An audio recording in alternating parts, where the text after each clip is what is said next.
Hello to anyone watching this. I think Mario Kart Tour is the most under-discussed game in the entire Mario Kart series, at least relative to the overall number of people who have played it, which is a real shame. It feels like the vast majority of discussion that you see about the game these days is in one-sentence Twitter posts attacking or defending the game, or in 2-minute segments in I played every Nintendo mobile game videos. I'll always be the first person to call out the innumerable problems that this game has, but I still think that it has a story to tell with all of the different changes that it made throughout its life, all of its weird and unique mechanics, the vast amount of content that it did, or at least should have added. There are just so many different and quirky aspects to this game that I think deserve to be documented. So today I just wanted to give an overview of Mario Kart Tour's first year of life, seeing how it introduced itself to the world and how that led to it quickly needing to reintroduce itself to the world, and of course going through all of the content that was added and just seeing what was a priority to put into the game as early as possible. But before we get into the main content, it's probably best to talk about the gameplay that surrounds it first, at least in the state that it was in at the game's launch. So let's start with the game's intro, I guess. So I'm going to try my best to keep this entire section as concise and non-patronising as possible, because despite the inevitable form factor differences in controlling a game with a standard controller compared to a smartphone touchscreen, Tour does make as many efforts as possible to maintain the same feeling, universally understood controls as the main console games, which is really appreciated and perfectly highlighted in the tutorial, where before you actually get to play everything, you pull your first pipe, which is a part of the gacha mechanics, which I'll get a lot more in depth with later, but for now you either get Toad, Toadette or Peachette, which is an interesting starting trio. No Mario or anyone, just straight in with the Toads, but I kind of appreciate it because you get two similar enough characters and one sort of higher end character, and Peachette feels like a perfect higher end character to start with in my opinion. But once you get your character, you're immediately dropped into 3DS Toad Circuit, given a quick pop-up screen showing how to control the game, and are let loose. And this is where the game immediately starts to fall apart, because like I said, they did try and replicate the mainline console gameplay as close as possible, but you could immediately tell that they still didn't really know the best way to do it, because while moving left and right is simple enough, just moving your thumb along the screen, the drifting is incredibly awkward, where you basically have to push in and hold a button and you basically get the auto drift from Mario Kart Wii, where it sort of just turns at a weird angle without you really asking it to, and it's incredibly clunky and unwieldy, but at least you can still drift, that's good. And luckily jump boosts are automatic in this game, so you don't have to worry about letting go and tapping while you're in the middle of a drift to do a trick, which is one of the game's best attributes in terms of controls, especially with the combo system that I'll explain later. But for now, you just drive one lap of 3DS Toad Circuit, going through as many of the little rings as you can, and then do a 5-player race on the second lap, where it's not even really a race because the CPUs don't even try and they don't collect items, so you beat them all, and yeah, that's the tutorial really. You then get congratulated by Lakitu, who gives you a second pipe pull, this time containing either Peach, Bowser, Metal Mario or Dry Bowser. A much weirder selection. If there's going to be Dry Bowser and Bowser, why not Metal Mario and, the titular Mario? But, it's just one more pipe pull and there's going to be plenty of others to get Mario, so it doesn't really matter that much. It's just weird and interesting choice for the second pull, you know? You then get dumped into the main game in whichever tour you decided to start playing on, which I'll again get into the specifics of each tour later, because for now I just want to talk about the main gameplay loop of the game. So I guess the best place to start is the login bonuses, which you get immediately chucked at you. Like, these are nothing fancy, they're just the same you find in every game, you know.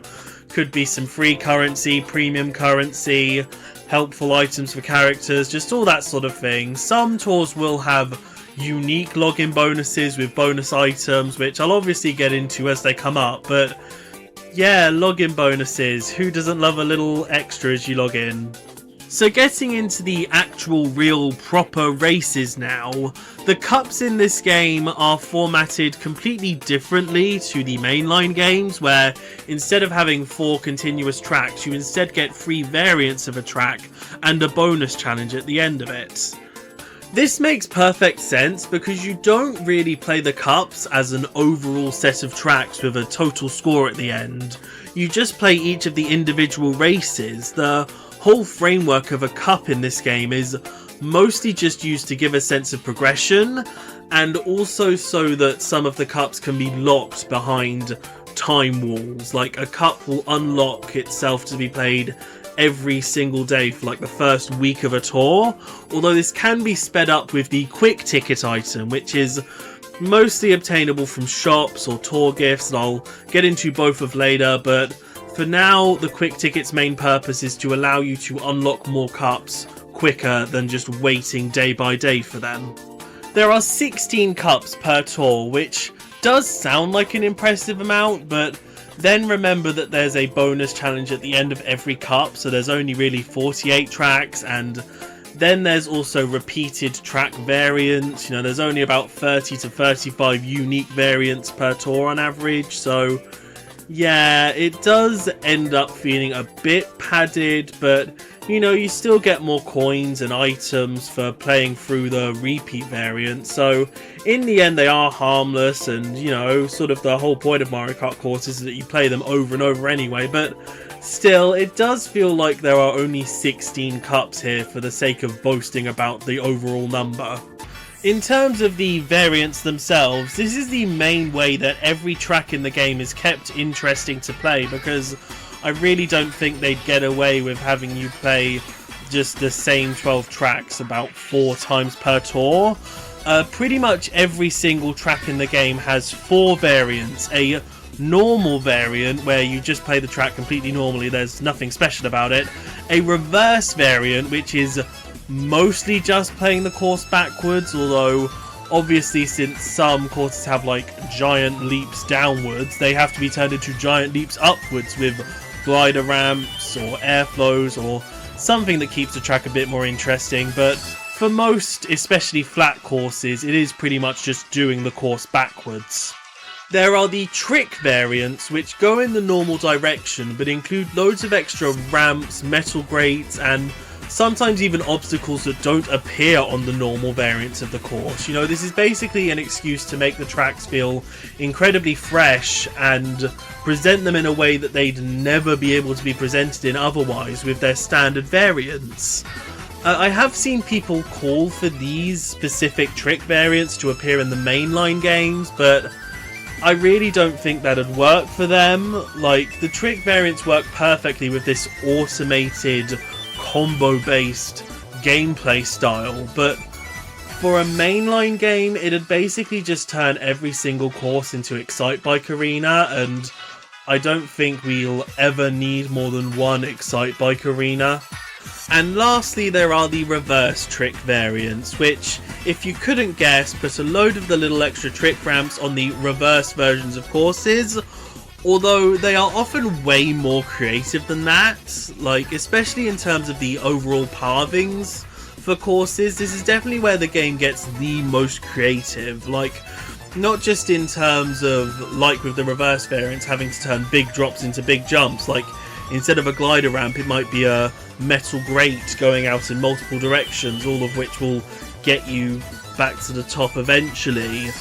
Like, I'll get to examples as they come up, obviously, but some of my favourites include a giant ramp going over the course and making you start doing the track in the correct direction for a bit before another crisscrossing grate sends you back in the right reverse direction, or instead of having to go on a split path, a metal grate will just go in a circle around the entire thing, and it makes the course longer, but in a fun way. You know, these metal grates often have little ramps on top of them anyway that make it even easier to keep up the combo and keep tricking. So yeah, I really love the reverse trick variants, and I will be giving plenty of praise to my favourites as they appear. So yeah, nearly every single course in the game has all 4 of these variants, but they don't always get added in together. Like, for now, pretty much only the Nitro courses of the game get introduced with all 4 of their variants. Retros are only introduced with the normal, reverse and trick variants, with their reverse trick variants being added in later, apart from a couple specific examples that I will call out and or justify at specific points later. So now we've gone through what the courses are like, we can get on to what it's like to actually race on them. Tapping on a course takes us straight into the character select screen. Now, this is where Tour starts to get really different from the mainline games, where in those ones your character selection is normally dependent on either who your favourite character is or what stats that character has, but those factors are pretty much irrelevant in Tour. Like, there are still 3 distinct weight classes with minor differences to how they play, but the main reason that you'd select a character in this game is if they are a favourite character on the specific course. Now, this is a pretty arbitrary system. Like, there's no real logic to who gets put as a favourite character on each variant of each course. Like, yeah, Toad might be a favourite in the normal variant of a Toad related track, but he won't be the favourite on every single variant. You know, it'll just be a completely random set of characters. The most consistent pattern that you'll find is that a character introduced in a tour is pretty much guaranteed to be on the top shelf of the at least normal variant of a course that's introduced in the same tour, just to give them, you know, a bit of a lure and make you want to try and get them as soon as you can, so that they can be useful for at least one out of the maximum of 35 different courses within the tour. There are, however, a couple mechanisms to help put more characters on those top shelves. Firstly, there are the cup boosts, where the titular character of each cup gets boosted 1 shelf in each of its courses. Now, for 2 out of 3, that does just mean they're put from the bottom shelf to the middle shelf, but guaranteed for 1 course, they're put from the middle shelf to the top shelf, which presumably makes the distribution of courses in each tour a bit of a puzzle for the developers, because they have to make sure that there are 16 variants that individually have one of these characters on specifically the middle shelf, which, you know, I'm sure isn't the most hard as long as there's a good distribution of characters on the middle shelf, but, you know, there are a couple instances where they just didn't manage to get a character a top shelf slot in their cup, which is a shame, but, you know, it's like 2 out of several thousand cups within this game, so it doesn't really matter. The characters that get their own cups in this game are pretty much just the normal variants of the main cast. Like, if they have their own emblem, that pretty much means they're guaranteed to get a cup at one point or another. So, for example, Mario has his cup, but if a Mario costume shares the same basic Mario emblem, then they don't get that cup, and they don't get the cup boost just because they share the emblem. You know, it's called the Mario Cup, so the character Mario gets the cup boost. You know, it's not that confusing when you think about it for more than 2 seconds, but I just wanted to make it clear. There are a couple characters who sadly don't get their own cups by the end, which I will be calling out when it comes to that, but for now, you know, pretty much every main character is going to get a cup, so don't worry about it. The last thing to note with the Cup boost is that they also give the same benefit to one kart and glider that are sort of vaguely thematically related to the Cup's associated character. You know, you can just sort of look at the overall set and be like, yeah, that makes sense as like that character's kart and glider set. The boost is a lot less relevant to the kart and glider though. Like, there's far less of a chance that one of the courses will definitely put them on the top shelf, unlike with the characters. It's just sort of, you know, a nice bonus to help even more items get higher up the shelves. The other main way that items get boosts is by being a signature item, which is a lot more simple. Basically, each tour has 2 weeks worth of spotlights, and the first week gets a boost on the second course of every cup, and the second week gets a boost on every third course of a cup. You know, it's very simple compared to the cup boosts. So now let's get into the actual benefits of being on higher shelves. For characters, it mainly affects how you get to use items, where characters on the bottom shelf only get 1 item slot, characters on the middle shelf get 2, and characters on the top shelf get 3, as well as the ability to do frenzies, which is one of Tor's big new mechanics that could never really work in a mainline game. Basically, if you roll 3 of the same items, you go into frenzy mode, where you get to use an unlimited amount of that item for about a dozen seconds, which not only helps you get ahead. You know, if it's a mushroom, it's basically the equivalent of a golden mushroom. If it's bananas, you can throw them back to hit loads of opponents. But it also really helps to keep up your combo, because not only do you get all the benefits of using the items, but you also just like keep doing tricks even if you're on the ground, and that counts as a frenzy action, which, you know, keeps up the combo and the amount of points that you get. So yeah, it is a fun and satisfying system, but it is obviously entirely luck-based. Like, the fact that they're obtained from matching images on free spinning slots tells you all that you need to know. And since frenzies are the best way to get points, it means that if you're not getting the maximum of 3 per race, you're not getting the most points that you possibly could. Meaning that essentially the way to succeed in this game is entirely luck-based. Like, no matter how well you drift and drive and use items, if you're not getting free frenzies, you're just not doing as well as you possibly could. Like, obviously that only really applies to if you're trying to get the maximum score possible, which, like, if you play the game for long enough, you're going to kind of need to do that, but you know, it's just the fact that the best possible runs in this game are entirely dependent on luck. It just sort of takes away from everything else that you do in the game and makes you just wait out for whenever you get all the frenzies that you want, rather than actually trying to drive the best as you can and feeling a sense of accomplishment from that, which isn't the best way to design the gameplay loop of a Mario Kart game, but you know, for all of the other luck-based mechanics that this game has, it really just slots in perfectly alongside it. But anyway, the other main benefit to being a favourite driver is just a simple multiplier to the amount of bonus points that you get for keeping up a combo, you know, nice and simple, and it is also a benefit for the favourite karts and gliders, and it's the main way to ensure that you get way more points for picking out a favourite driver, kart or glider, you know? The multiplier does increase the more you level up your items, which is a system I'll get into later, but just for now, the higher your level is, the more of a multiplier you get, which, you know, I'd be surprised if it didn't work like that.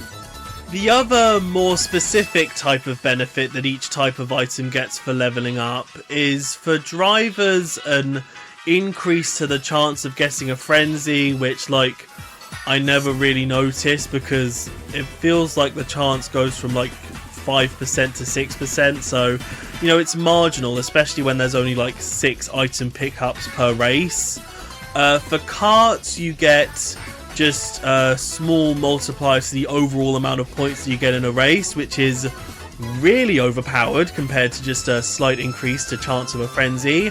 And for gliders, it gives you an increase to the amount of time a combo will last before it breaks, which is also way better than just a simple increase to the chance of getting a frenzy. But I guess since they don't have anything as powerful as increasing the amount of item slots that you get in a race, it does make sense that their level-based benefits are a lot more substantial. So once you've sorted your loadout, the last step before getting into a race is picking what CC you're going to race on. Now, when you first start the game, you only have 50cc, but within like playing through your first tour, you'll unlock 100 and 150 as well, and 150 is definitely the one to go for because it gives you like a massive points multiplier compared to 50cc, although it is of course harder, and in my opinion it's a bit too hard. Like, I'm saying this with total sincerity and like absolutely no biases or moldings. The AI cheat in this game, right? Especially with their item usage. They do things that can only possibly be telegraphed if they react based on like what the player is doing. Like, the amount of times that I've gotten a 3-second warning for a homing item 2 seconds before the invincibility on my frenzy wears out and I'll be completely defenseless, or the amount of times where I'll get 1 defensive item when 2 homing items get thrown at me, or just how when they're dragging an offensive item behind them, they will go out of their way to try and get directly in front of you so that you'll ram into it. Like, they will do anything to make you lose, and it's genuinely unfair a lot of the time. Like, there are plenty of scenarios where they can't get away with it. You know, you'll have enough items to defend yourself with, you'll be able to dodge lightning while you're in frenzy mode. There's plenty of situations like that. There are just way too many other times where they read what state you're in and act accordingly. You know, stuff that you can't possibly tell unless you're really good at looking at the minimap and guessing when someone's star is going to run out, or, you know, just total luck. So the AI definitely cheats, but even beyond that, like, just their behavior in this game does not line up with what the player does, because while you're like trying to get as many points as possible, doing all the fun combos, like maybe going for a line of coins that are a bit out the way, the AI is simply not doing that because they just want to win the race. They do not have the same goal as you to get as many points as possible. They just want to win. So all of their behaviors and characteristics just don't line up with how the player tries to play the game, and it's incredibly stressful and annoying, but you know, you learn to live with it after long enough and make your own coping mechanisms and feel like you've really won the day whenever you get to dodge a lightning or miss being hit by any of 2 red shells. So finally getting into a race, and we are greeted with a player list. Yeah, this is one of the game's biggest controversies from launch, the fact that they try to pretend that every race is a multiplayer race when in reality they just slap real players' names onto computer races. But to be fair, I don't really think this could easily fool anyone into thinking that it's actual multiplayer races if they, you know, have any common sense and can pick up on any of the obvious signs, like the fact that only you can tap the screen to skip the intro cutscene, or how there's absolutely no connection issues or players lagging about and you getting hit by fake items. You know, it's quite obvious after like one race that you're not playing against real people, so I don't even know why they tried like putting like fake names on these AIs, especially because it's quite well known that various slurs and words that Nintendo really disapprove of got included in these names that were put on little Timmy's iPad for, you know, fun.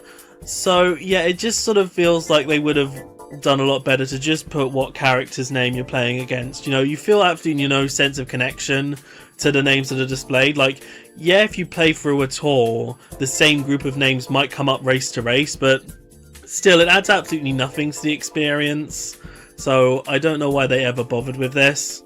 But yeah, when you get past that, you finally get dropped into a race. So now is probably the best time to start explaining the point-based system that this game prides itself upon. Like, this literally starts before the word go, where every driver, kart and glider has a certain amount of base points that starts off your total, and then you get an amount of points for pulling off a rocket star, which has the same timing as 8 Deluxe. And yeah, then you just get on with it. Every drift you do, coin you pick up, slipstream you perform, item you hit someone with, item that you destroy by throwing one of your items at it, just every single action that you do in a race gives you a set amount of points that's increased as you continue to chain them together in a combo. And as a system, it does work perfectly for this game. Like, since you're basically on rails, you know, you're always moving forward, you're never allowed to go into the dirt unless you use a mushroom, you know, there's no real way of cheesing it. You can't just drift in donuts or, you know, go back and get more items to try and get a frenzy. You know, it basically does slightly feel like each race is sort of predetermined, like especially on some T variants, you know, it might feel satisfying to hit 20 bumps in a row, but you know, you were going to hit all of them anyway, no matter how you were driving. So yeah, I just think this point system does work, but there's absolutely no way you could bring it to a mainline game where you're allowed a lot more freedom of movement. You know, it only works in this game where you're restricted and with the more limited controls. You know, I really thought this section where I explained the main racing gameplay would take like an hour, but no, it really is just that simple. Just do all the normal things you do in a Mario Kart game, but chain them together. You know, there are even plenty of cute ways to get bonus points, like if you're invincible and run into a pipe and make it jump up, that gives you bonus points. If you drive into the traffic cones, they give you bonus points, and they're incredibly fun because of their physics and the way they bounce around. You can sort of just keep one with you for a bit and just keep bouncing it forward, and that's a nice way to get a cute little combo going. You know, it does put a lot more impact into the decisions you make in a race. Like, do you want to go out of your way to make a worse turn that gives you a chain of 5 coins, or do you want to play keepy uppy with a traffic cone? You know, it makes all of those little side paths that you'd normally just ignore in a mainline game actually worth going for, because there's a good chance you'll be able to increase your combo. I still don't think it compares to the decision making of a mainline game where, you know, since there's a lot more freedom of movement, you can take the turns in pretty much any way you want to, and, you know, just in general, shaving time off of your race is a lot more compelling than going down a side path to get some coins. But still, you know, again, it works perfectly for a game with this kind of system. So now we've gone through all the racing mechanics, we can get to the other main part of Mario Kart gameplay, the items. Now, these do work a bit differently to the mainline games. Like, you can still throw them forwards and backwards, but as soon as they are selected from the roulette, they are automatically held behind you. Like, even mushrooms and bullet bills and other items that you wouldn't normally expect to do that just sort of get dragged, and it means that if an opponent is holding a mushroom behind them, you can, you know, sneak up on them and cheekily use it. You know, it's sort of like the triple mushrooms in 8 Deluxe, where you don't get that much of a boost, but in this game they're a lot more useful because you obviously get points for them, so it's nice to sort of linger behind someone while they're holding a mushroom. Now, you may notice that the selection of items is about half the size of 8 Deluxe's, and the main reason for that is because several items from that game have been turned into special items. You know, that whole system is back from Double Dash, which is nice. And, you know, it's good to see that the Bob-omb managed to escape being a special item this time. I'm going to be talking about all the specifics about each special item as they get introduced, but for now I just want to talk about how multi-items work, because unlike in 8 Deluxe, where you get to use them all individually and choose their directions with each one thrown, here they're used all at once. Like, I do think that again works better for this game, where it'd probably be too arduous to quickly tap in multiple directions to make sure they go in the way that you want, but it's still just very interesting, and it means that the triple red shell is just completely absent from this game, because, you know, throwing them all at once at the best of times does absolutely nothing, and I think it would just rub salt into the wound if you didn't get a choice here. Another way that the game helps you to automatically use your items is with the auto item system, where any items that you're holding as you hit an item box are immediately discarded, letting you re-roll all of your slots rather than only one or two if you're still holding an item. Now, at first this may seem like a bit of a stupid system. Like, why would you willingly ditch your defensive items, especially if a red shell is coming straight for you? But once you learn to work with it, it does become incredibly satisfying. Like, if a set of item boxes on a straightaway, if you just stick to the middle of the road and come at it straight on, a banana will deflect a red shell, because the red shell sticks to the middle of the road until like the last couple seconds where they try and swerve for you. So your defensive items do still work defensively, and again, the whole system just works really well with the point-based system, because by ditching these items and getting to reroll, it means that you get more items, which means more chances to get more points. And especially with the frenzy system in play, it's good to have that refresh, because if you're holding one banana, it is possible to get two more bananas, but that's very rare and feels more like a coincidence than a properly, you know, intentional feature. But, you know, just in general, getting to obtain more items is sort of the aim of the game with this system, so in the end it does balance out to be incredibly worth it. And once you know how to properly weave it into your combos and account for waiting for the items to roll and, you know, throwing an item and getting a hit for that, so you don't need to worry about keeping up your combo while waiting for it to reroll, you know, it is very intuitive, and I just really appreciate it for this game. But anyway, let's have a proper talk about this set of items that everyone has access to throughout the course of a race, and how they're all helped and or hindered by being a part of Tor's point-based system. Starting with the basics, the banana and green shell give the same perfectly nice defensive benefits that they always have, except without the joy of finger cramps from having to hold down the L button for prolonged periods. I will say the banana does overall feel more useful in this game, because they just sort of stay on the ground. It means that if you drop one behind you and the next players are a few seconds behind, it means that while you do still have to try and focus on keeping up a combo by drifting, if someone runs into it, it means that you don't have to worry for a couple seconds. You know, if you're worrying about making an awkward turn that really throws you off just for the sake of keeping up a combo, you know, you'll get that banana hit and be like, oh, thank God, I can just go straight ahead and grab a coin, which is always nice. The green shell is a bit more perilous. It works better as a more instantaneous point giver. You know, if you're in first, just chuck it behind you and it should hit someone, especially on a straightaway. But I do find that it's incredibly dickish when it comes to bouncing off a wall and smacking you, the player who threw it, and just wants to, you know, hit someone else.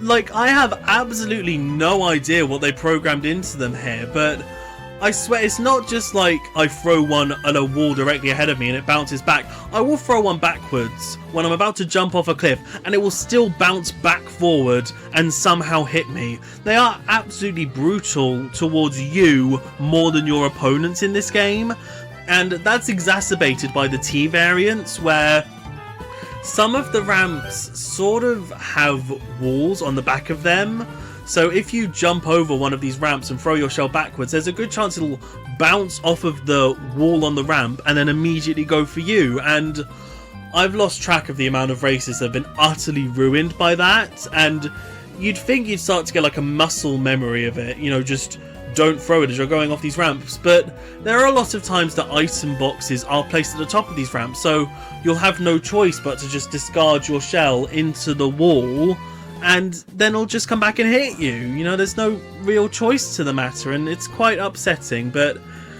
you know, at least a green shell frenzy is fun, like especially in an enclosed space where everyone is just behind you. You can just keep throwing shells back and you'll just get hit after hit after hit.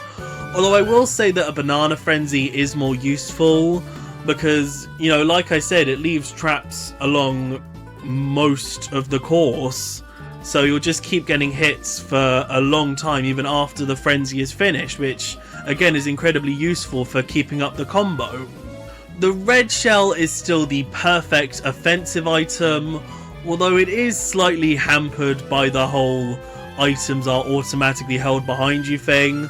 Like, sometimes CPUs in the mainline games will think to hold an item behind them, but most of the time we'll just see them holding them in their hands like a prat, and you'll just get free range for a red shell at them. But, you know, that's not a thing here, but at the same time, you still get points for destroying an item held behind them. So, you know, if you're getting near a set of item boxes and are forced to throw it anyway, you know, there's still some benefits to pretty much wasting your red shell. But, you know, when you have an open shot at an opponent, it is still incredibly satisfying to get that hit in and pass them. The frenzy is quite interesting because obviously it would be way too OP if you just had normal red shells perfectly aiming at every single person ahead of you. You know, it'd be no contest at that point. So the frenzy red shells are just incredibly stupid. Like, they'll just, after 2 seconds, if they've not found someone, they'll just be like, oh, I'll go hit a wall then, bye. And, you know, it's really not as effective as you wish it would be, but, you know, if you throw at least 5 red shells at an opponent, one of them will hit eventually if they're within a close enough distance. So, you know, there's still a perfect amount of utility to it, and, you know, if you start a red shell frenzy in second and quickly get into first, it's still worth throwing them behind you to get plenty of hits in there. So it is still more useful than a green shell frenzy. It's just incredibly annoying when the red shells just purposefully kamikaze into a wall rather than trying to help you. The Bob-omb is the first item with a real gameplay change to it, because in the mainline games it only really works as an offensive item, because if you let it trail behind you and then it gets hit by a red shell or someone runs into it, you get caught in the explosion, unless it's 200cc or you're on a dash panel. But in Tor, presumably due to the fact that it automatically trails behind you, it has no friendly fire until it is thrown. This makes it the perfect defensive item, even more than the humble banana, because there's just so many utilities to it. Like, if you're near a group of racers, you can just start swinging your ass towards them to try and get them caught in a massive explosion, or if a red shell's coming for you and you're near an opponent, you can drive towards them so you can dodge the red shell, but they certainly don't dodge the bomb explosion. It's just a way more compelling item here, and I just really adore it. Although I will say its frenzy version isn't quite as great, mainly because it doesn't like stick to the ground for a bit and walk around and wait for someone. It just automatically explodes upon contact with anything, meaning that if you sort of get it in the middle of the pack, it is good for like the first couple bombs where all 7 other opponents get hit and you get a nice 7-string combo. But after that, you're just sort of creating explosions and like making your breakaway from the pack look way cooler than usual, and they just become sort of useless unless there's like pipes nearby or just something else to hit on the road. So yeah, that's a bit more lackluster, but still, the normal Bob-omb is just utterly perfect in this game. The Super Horn, I think, is incredibly interesting in this game because while it maintains the exact same offensive and defensive uses as in 8, it still feels like it's used in an entirely different way in this game. Like, its biggest benefit is still destroying the blue shell, which gives you a nice extra chunk of points for doing so, and it can also destroy the blooper, which is interesting and also gives you a nice extra chunk of points. But I don't really think about those kinds of uses whenever I get one, and that's mainly because of the auto item system, meaning that I'll only get protection from a blue shell until the next set of item boxes anyway. But it's also because it has such great potential to just get a nice chunk of points from a set of racers driving near you, or a clump of pipes on the road. You know, those kind of uses just feel far more impactful in this game. So it leaves the super horn in this weird sort of purgatory where it can be useful, but if I get to the next set of item boxes and I've not used it, I just think, oh great, what a waste of a potentially brilliant item.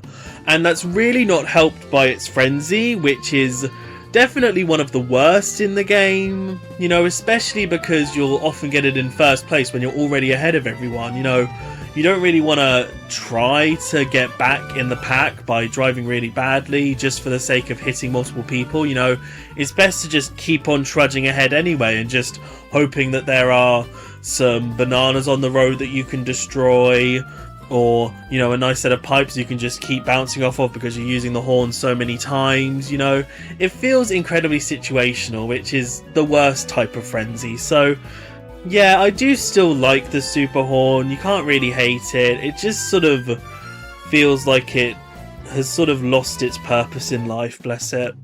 The mushroom is even more useful than normal in this game. You know, obviously it still helps you cut all the corners and dodge blue shells at the right time, but the main improvement that it gets here is simply the fact that you get some points just for using it. So if you're on a straightaway, or you're not too sure if, you know, you're gonna get to some coins without losing the combo, you can just tap, use the mushroom, and that's your combo saved. You know, it's brilliant. And it becomes even more useful with its frenzy form, where, like, you know, if you get a banana frenzy, you may get like 8 out of 10 hits on your bananas, and, you know, the bob-ombs might hit an entire clump of racers, but you get points for every single mushroom that you use while in frenzy mode.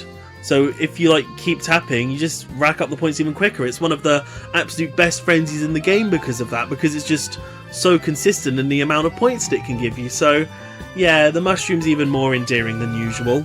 Moving on to the power items, it's lovely to see the Mega Mushroom back, even though it has lost a lot of the appeal that it had in Wii. Like, it's not a different version of the star anymore. It's basically a defensive item that expires after one item hit. Like, you can still run over opponents and you get points for that, but obviously since all items trail behind opponents now, it's quite arduous to properly weave between them to try and hit them, but not their items, even though you do get a couple points for deflecting that item even while you lose the Mega Mushroom. So it's very much swings and roundabouts in terms of its usefulness in this game. Its frenzy version, though, is just straight up bad. Like, it basically gives you the functionality of the Mega Mushroom in Wii, which is nice, but you don't get any bonus points just for using the Mega Mushroom. You only get them by running into opponents. So it basically just has the same functionality as a regular Mega Mushroom in this game, except you don't have to worry about running into opponents' items. So yeah, it's just incredibly situational all around, and didn't really need to be here in the first place, but, you know, it's still nice to have back, and it's nice to have more Wii nostalgia, and I still really enjoy its colour scheme. The blue shell probably has the least to talk about here because, you know, it's the blue shell. It's annoying to get hit by, but it's nice to get. And it definitely works better here to run along the ground, because obviously you get bonus points for every single opponent that you hit. So it works a lot better as a combo keeper in that regard, rather than just waiting for it to hit first place.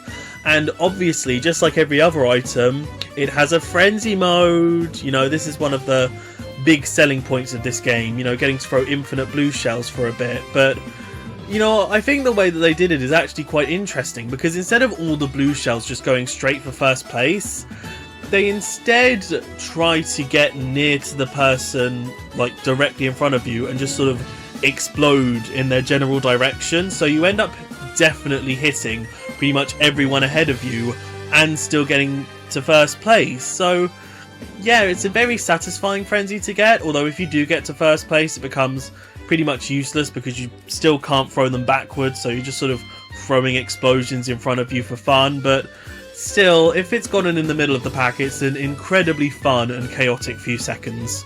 The bullet bill is similarly still just the bullet bill, although it doesn't really work with the auto item system, because if you have a bullet bill in your first slot and 2 other items and you're in the middle of using it and hit some item boxes, it doesn't use those other 2 items. Like, it doesn't even just throw them away and re-roll or anything. You just don't get any new items, which is a real shame.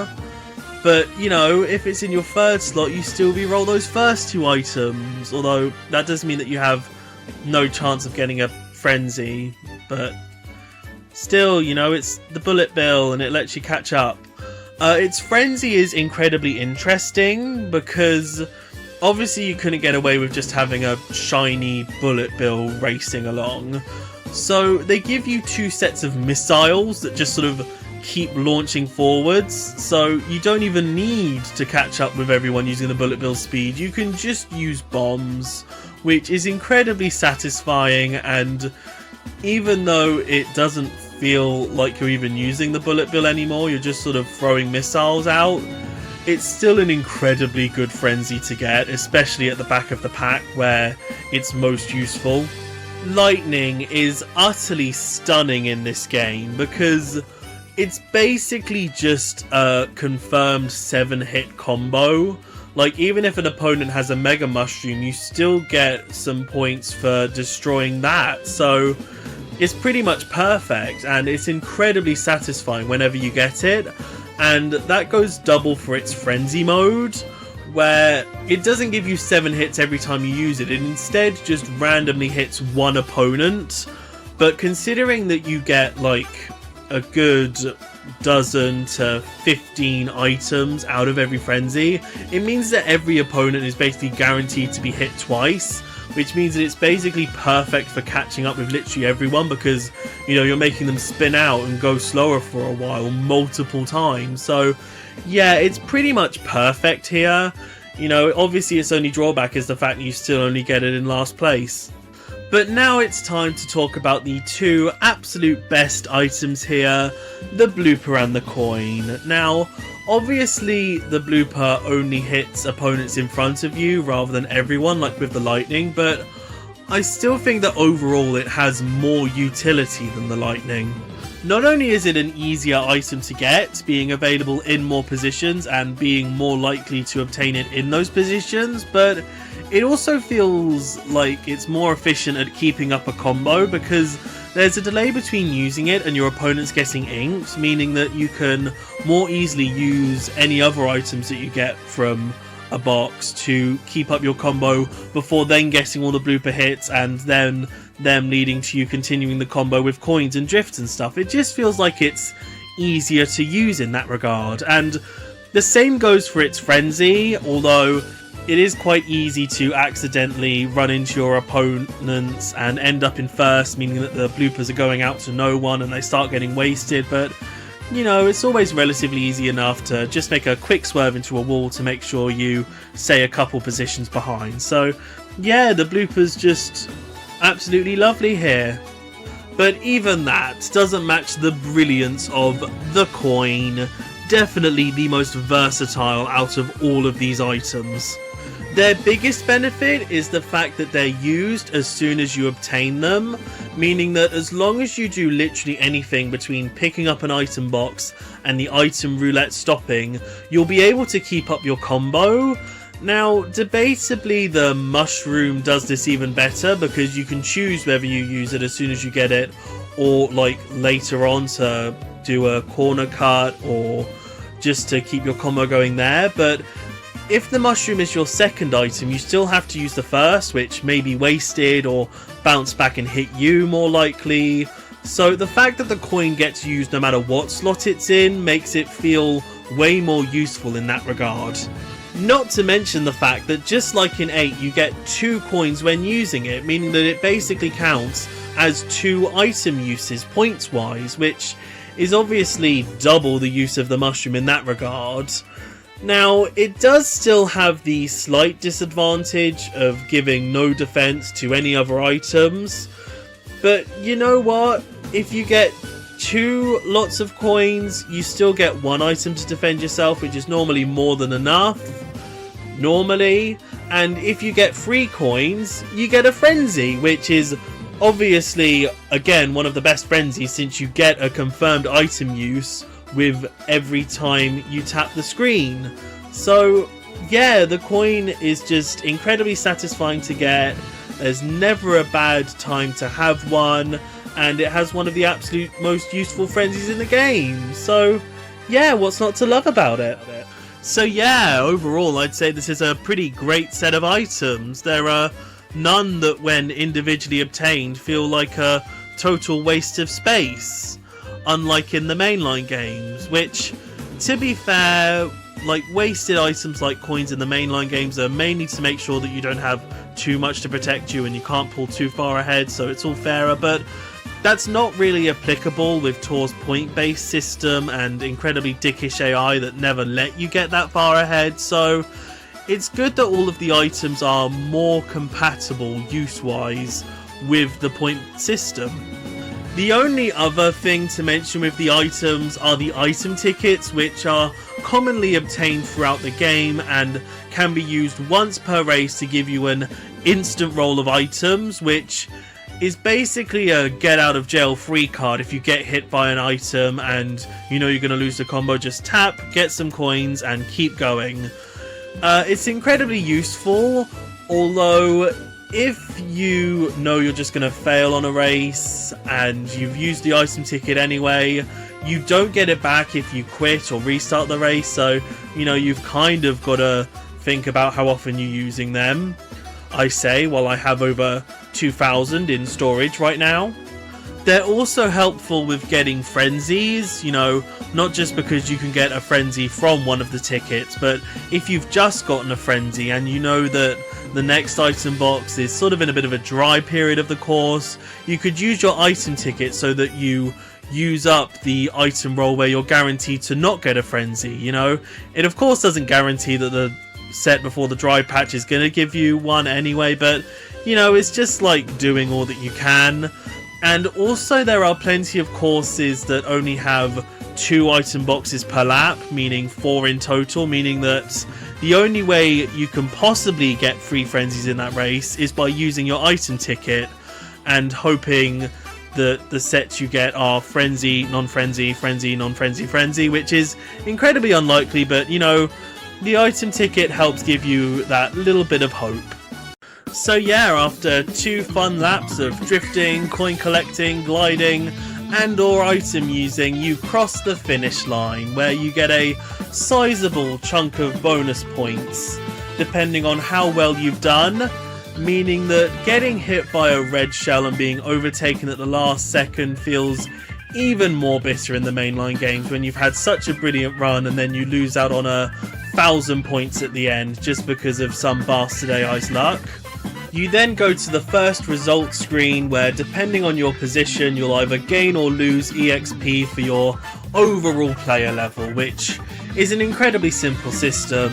You know, obviously for the first few levels it goes up really quickly, but after a while it will sort of plateau and you'll get about 3% for first place, 2 for second, 1 for third, nothing for fourth, and then you start losing EXP below that. But luckily the most that you can lose isn't as much as the most that you can gain, so it truly never feels like you're going downwards.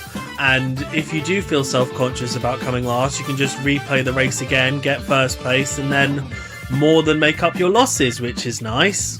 There is a limit to the amount of experience that you can get on every variant of every course, but it's so high that you're only ever really going to bump into it if you purposefully go out of your way to replay a course over and over. And also it only takes into account the positive experience that you've gained. So say you've hit the limit and then you play the course again and you get 8th and lose 1.5%, you can then play the course again, get first and regain that 1.5%. You know, you're not completely blocked from gaining any more EXP from that track just because you've hit its basic limit. So It feels like a very purposeful thing to have to help the developers know what the best overall level cap is and all sorts of technical things like that. It's just really interesting that this sort of incredibly basic system works so well in Tour, but you just couldn't imagine it in a mainline game. It wouldn't fit in there. I think that's mainly because there are consistent rewards that can be given out within Tour, like some coins or some premium currency for every 5th level, but the main benefit for leveling up is 15 bonus points added onto the chunk that you get for completing the race, which, obviously doesn't sound like a lot, but added to all of the multipliers that you get on points for the top shelf items and the fact that you level up relatively often, it does really start to stack up and feel like a meaningful bonus to get, so that's always a nice thing to have. You then get a little pop-up banner showing the EXP that your driver, kart and glider have individually collected. That's completely separate from the player level system. There it's based on percentage, but here you get a certain number of points of experience based on your position in the race. So 10 for first, 9 for second, 8, 7, 6, 5, 4, 3.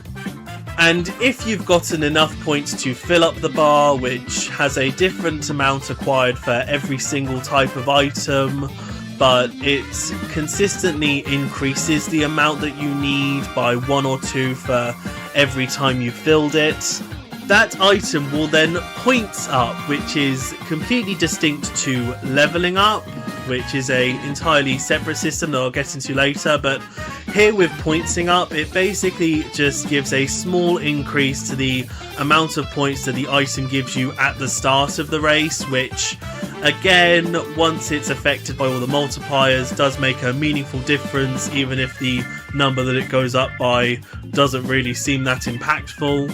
There is a cap to the amount of times that you can points up an item, but this can be lifted by the points cap tickets, which are collected through various means throughout the game. Now, the first time you lift the cap, you only need 1 ticket, but the next time you need 5 and then 10, which is quite a dramatic increase, especially because the tickets are divided not only by item rarity, but by the type of item. So, there's one set for drivers, karts and gliders, so it can be quite tedious waiting to collect the exact amount of points cap tickets that you need for a specific item, but still, when you can, it's well earned, and the amount of points that you can get up to is a massive increase. Normally you at least double it within the first cap of the item, so by the third it's normally quadrupled, which is always nice. There is a limit to the amount of EXP that you can get here as well, although it's not tied to the course that you play on. Rather, there's a daily EXP limit, which inherently sounds quite awful, but it is incredibly lenient. You definitely need to go out of your way to hit it. Pretty much just play through every single course of a tour on the same day with items that haven't hit their current point cap, which I at least never do, mainly because I'm still waiting to get more points cap tickets. And to be fair, winning races isn't even the most efficient way of getting EXP here, because there are also general point boost tickets for drivers, karts and gliders, not split up by rarity here, which really doesn't help with the confusion that I felt when I first started the game. These give you a 50 EXP boost, the equivalent of winning 5 races, which already makes just straight up winning races feel like the obsolete way of getting EXP, but they're the most common type of item to get. You'll quickly get into the triple digits worth of extra tickets, which, as long as you're not trying to level up everything that you have at once, you just focus on the things that you specifically want to level up, you're never going to run out of them. So yeah, the whole driver, kart and glider EXP system from races does sort of feel irrelevant now I've talked about these tickets, but still, it makes races the nice little bonus way of getting EXP here, which is interesting, if nothing else. But moving on from that, you get to the second results screen. It's all about the points that you've gotten, where you can look at an intimate breakdown of every action that you took throughout the race, your total point score, which I don't know if I'm meant to know what this is, but sometimes, say at the end of the race, I'll have like 25,836 points. When I get to this second results screen, it'll suddenly have changed like 25,874 points for no apparent reason. Like, I appreciate the extra points, but I legitimately do not know where they possibly came from, because it said at the end of the race the exact total I got. You know, there's not exactly many actions I could do after the race is finished. But, you know, little things. The other main thing on this screen is that it shows you the grand stars that you've collected. These are your standard progress markers that you get in a lot of mobile games, you know, just showing how well you did in the race. At the beginning of the tour, you normally just need to, like, show up and not get dead last and you get all 5 stars, but by the end of the tour, you definitely need to have entirely top shelf items, and at least one of them needs to be more than level 1, so you get the bonus points from that, just so you can scrape up the 5th star. But normally after you've played for long enough, it doesn't become an issue, and the grand stars feel completely superfluous as a collectible, in terms of difficulty at least. You know, obviously they have way more use beyond that, but they're basically just to signify that you've finished the race after a certain point in the game. You can also get up to 3 grand stars for completing each of the bonus challenges, and I feel like the criteria for getting them all here is quite weird, challenge to challenge. Like, again, I'm going to get into the specifics of each type of challenge when they're introduced, but for some challenges it feels like the criteria for getting 3 stars is barely harder than the criteria for getting 1 stars, and for some challenges it feels like you make one mistake and that's it, you have to restart. Like, at least you can sort of know what type of difficulty you're going to get when you see what type of challenge it is, but still, it just feels like they could have made it a bit harder to get 3 stars in a lot of missions, and it really wouldn't have been that much more difficult, you know? So it's a bit weird there, but still, once you get used to how the game controls, you know, you're pretty much given the 3 stars for free.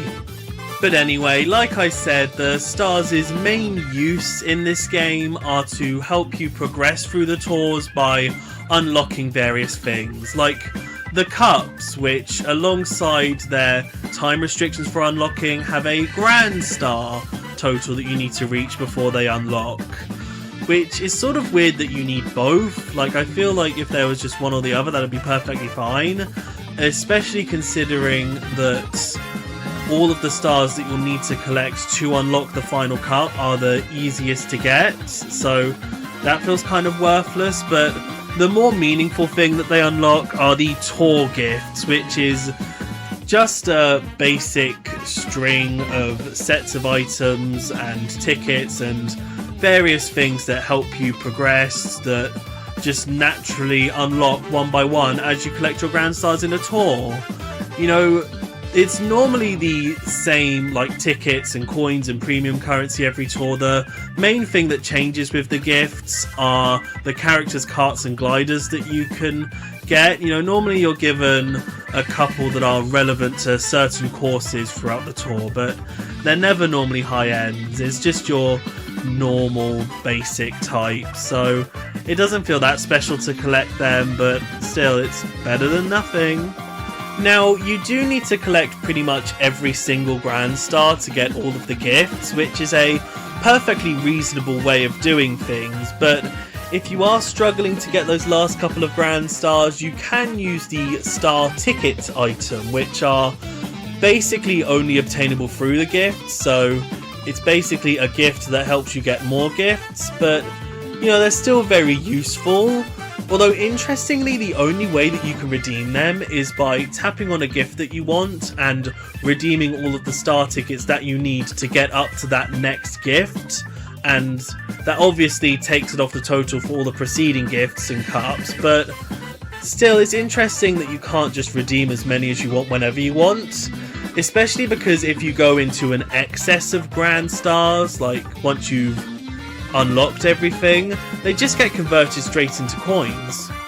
So it would be nice to have a consistent way to get some more coins in once I've unlocked everything else in the tour, with the downside of not being able to use the star tickets if I need them in a future tour. But still, the way that they let you use them is perfectly reasonable and even somewhat quirky, so I can't really complain. You know, you can just get more coins by playing more races anyway.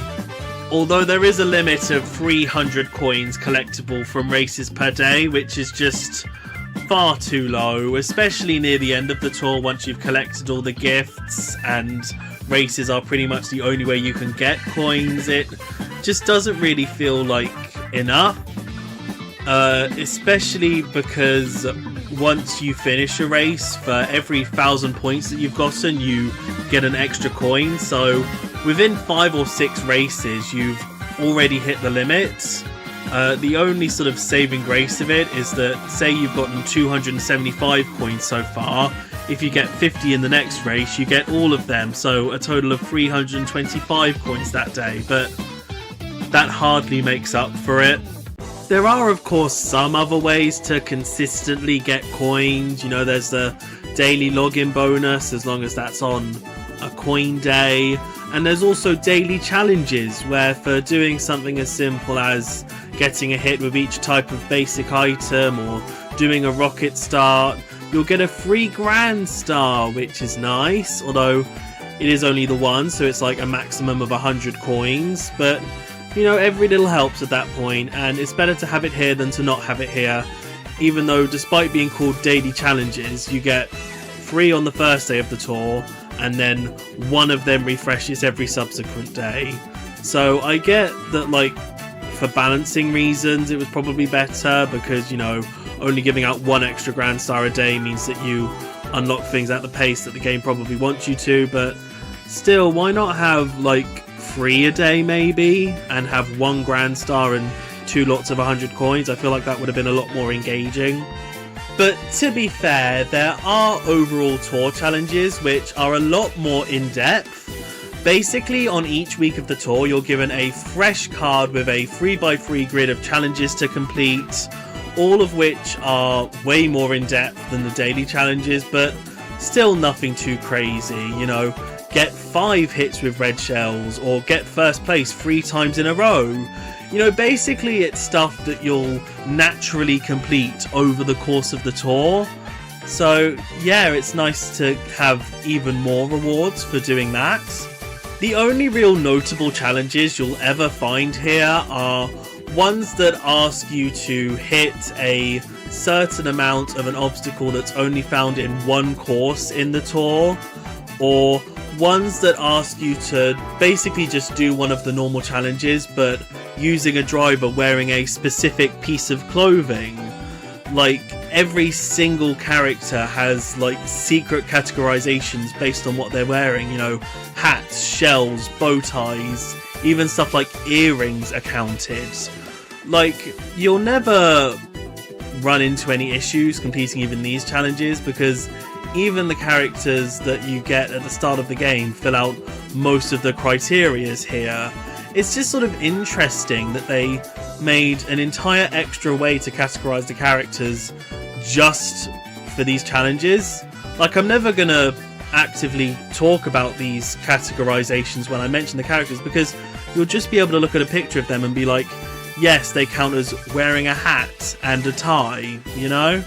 But anyway, in terms of the rewards for completing these challenges, you'll get either 1 or 2 Grand Stars with a total of 15 throughout the card, which is always nice to get more of them, even though these definitely count towards the ones that you need to get to the final gifts and cups, so they're definitely not extra Grand Stars. But you'll also get a badge, which is just a cute little PNG that you can stick one of to your profile just to, you know, represent yourself with your favourite stock Mario character art or random Mario Kart company logo that nobody really cares about.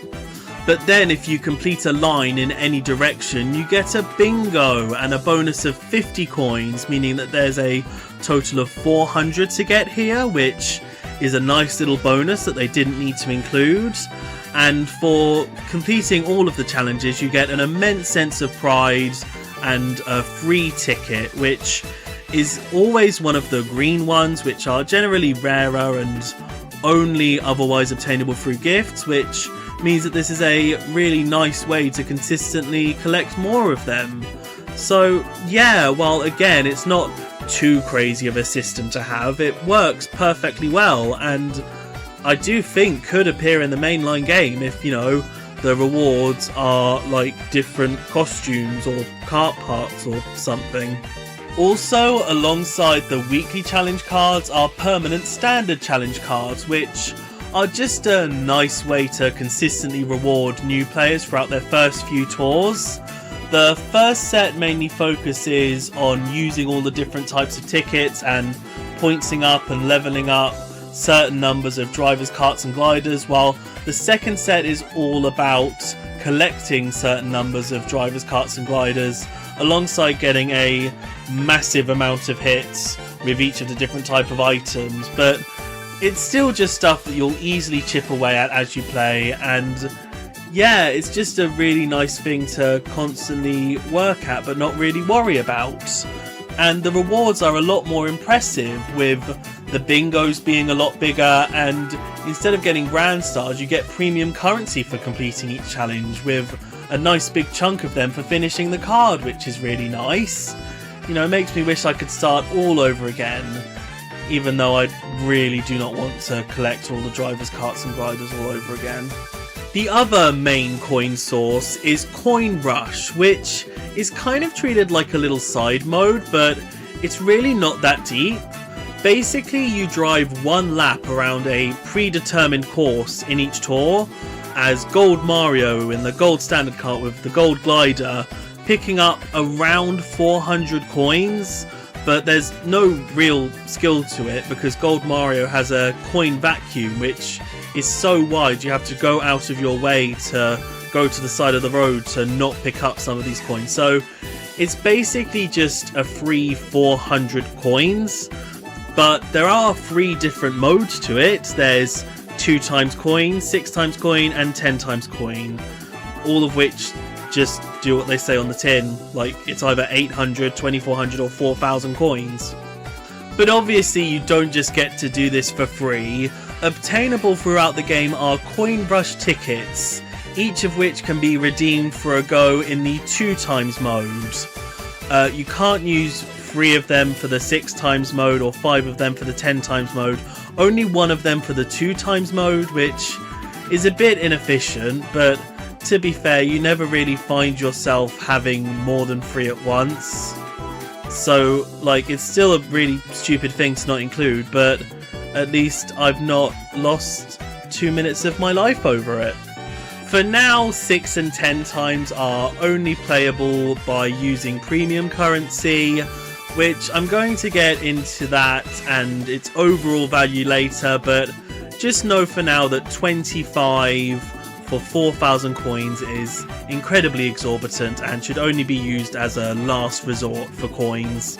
And it's one that I've never had to go for, at least. You know, I pretty much only ever use Coin Rush when there's a weekly challenge that asks you to use a Coin Rush ticket, or if I just in general have a couple tickets going spare. So most of the time it just sits as a cute little side mode within the game's shop.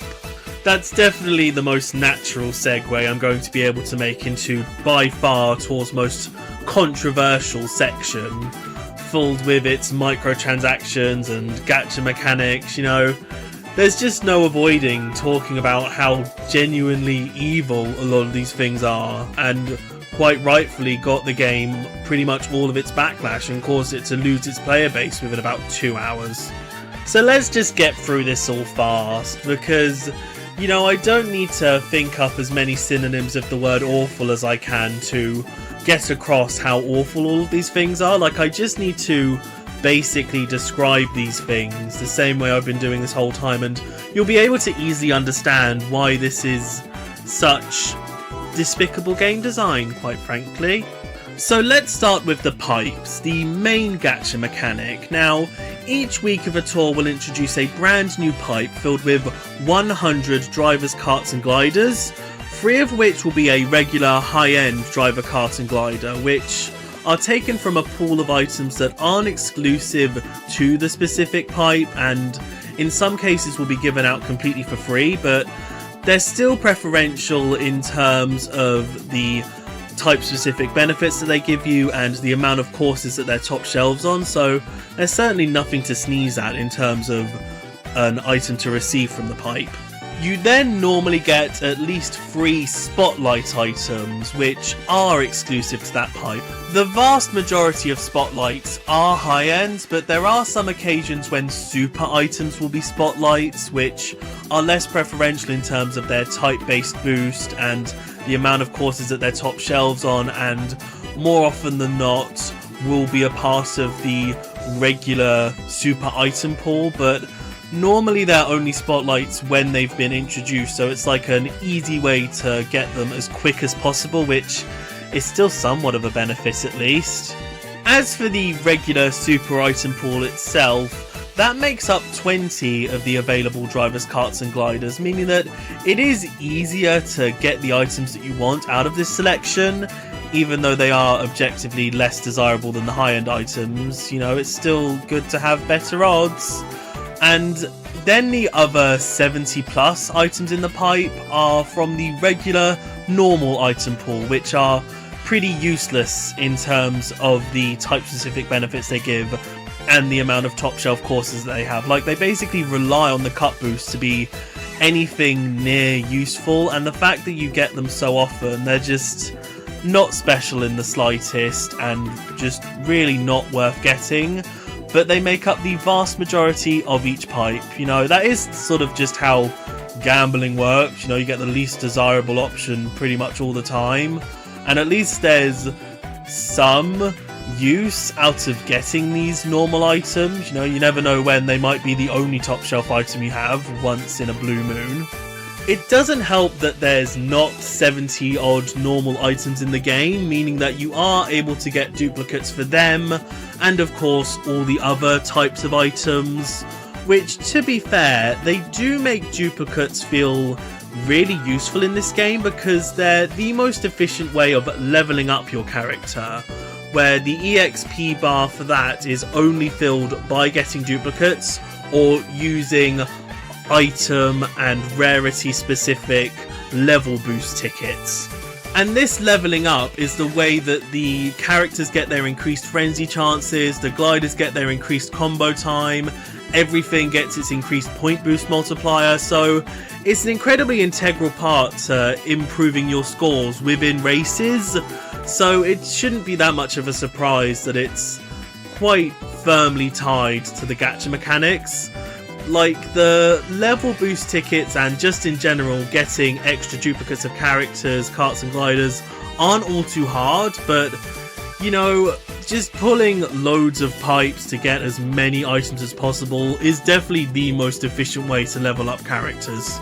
But it is nice that once an item's hit its maximum level of 6, any duplicates from there will instead give you a nice chunk of coins. Obviously you get way more coins for a duplicate of a maxed out high-end item than a normal item, and in general of course you need way more duplicates to max out a normal item, but still, you know, it is a nice little system to have, even though it would have been better to just not get any duplicates of a maxed out item, making it easier to max out every other item, but oh well, better than nothing. So yeah, bearing in mind the less than stellar odds of getting a good item and duplicate leveling that can be as easily completed using free items, let's get into how much it costs to pull the pipes.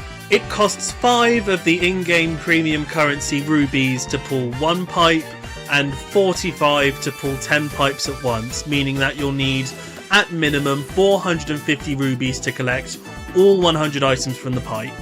Now obviously you'll rarely, if ever, need to get down to the last item of the pipe to make sure you get all the items that you want, but still I thought it was worth saying just to sort of put into perspective how easy it is to get 450 rubies in the game.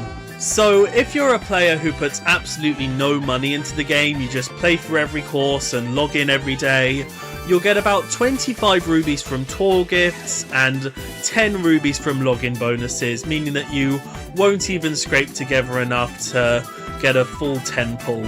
But there are, of course, other ways to get rubies. You know, when you start the game, you get a free set of 20 rubies for completing your first cup. And like I mentioned earlier, there are all the standard challenges that sort of lightly sprinkle you with rubies as you play through your first few tours. There are also the ranked cups, which are the main competitive mode in the game, where each week your scores in one pre-assigned cup will be put against that of 19 other players / made up CPUs, and if you win you'll get a nice set of rewards, including a good chunk of rubies. There are of course lesser sets of rewards for lower placements, but you still want to focus on winning to make sure that you can tier up, where there are higher rewards, slightly tougher opponents, but you know, if you're consistently playing through the game, you should have more leveled up items that can compete against these harder opponents. So it does feel like it naturally progresses, you know, as you play, but once you get near the top, my god, you're just put against the people who put all of their money into the game and are just impossible to beat. Like, there is an unironic strategy where you alternate between winning and purposefully losing so that the next week you're put against easier opponents just so that you have a good chance of winning again. Like, that just sort of shows how awful the matchmaking is for these ranked cups, but still, you know, it's not the end of the world if you don't get first place. It's just incredibly annoying when you put absolutely everything you can into it and you just can't win either way. Like, that's really not encouraging game design. But anyway, those are the main ways of getting rubies for free, but you can of course also pay for rubies with some of the most awful value for money microtransactions I have ever seen. Like, for £2 great British pounds, you do not get enough rubies for a full singular pull. And the maximum value pack gives you 30 pulls for the price of an overpriced modern game. Like, there's no reason to ever buy these. Even if you think you're just a couple pulls away from getting the item that you want, these are still just absolutely not worth it.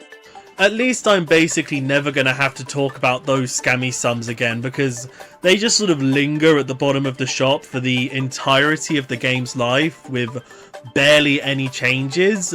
Something that will keep rotating are the paid banners, which are basically just slightly more worth it packs. These will generally give you an equivalent number of rubies price-wise to the scam packs, on top of 1 or 2 drivers, carts and gliders, and or some tickets. So they're objectively better value, but still, unless you're really desperate to get the drivers, carts or gliders within the pack, they're still really not worth getting. Like, especially if it's an item you've already got, you're basically just paying for a level boost ticket for that item rather than, you know, the item itself. You are thankfully limited to the amount of times you can buy each of these paid banners, so people with true addictions can't completely spiral, but still, you're able to get up to 3 of each pack, which, like, as I get into them, you're going to truly see just how little you really get for each of them. Just, yeah, that's like the main ways that this game tries to monetize itself, but there is one last source of monetization that I think is way better. The Gold Pass is this game's equivalent of a subscription service, costing £5 a month, meaning that you get 2 tours worth of it with every purchase. I just think when you truly step back and look at what you get, this is like inarguable value, as long as of course you're enjoying the game and are actively playing it every day and want to get the most out of it. Its main benefit is that it unlocks 200cc, which at first may sound a bit bad, you know, locking free features in 8 Deluxe behind a paywall, but 200cc works a lot differently in this game.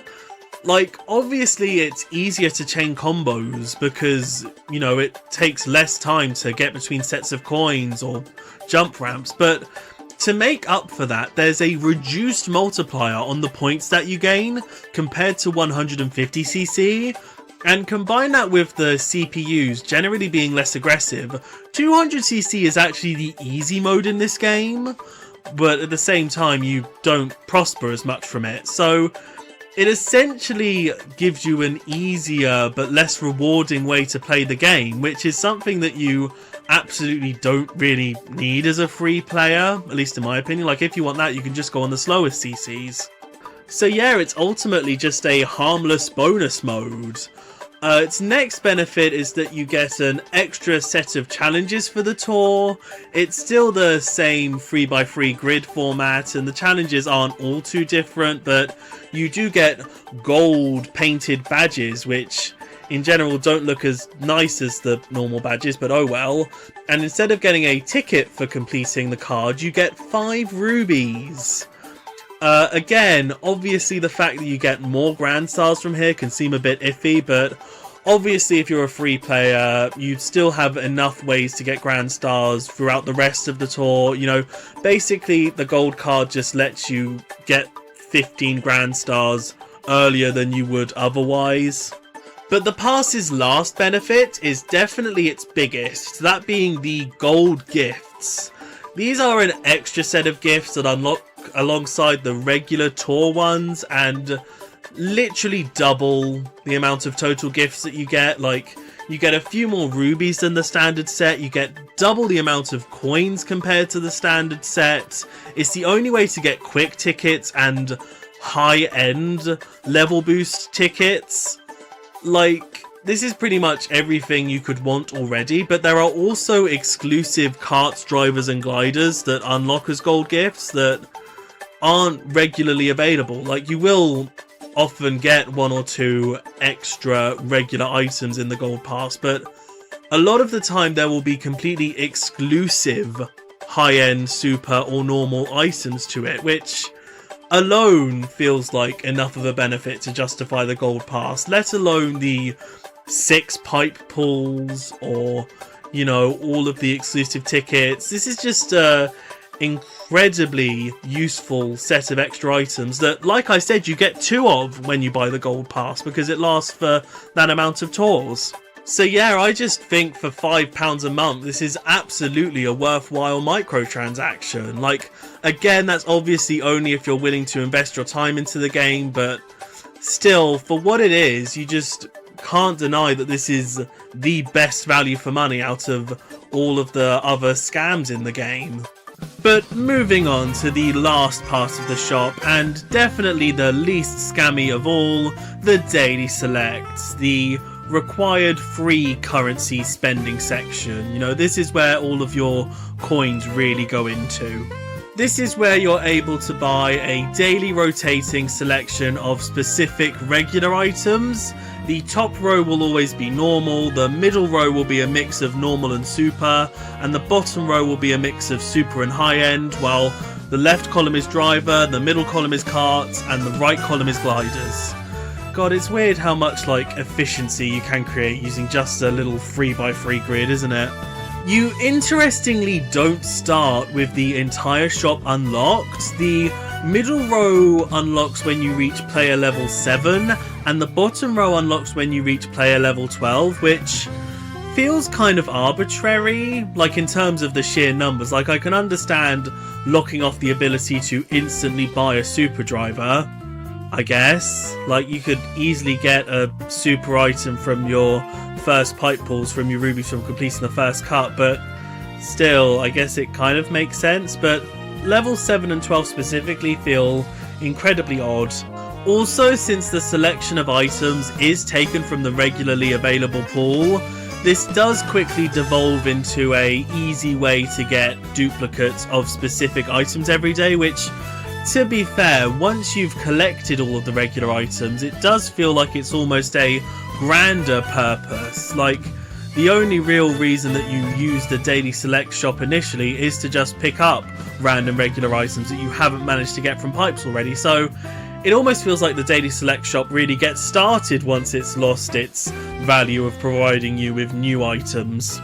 The only other thing to note appearances wise are that point boost tickets can appear in the top row and item and quick tickets can appear in the middle row, which, you know, it's always nice to have another way to obtain them outside of just gifts, especially quick tickets since they're only available in gold gift. You know, this is basically the free way to get them, even though they can be quite rare, but still it's nice that they're potentially available. And if you've maxed out all of the items of an individual type and rarity, level boost tickets will appear in their place. Now, it's not like one-to-one rarity wise, like normal items will obviously only be replaced with normal tickets. Super items can be replaced by normal and super tickets, and high-end items can be replaced by normal, super or high-end tickets, so they still find some way to make it stingy, but still, you know, it's good to have level boost tickets to help you start working on all of the items that aren't a part of the Daily Select. So yeah, it's always useful to go and check on the Daily Select, you know, apart from the daily challenges. This is the main reason to log into the game every day, just to see if there's something you need, which is really good and all you can ask for of the free currency based shop. So the final thing to talk about before we can finally get into the tours proper is the profile system. This is just a basic menu where you can look at your stats throughout the game, like how many drivers, karts and gliders you've collected, your highest score in a race. You can choose 8 different drivers to sort of represent yourself, and this is also where you can pick the badge to put next to your name in races. Your profile can be viewed by you and also your in-game friends, which for now is quite an arbitrary system. Like, you basically just exchange codes with random players and then you can see how well they're doing in each of the current tour's ranked cups and look at their own profile. And there's also some standard challenges related to making a certain number of friends, and that's literally the most use you get out of them for now, but still, you know, it's a nice system to have in the game nonetheless. But anyway, that's it. That's the basic foundations of this game, so we can finally get into all of the individual tours and all the fun new content that they bring, and ooh, you know, this is where the video's finally going to get exciting, which is a bit of an indictment if you've already watched this far, but still, I thought it was necessary to just talk about how the game works, just so that you understand the foundations and how all of the stuff that's put on top of it sort of adds and or detracts from it. I just thought it was important to go into minute detail so that it all hopefully made sense. Now, the first tour of the game is the New York tour, but a few months before that was the beta tour, where specifically invited players could enjoy the game for 2 weeks before anyone else. But I'm not really going to get too in-depth into it, mainly because I still think you get crucified if you show any proper footage of it, so I don't really want to risk it. But to be fair, there's not really too much that I want to talk about with it anyway, because all of its content is just stuff that was introduced into the game proper within its first few tours. Like, there were some differences with item rarity and special item distribution that I will be mentioning as I get to those specific items. The main gameplay differences were that there were no T variants, rubies were instead emeralds, several items like the quick tickets weren't available, and it had one of those incredibly stupid stamina systems where you get 5 hearts to start with, and when you use one it takes half an hour for it to regrow, which I always hate as a mechanic in free-to-play games and would be even worse here. Like, as much as I hate the restrictions on the amount of coins you can collect and the amount of EXP you can get for characters per day, I massively prefer it to any sort of stamina system. So, you know, there's that at least. But anyway, getting into the proper start of the game, on the 25th of September 2019, Mario Kart Tour launched with the New York Tour, which I've always found quite an interesting place to start. Like, yeah, New York is obviously analogous with New Donk City from the then latest Mario platforming game Odyssey, but still, you know, the Nintendo devs are Japanese. Like, I don't think anyone would have complained if they started the game in Tokyo. So, to go with New York, while it is probably, like, the most famous city in the world, it still just feels like quite a weird choice, to me at least. You know, I'm probably just overthinking it, like with literally everything else about this game. But looking to the content introduced in this tour, and it's not exactly the most overwhelming base game package. Like, the number of drivers, karts and gliders is higher than Mario Kart 7, but the number of courses introduced being just 11 is by far the smallest of any base Mario Kart game. Obviously there are all the different variants to account for, but still, you know, it's a surprisingly small number. But luckily, even just looking at the game's launch trailer, there are way more courses shown than are present here, so yeah, their strategy was clearly to get a good amount of content split evenly between the first few tours rather than overwhelming at the start, you know, potentially not even having the T variants, just a normal and reverse, and then making room for about 10 extra courses. Taking a closer look at the courses introduced, obviously the big star here is New York Minute, the first brand new Mario Kart course in over 4 years, and it's just a figure of 8. It's a very pretty and thematically diverse figure of 8 with trips to Central Park and past all of the lovely big buildings, but still, you know, it is just a figure of 8, but, you know, it is perfectly spiced up by the T variant at least, which does start the tour, so that's at least a good first impression. But still, it's incredibly basic layout, just doesn't make it feel that special. But still, you know, just the whole vibe of being in New York is reasonably well captured, apart from obviously all of the issues that face New York in the real world that they couldn't possibly address, but still, you know, it's nice. As for the retro courses, this is quite an interesting starting selection. If you can't already tell by the choices, a lot of course assets for this game are taken straight from 7, and I appreciate that they sort of wear their heart on their sleeve about that by including 8 courses from that game in this selection of 10 retros.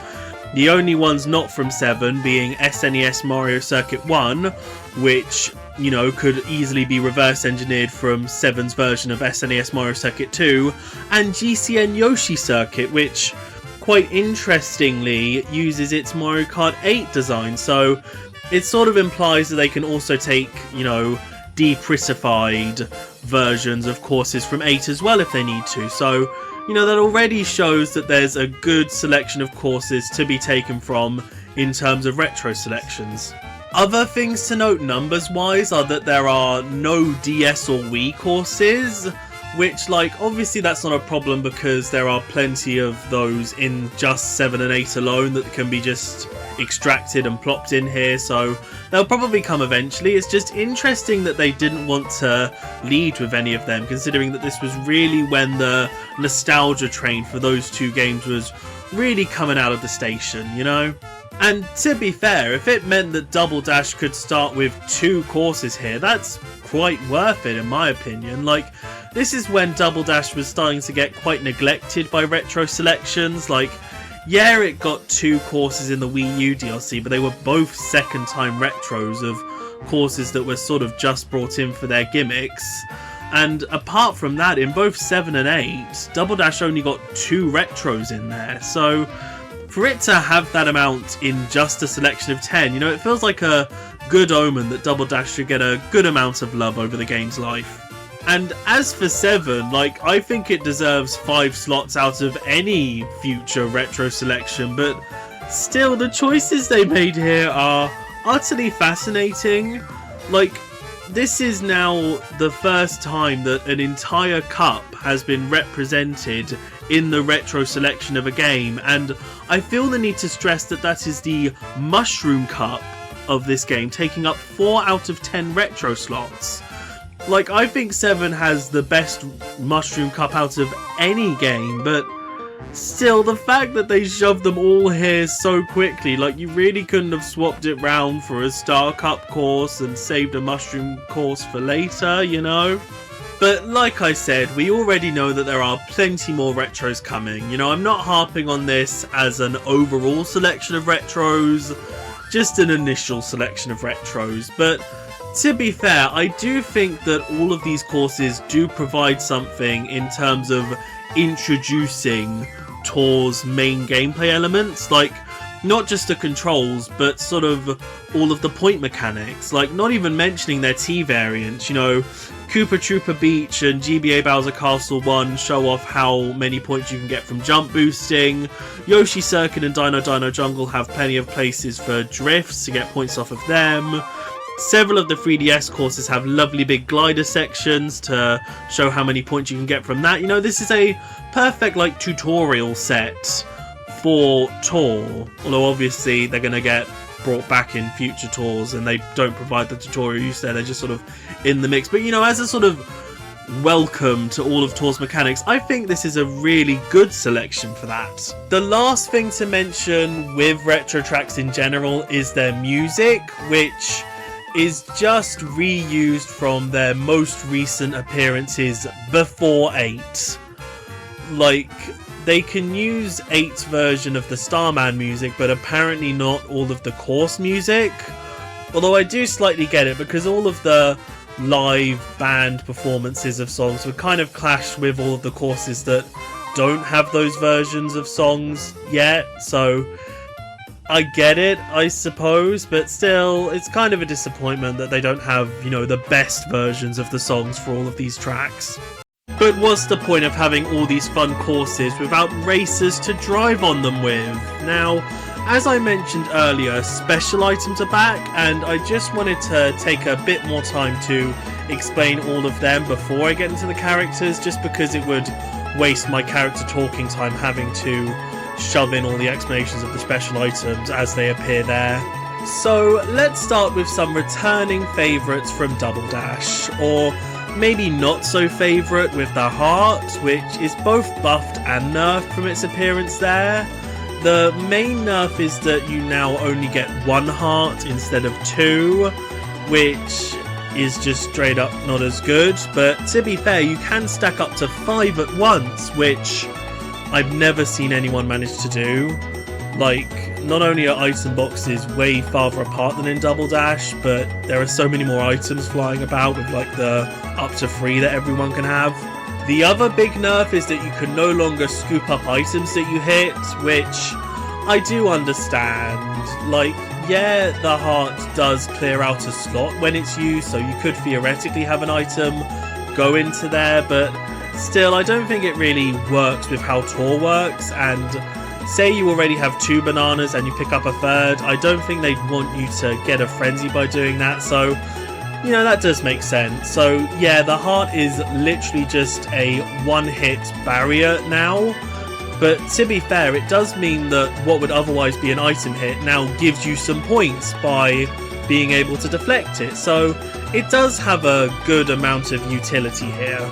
Although its Frenzy Bless is a bit naff. You know, this has the same kind of problem as the Mega Mushroom, where you're just sort of in the normal star mode, but to be fair, the hearts that you have surrounding you do pulse out as you tap on the screen, so you do get a slightly bigger offensive barrier around you, but still, it doesn't really make up for how little use you get other than just being able to ram into opponents.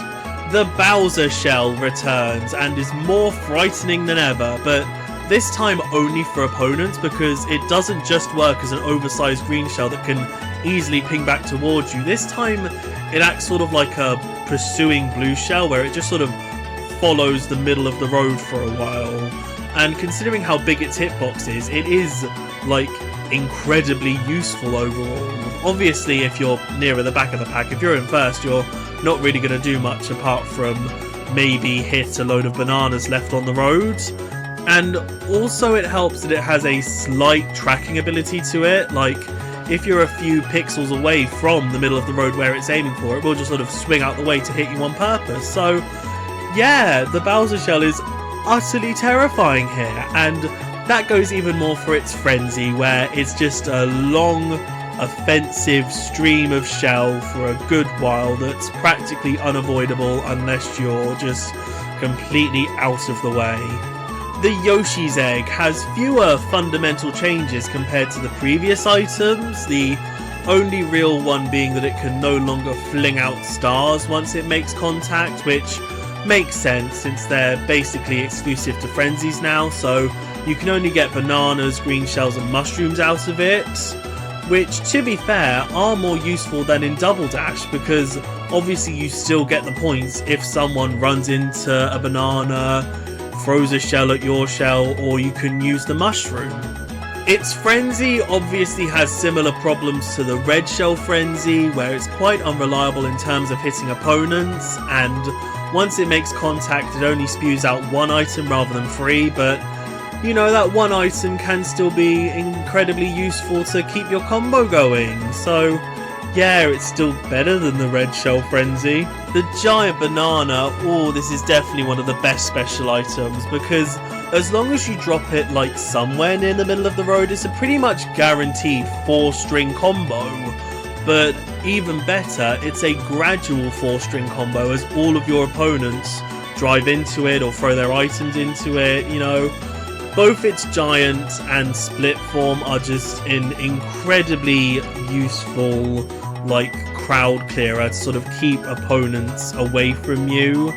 Like, especially in narrow corridors, they're just utterly perfect, and that goes like a million times more for its frenzy form, because you'll notice, like, as soon as you've finished tapping the screen and the frenzy's gone, like, all of your opponents will be like half a lap behind you because they just can't help but run into all of these bananas. Like, just everything about it is perfect, and it's always so satisfying to be able to use a character that has it. The Fire Flower might as well count as a returning item from Double Dash, because it pretty much works like the Fireball from there, although you do only get 3 instead of 5, but you know, I think 5 would be a bit too many.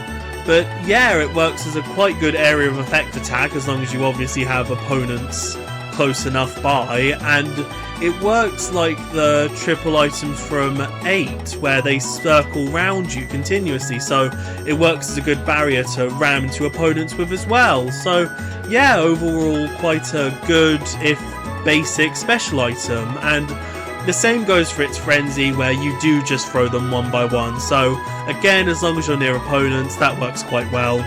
Moving on to other returning items, we have the Lucky 7.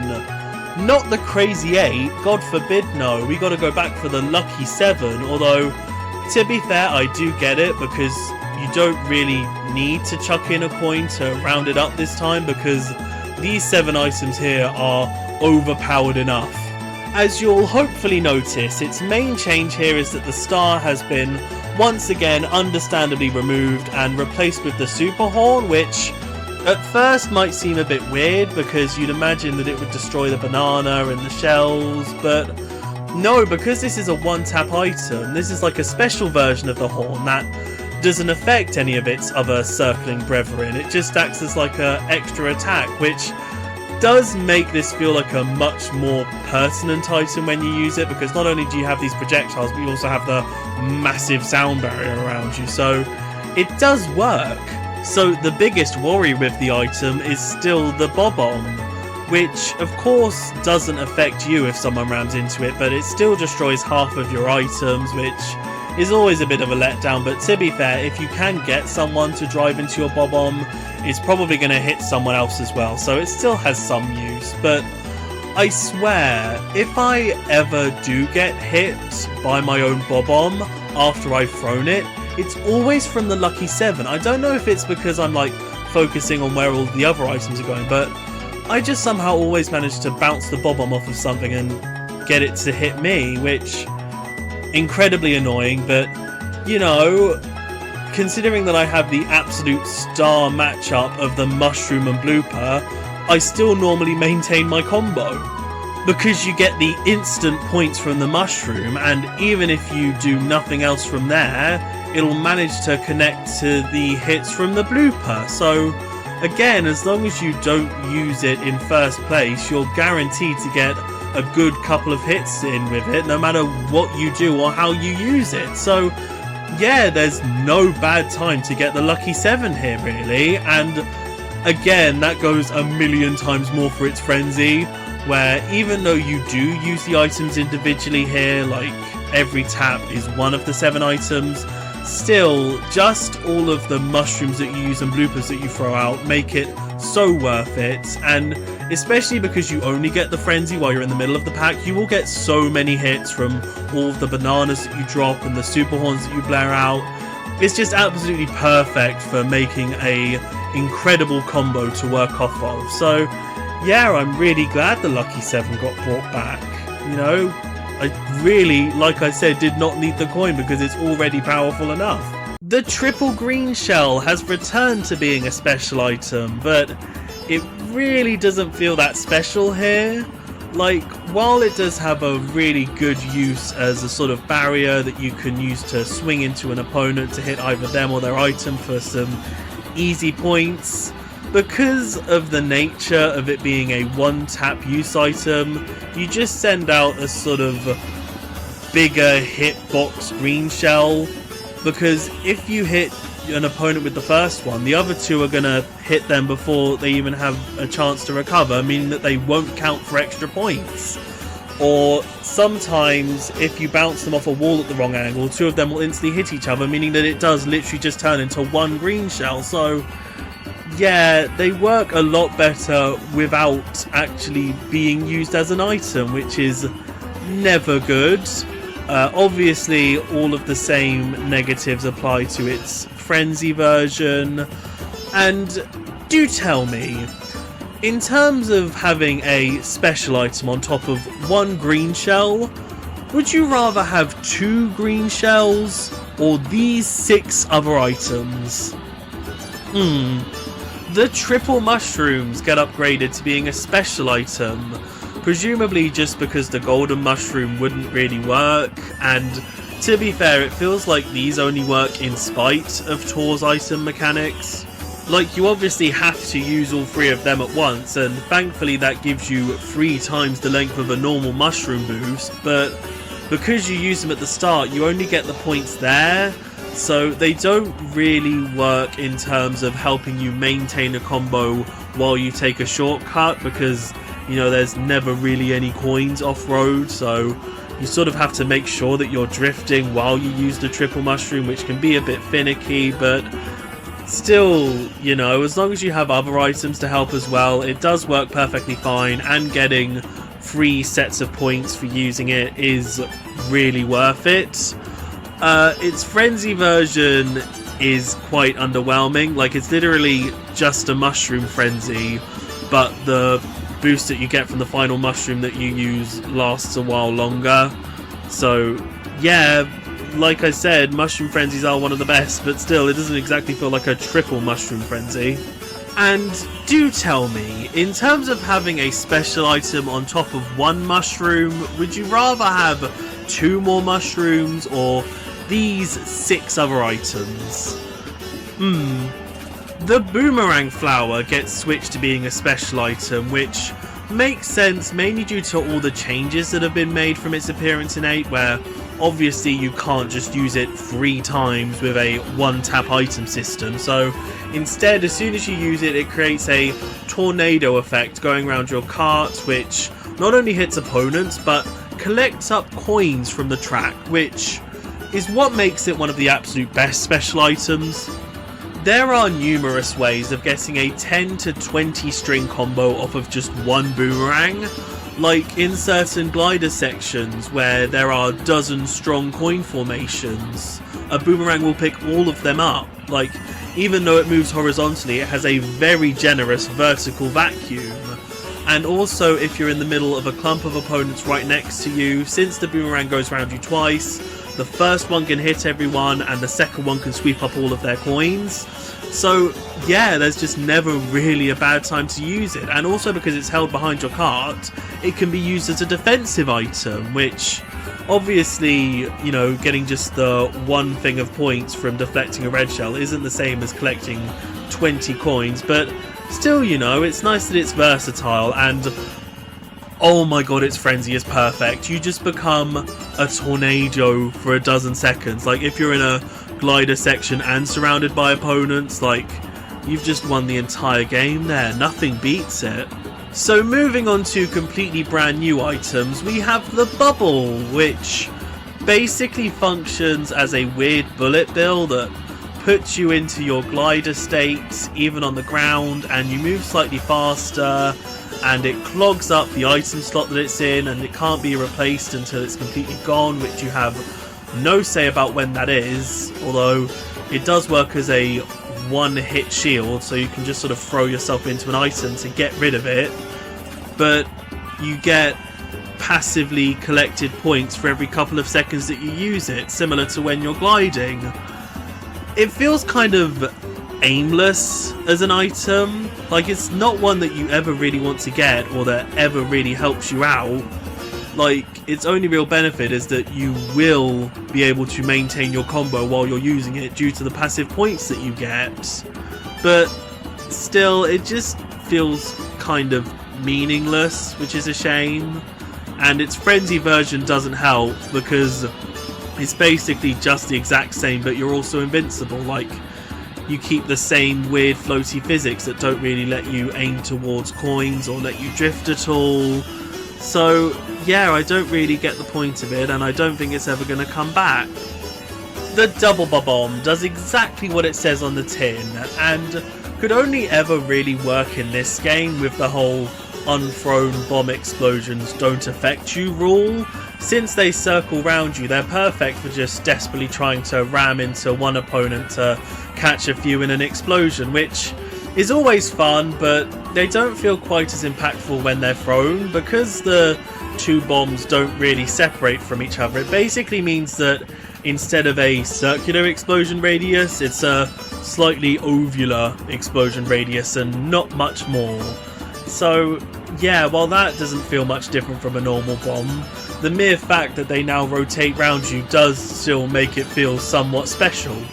Their unspecialness, though, is most on show with their frenzy, where, yeah, you're just throwing out those ovular explosions over and over. It's really not at all different from a bob-omb frenzy, in my opinion.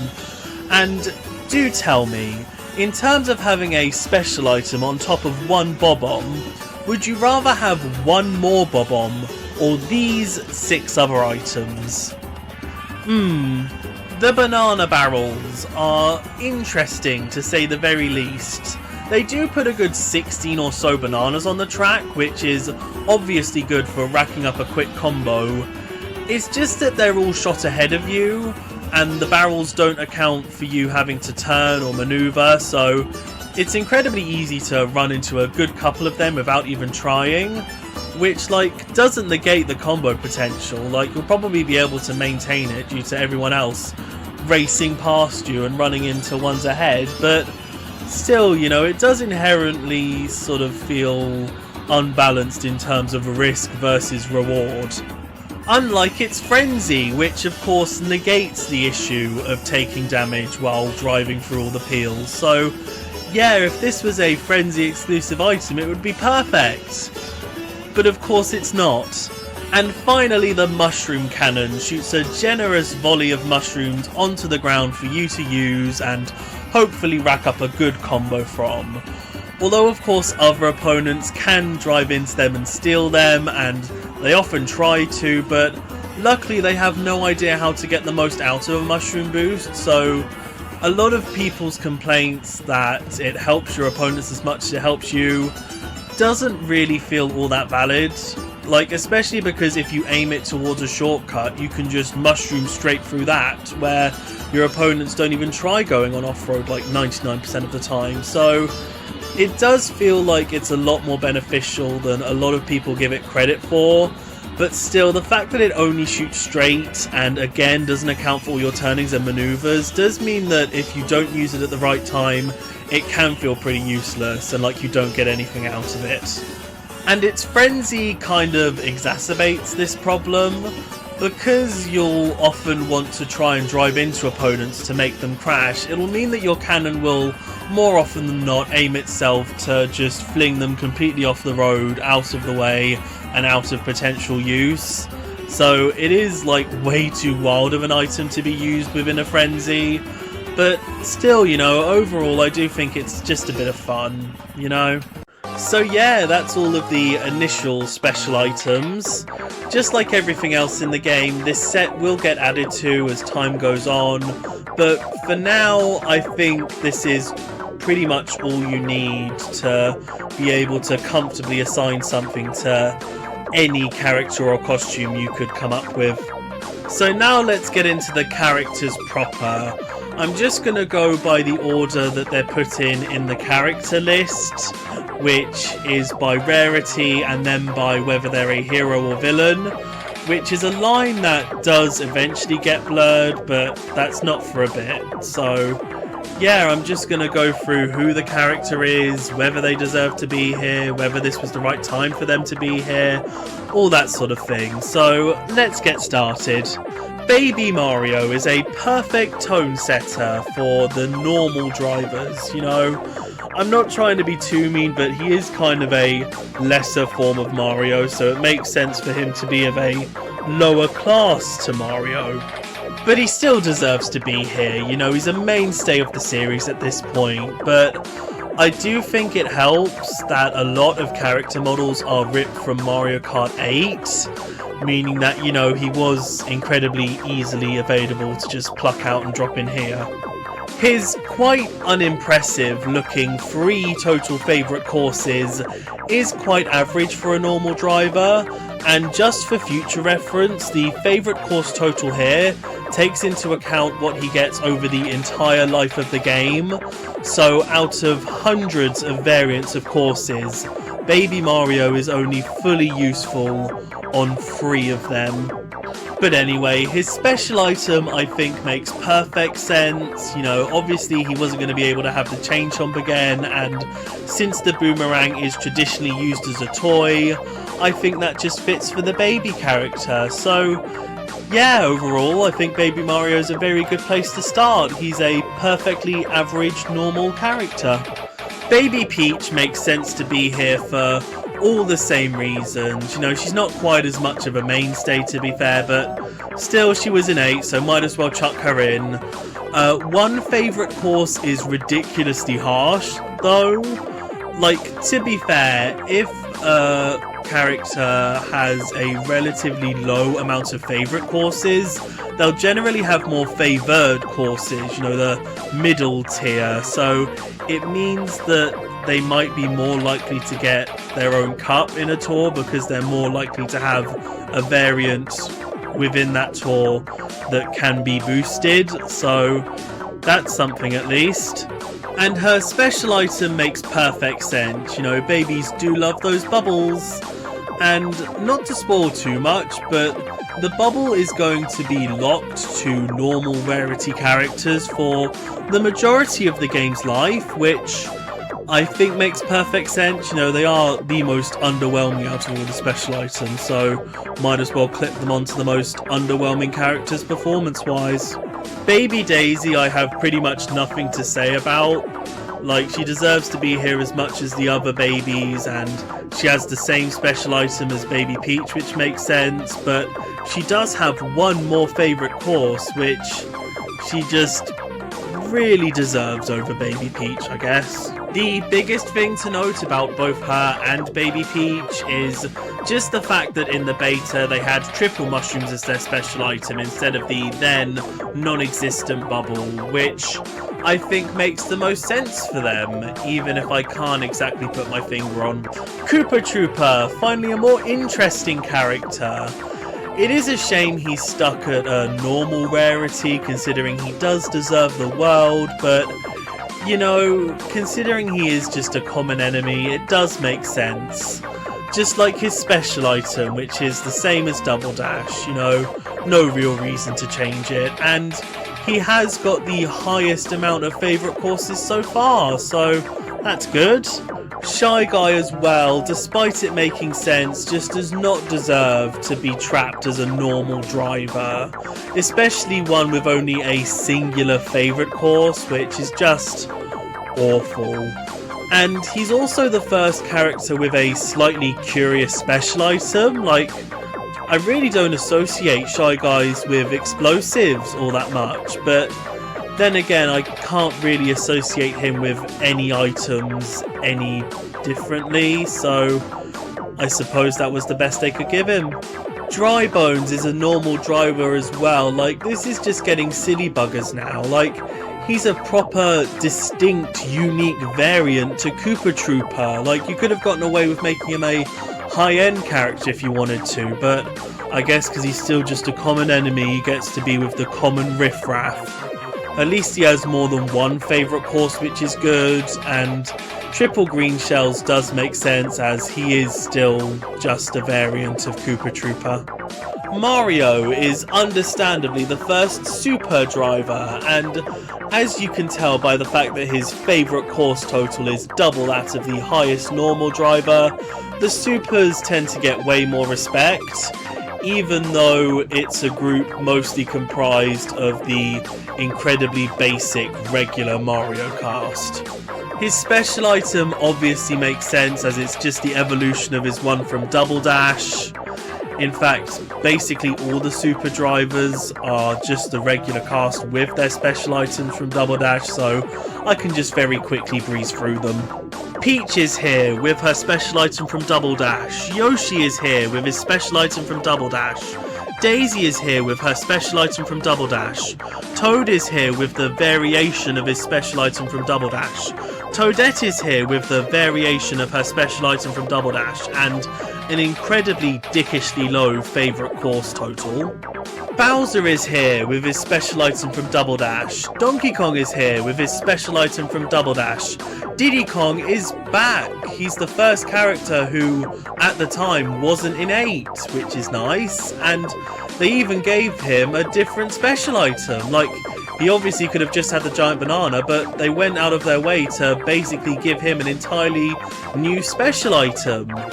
Although he also has a surprisingly low favourite course total, so I don't really know just how committed they were to wanting him back at the end of the day. Metal Mario is the first high-end character and is a brilliant tone setter for this group once again. You know, he is a special feeling variant of Mario and therefore deserves to be a class above him.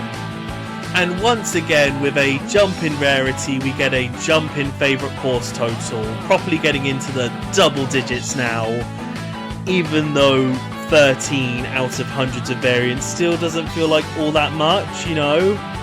It's still higher than 12. His special item, though, is the same as regular Mario's, which, like, I can't think of any that would fit him much better, but still, it does make him feel a bit less special when he shares the only possible common trait with his normal variant. Peachette, I think, is quite a statement piece in terms of a first Peach costume, even though she's really a Toadette costume, but, you know, she looks like Peach, so we'll just call her a Peach costume, especially because they could have just included Pink Gold Peach or Cat Peach if they wanted a high-end Peach in the first store, but no, they went out of their way to include this different variant that was only introduced in a game 8 months before Tour's release. So yeah, I think as a costume here, she works incredibly well and I really enjoy her. I also like that they emphasise the Toadette connection by having her special item be the upgraded version of her triple mushrooms. It is a shame that she ended up with one less favourite course than Metal Mario, but still I think she's totally harmless, at least in Tour. Pauline is the first wholly original brand new character for this game, and what a way to start. She just fits in so perfectly, and this just felt like the right time for her to be in a kart game. Like, this was sort of during her rise throughout the Switch 1 era, but this was still only her second playable appearance, so she still felt quite fresh as a playable presence. And obviously the fact that she's being introduced in the New York tour makes her feel even more thematic to be here. I will say the fact that she's new does feel like an excuse to make her a high-end character, and a tour exclusive one at that. Like, she is one of the headlines for this tour that you can only really collect here, and whenever else they feel like putting her in a pipe. Like, it feels like if she was a part of some Mario Kart 8 Deluxe DLC in 2018, she would have just been slotted amongst the super characters, but because she's new, she gets this premium treatment, which, I mean, she does feel like a premium presence, to be fair, especially with her overpowered special item that I feel fits not just because of the matching outward redness of her and her item, but because of the included super horn that's a noise-based item and Pauline is a musical character. So yeah, everything about her is just a lovely presence to have.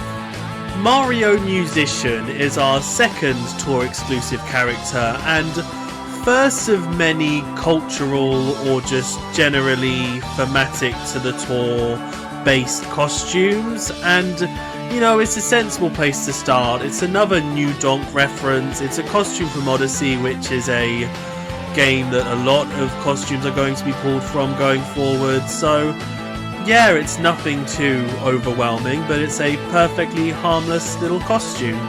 His special item, though, is a bit odd. Like, I don't think they could have given him the Lucky 7 as well, just because of the super horn sound-based connection, but I don't really get what bob-ombs are supposed to do with music, apart from making a really loud noise when they go off. Dry Bowser is another simple yet special feeling variant that can be ported straight in from 8 Deluxe. You know, there's not really too much to say about him, but I'm glad he made this base roster. And I do feel like him having the Bowser shell makes more sense than Metal Mario having the Fire Flower, because, you know, he still has the Bowser shell on him. Gold Mario was also technically added in this tour, but you know, he doesn't really count as a full racer. I just thought I'd mention him for the sake of completionism for now. So moving on to the karts, and similarly to the special items, there are a unique set of attributes that are individually applied to every single kart, although they are way less impactful and there's way fewer of them. These give boosts to the speed boost time and points earned by using from left to right dash panels, slipstreams, rocket starts, mini turbos and jump boosts. Like, you can hopefully immediately understand why these might be a bit underwhelming. Like, not every track has dash panels or trick ramps. Slipstreaming always takes a good few seconds to pull off and is normally a once per race thing. Rocket starts are definitely a once per race thing. So the only truly eternally useful one is the mini turbo, which obviously only about a fifth of the karts are ever going to get. To be fair, obviously most of these skills do have some good uses, like in T and RT variants there are plenty of trick ramps and dash panels, and in shorter courses like SNES Mario Circuit 1, the extended rocket start boost can genuinely make a difference at the beginning of a race. It's just that when you go on a course and your only top shelf kart is one that has a useless attribute, it just makes the whole system feel useless, quite frankly. But to be fair, I can't think of any concepts for individual attribute sets that would work any better than this. It's just an inherently flawed set that doesn't really work based on how favourite courses are distributed, that will naturally mean that even if a kart feels thematic to a course, it sometimes won't be the best fit for that course with its attribute, you know what I mean? I can't even think of any extra attributes that would really work, like maybe gliding, where instead of extra boost time you get extra speed in the air, but that might feel a bit too broken. But if it was included, it would hopefully have a more distinct image than the 3 that have Mario driving on a blue background, making them needlessly tricky to decipher on the kart select screen when they're really tiny, which is just another great little wrinkle in this system. I'm not going to be harping on about whether each kart's assigned skill makes sense for it, because it really doesn't matter. Like, the only patterns are that orangey yellow karts will often have dash panel, green karts will often have slipstream, and if a kart has a word in its name that matches up with one of the skills, like boost or turbo, it'll often have that skill. So yeah, it's not really worth commenting on.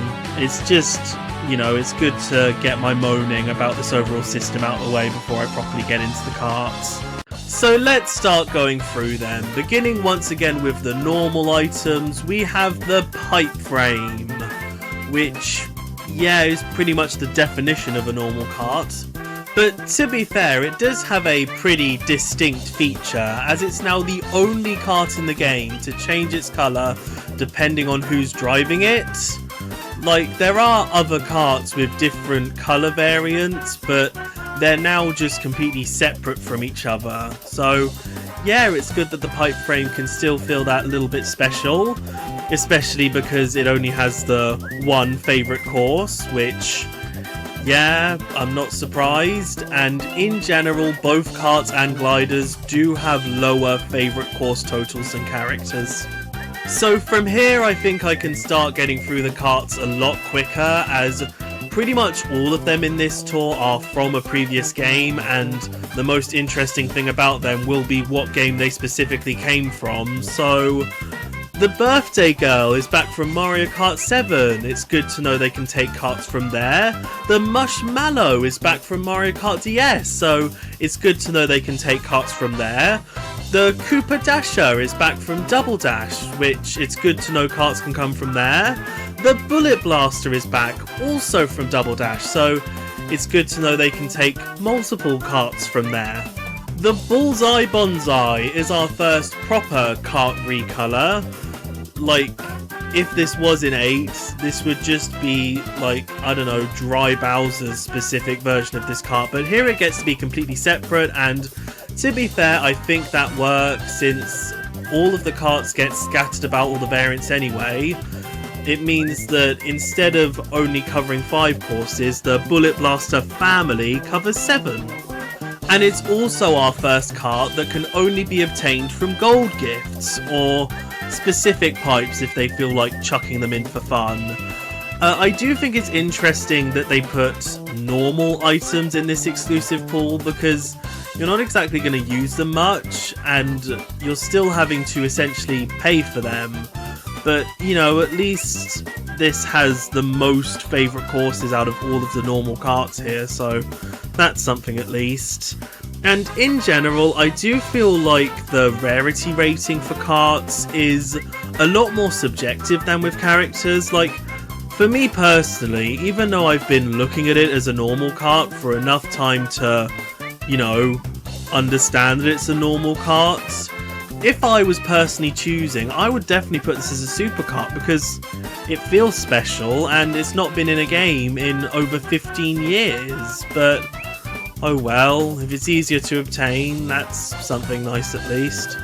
But anyway, moving on to the superkarts, we have the Mach 8 back from 8, so it's nice to know they can take karts from there. The Day Tripper is back from Wii, so it's nice to know they can take karts from there. The Turbo Yoshi is back from Double Dash, and is just as endearing as ever. The Soda Jet is back from 7, and is just as endearing as ever. The Super Blooper is back from Wii, and is just as endearing as ever. But to be fair, as confusing as that classification is, at least it's still a superkart, because in the game's beta, the Super Blooper was only a normal kart, which, like, totally unacceptable. So glad they changed it. I would have filed a complaint if they didn't. The Gold Blooper is our very deserving first gold repainted kart. What's interesting is that from here on out, every single other gold kart is going to be a high-end, so for this to stay in Super is a bit weird, but considering that it's a gold gift, it's probably to balance out the rarity of items that you can obtain from there, so it kind of makes sense. And one other thing about this and its normal variant is that they're classed in the Heroes section of karts, which, like, there's going to be a lot more weird and wonderful classifications of karts from here, but for now, just know that while pretty much every kart will make sense in terms of what side it falls on, there will just be like obvious exceptions like this, where it's like, why does this possibly count as a Heroes kart? It's literally shaped after a Bowser minion. And speaking of the villain karts, we have the Flame Flyer back from Wii, and the Barrel Train back from Double Dash and 7. Moving on to the high ends, we have the B Dasher back for its 27th playable appearance in the series. The Black B Dasher is the third and final Gold Gift exclusive kart of the tour, and is just a brilliant showcase of how amazing some of these brand new recoloured karts are going to be. Like, because they don't need to really follow any rules to make sure that they colour match specific characters, they just go all out to make these look as amazing as possible with some utterly gorgeous colour palettes, and this is a perfect example of that. The Yellow Taxi is our first completely brand new kart, and it's one that's plucked straight from the real world, which is just great, but you know, it still looks good, it has a very satisfying shape, and it makes perfect sense to be a part of the New York tour as one of its pipe exclusive items. The Bad Wagon is back from 8, and feels kind of out of place as a high-end kart. Like, I'd put it in the same league as the Flame Flyer or Day Tripper, where it's a cool Mario spin on a real-world vehicle, but you know, it doesn't feel all that special, although I guess if they needed a specific amount of high-end karts for the start of the game, I would pluck this one out of that specific genre. The Blue Bad Wagon, on the other hand, this one's nice. Not only does it have a surprisingly good shade of blue on it, but it has the cool musical sheet motif running along the bottom rimmy bit that I don't know the proper name of, so it works perfectly as Mario Musician specific kart. And finally, the Gold Standard is back from 8 and is once again just Coin Rush exclusive for now. It is quite interesting though that this is a recolor of a kart that's not in the game. Like, I can kind of understand why 8 Standard kart isn't here, because it could possibly be the super equivalent of the pipe frame that changes colour depending on the racer, but they might have not thought that it had the best place for that in the kart roster, if that makes sense. So this adds up, although they could have also just gone for a completely gold pipe frame and that would have made just as much sense, but oh well. So moving on to the gliders, and starting off, their individually attributed boosts are a lot better than the ones for the karts. Each glider gets assigned one out of all but one of the standard items in the game, and you'll not only have a higher chance of getting that item from a box, but you also get more points for successfully using them. Now, that does only count for direct hits with the offensive items, like you don't get bonus points on bananas by using them to deflect red shells, but still, just inherently, I think you can understand why this is more interesting than just getting bonus points for doing basic actions throughout the race. It just adds a proper layer of tactics to choosing your glider. Like, obviously the boost that it gives to your chances of getting it aren't like dramatically increased or pretty much guaranteed or anything, but still, as long as you have a good variety of gliders on the top shelf for a course, it does leave you with plenty of options. Like, say the character that you've picked has triple mushrooms as their special item, like, do you want to then go for a banana glider to try and ensure that you have a defensive item alongside any triple mushrooms that you get, or do you want to go for lightning to make sure that your chances of getting a triple mushroom are as good as possible, since it doesn't interfere with any of the places that you can get triple mushrooms in? Like I said, it's never really that dramatic of a choice, but still, you know, if there's any way you can influence a race to go better for you, it's probably worth taking. The only real issue with this system is that the bonuses don't apply to special items. Like, if you pick a mushroom glider, you don't get bonus points on the triple mushroom, which feels incredibly short-sighted, as that would have given a perfect extra layer to the strategy, but oh well, it's better to have a good system than no system, I suppose. Once again, I'm not going to talk about whether a glider's assigned item makes sense for it, because even though there are double the options, it still normally just follows one of a few obvious patterns, like whether it matches colours or if a glider is themed towards a specific item, so it's not worth going into. So once again, starting with the normals, we have the Super Glider, which is the total equivalent of the pipe frame. You know, nothing that special about it apart from the fact that it changes colour depending on what character's using it, which is great. And we have the Parachute, back from 8, which is nice. And the Parafoil, also back from 8, and also 7, which is nice. And also already the last normal glider. Like, over the course of the game, not as many gliders get added as characters and carts, which is a real shame, because I'd imagine that they're easier to develop than both of them. So the fact they didn't take full advantage is a bit of a disappointment, but still, you know, it just means that we can savour each glider more. So moving on to the supers, we have the Peach Parasol, back from 7 and 8. I can't wait for the inevitable Daisy and Rosalina parafoils. I always preferred those versions anyway. We have the Flower Glider, specifically with its version from 8, which I always preferred anyway. We have the Bob-omb Parafoil, which is the first of many variants that just takes one of the basic glider shapes and slaps one of the in-game advertisements on it. Like, it's cheap and cheerful, but it works perfectly fine. And we have the Shell Parachute, which is another one of those variants.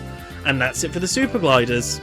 So the first high end is the Gold Glider, which is very interesting because it's the same one that you use in Coin Rush, where obviously the driver and cart from there haven't been freed from exclusively being in that mode. So I don't know what made the gliders so special. Like, maybe they just couldn't think of a good second non-exclusive high-end glider to have in this tour, so they just sort of plucked it out. But I mean, it's nice to have it here, I guess, even though I even more wish now that the gold standard was also available. The Fair Flyer is our first wholly new original glider, and while its shape and design aren't all that special, I just really appreciate how well it complements the Yellow Taxi. Like, those two are meant to be a set together, and that's really all you can ask for. And I appreciate that its special attributed item is the Super Horn, not just because obviously taxis are known for blaring their horns, but because of the whole noise and music connection with Pauline. So yeah, everything about this is lovely. The Swooper is back from 7, and while at first I was a bit taken aback by it being a high-end glider, it does have a very unique shape and standout colour palette, so yeah, it deserves to be up here. And finally we have the Bullet Bill Parachute, which is another one of those advertising slapped gliders, but this one is slightly shiny, and that means that it gets to be a high-end and tour exclusive. Apparently, this one doesn't really make sense. It feels like you could have had way more interesting things for Mario Musician in terms of a thematic glider. And with that, we've gone through all the items introduced in this tour. Like, while the selection of carts and gliders is a bit eclectic, I think it's perfectly lovely. It's just the character selection that really lets this bunch down. Like, just from looking at the game's launch trailer, you can tell that they were intending for all of the other characters you'd expect to be here quite soon, and that this is basically just part one of the game's overall launch selection. It's just when you don't have series mainstays like Luigi or Wario, it just makes this bunch feel inherently incomplete, especially for casual players who just want to jump in and pick their favourites. To not have their favourites available from the start, it's understandable that it would put a lot of people off of this game. But anyway, moving on to everything else in this tour, we have the weekly spotlight pipes, which, you know, I don't have much to say about since I already went through all of the items and how they match up with each other, but you know, they definitely picked the right order to do these pipes in, if nothing else. Pauline is definitely more attractive to get than just a costume for Mario. Next we have the paid banners, where there's only one in this tour, being the New York set, where for £20 you can get a maximum of 11 drivers, karts and gliders.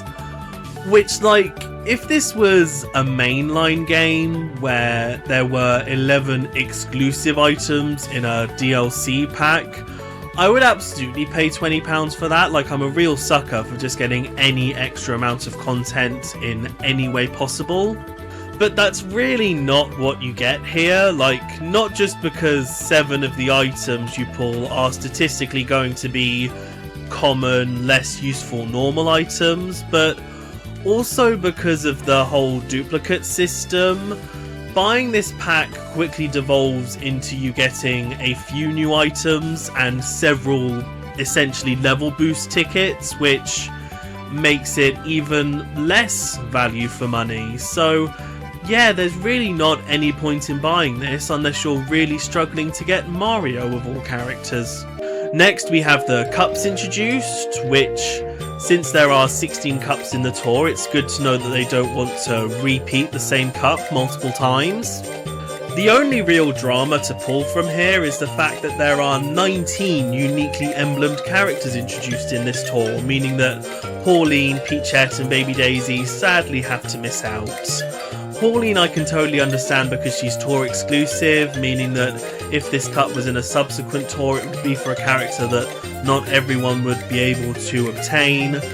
Peachette is regular, but because she's brand new, I assume they want to give her a spotlight final cup in a future tour, and just screw Baby Daisy, I guess. But branching off from that, we have the ranked cups, which I'm not going to be going through for every tour. I just wanted to show them off here so you can get a good understanding of how they're usually formatted. You know, as you can see, the chosen characters aren't the most relevant to the overall tour. The selection of courses is quite random, but you know, there is one that thematically links to the titular character of the cup, so that's nice at least. And the final thing to talk about are all of the different bonus challenge types introduced. Again, I'm not going to be talking about what courses get what type of bonus challenge tour to tour, especially because they're quite copy and paste course to course. So it's better to just talk about their format and how they work quite extensively as soon as they're brought in. So let's start with Ready, Set, Rocket Start, which literally just asks you to pull off a rocket start with the most optimal timing possible, and the amount of grand stars you get is dependent on the amount of points you get from pulling off the rocket start, which is again determined by how well you time it. So yeah, it's the definition of tutorial, and it's the bonus challenge of the first cup in this tour, and it never needs to appear again. So yeah, a great way to start the bonus challenges. Next is Ring Race, which gives you 1 lap to drive through as many pre-placed rings as possible. So it's a good way to get used to how the game handles and some of the lines that you can take on every course, even though there are plenty of points where you just have to sort of drive in a straight line in the middle to get like 10 rings in a pretty looking shape, or they plop in extra trick ramps for you to go off that aren't in the regular course. But Still, you know, it works a lot better as a tutorial that can be consistently dragged and dropped into pretty much every tour as long as it's consistently put onto the new courses. Next is do jump boosts, which gives you 1 lap to do as many jump boosts as possible, which you'd think would just plop you on the T variant of a course and call it a day, but no, they make an entirely unique T variant of each course, which has much less of a focus on the big red ramps and just puts all of the little trick ramps on, which is a great way to get to know how you handle in the air and how to properly chain together going off these little ramps, which, you know, is nice. And it also shows you all of the unique things that you can trick off of in this game, like Goombas are for some reason bounceable off of, which, like, you'd think would make sense given the mainline platforming games, but there's really no scenario in this game where you'll go off a ramp and then jump off of a Goomba on a regular course, so that's pretty much wholly unique for this single bonus challenge type, but still, you know, it is always satisfying to pull off. Next is Big Reverse Race, which plops you into the middle of lap 1 of a race without a countdown or anything, and all 7 of your opponents are a distance ahead of you, and you just have to claw your way to the top before the end of lap 2. It's perfectly self-explanatory, but it's still a lot of fun, especially because the computer opponents here aren't all that smart. So yeah, you just need to get 1 good frenzy and you'll be at the top, and yeah, it's always just nice to clear through. Next is Goomba Takedown, where you learn how to properly massacre the local Goomba population of every course, whether it's through speeding off of a dash panel, which shows you that you can use them, or even mushrooms to properly take down Goombas in this game, which feels like a good change to the mainline games. It's always been annoying that you could only take them down with offensive items and not just through speeding over them. But yeah, the other main way that you deal with them here is just by throwing green shells and bob-ombs, which is at least a good way to learn how to aim with those items. But this is still just an incredibly morbid bonus challenge, especially because a lot of the time Goomba stacks will be on top of explosive barrels, which just feels wrong at that point. Like, what did they do to deserve any of this? Next is Glider Challenge, which has you trying to fly as far as possible by gaining extra height off of airflows and making sure you dodge all of those dastardly obstacles. Again, this is a great way to learn about the game's mechanics, here of course being how to control in the air and gain extra flight time. And you'd think these would only be staged on the naturally occurring big glider sections within the game, but no, you'll often get plonked way above the course and you'll get a bird's eye perspective on it, completely unique from any way you've experienced them before. The only real way that these tie in to the specific course that you're on are by having the obstacles that you bump into be thematically linked to it. So yeah, this is just a really fun way of getting a cool new perspective on things. Next is Steer Clear of Obstacles, where you're given 3 balloons, which it's nice that they can make an appearance even if battle mode's not in the game, and you have to protect them as you go through an ultra hazardous version of a course. There are traffic cones surrounding areas where you will get hit by obstacles like piranha plants, which does make this challenge feel a bit easier than it sort of could be, but still, you know, it's a good way of teaching you where the main hazard zones of different types of obstacles are. Next is Versus Mega Opponent, which is a 2-lap race against an opponent who is constantly mega mushroomed. It's normally a 1v1, but there are a couple that have extra opponents as well who aren't mega, but they don't really add too much to it, so it's understandable that it's not too common of an occurrence. The results are normally decided at the very end of the race. Due to the nature of the mega opponents being faster than you, even if you hit them with an item, they'll be able to catch up anyway, and since the opponent is normally Bowser or Donkey Kong, they'll be constantly throwing Bowser shells and giant bananas to get them behind you for most of the race, so normally it all comes down to a well-timed green shell hit, or consistent, well-timed green shell hits if you can get in front of them, which does make them feel a bit anticlimactic, especially because they're normally placed at the end of a tour, but still, they make sense as the closest thing to a boss battle that this game would be able to manage. Next is Smash Small Dry Bones, where you have one lap to squish as many lightning dry bones as possible. It's a bit inherently morbid, but I suppose Dry Bones works as the titular minion here. This is another good challenge for learning the best lines to take on a course, although it is also a showcase for how finicky the controls can be because of the erratic movement of the dry bones, especially when they bounce off of each other. It can be hard to squish as many as you think you possibly can, but still, you know, it's easy to get the 3 stars, and there is always a point where you get given a Mega Mushroom, making it easier to squish more at once. And lastly, we have break item boxes, where you have one lap to run into as many boxes as possible, which are more often than not just in an orderly queue in the middle of the road, which does make it feel inherently a bit samey to several other types of challenges that teach you the best lines to take on a course, but the uniqueness here comes from the fact that some of the boxes contain mushrooms, which you'll need to use to catch up with the end of a queue of boxes, but at the same time you need to make sure you control your cart while you're going fast to make sure that you can hit them all. So it's more about teaching you how to keep controlling your cart while using certain items, so it still has a perfectly valid use here. And that's just about everything for this tour. The last note to make is that version 1.0.2 released on October 2nd, fixing several issues that would cause the game to become unplayable, like not entering a nickname when linking a Nintendo account, or just in general linking a Nintendo account, so that's nice.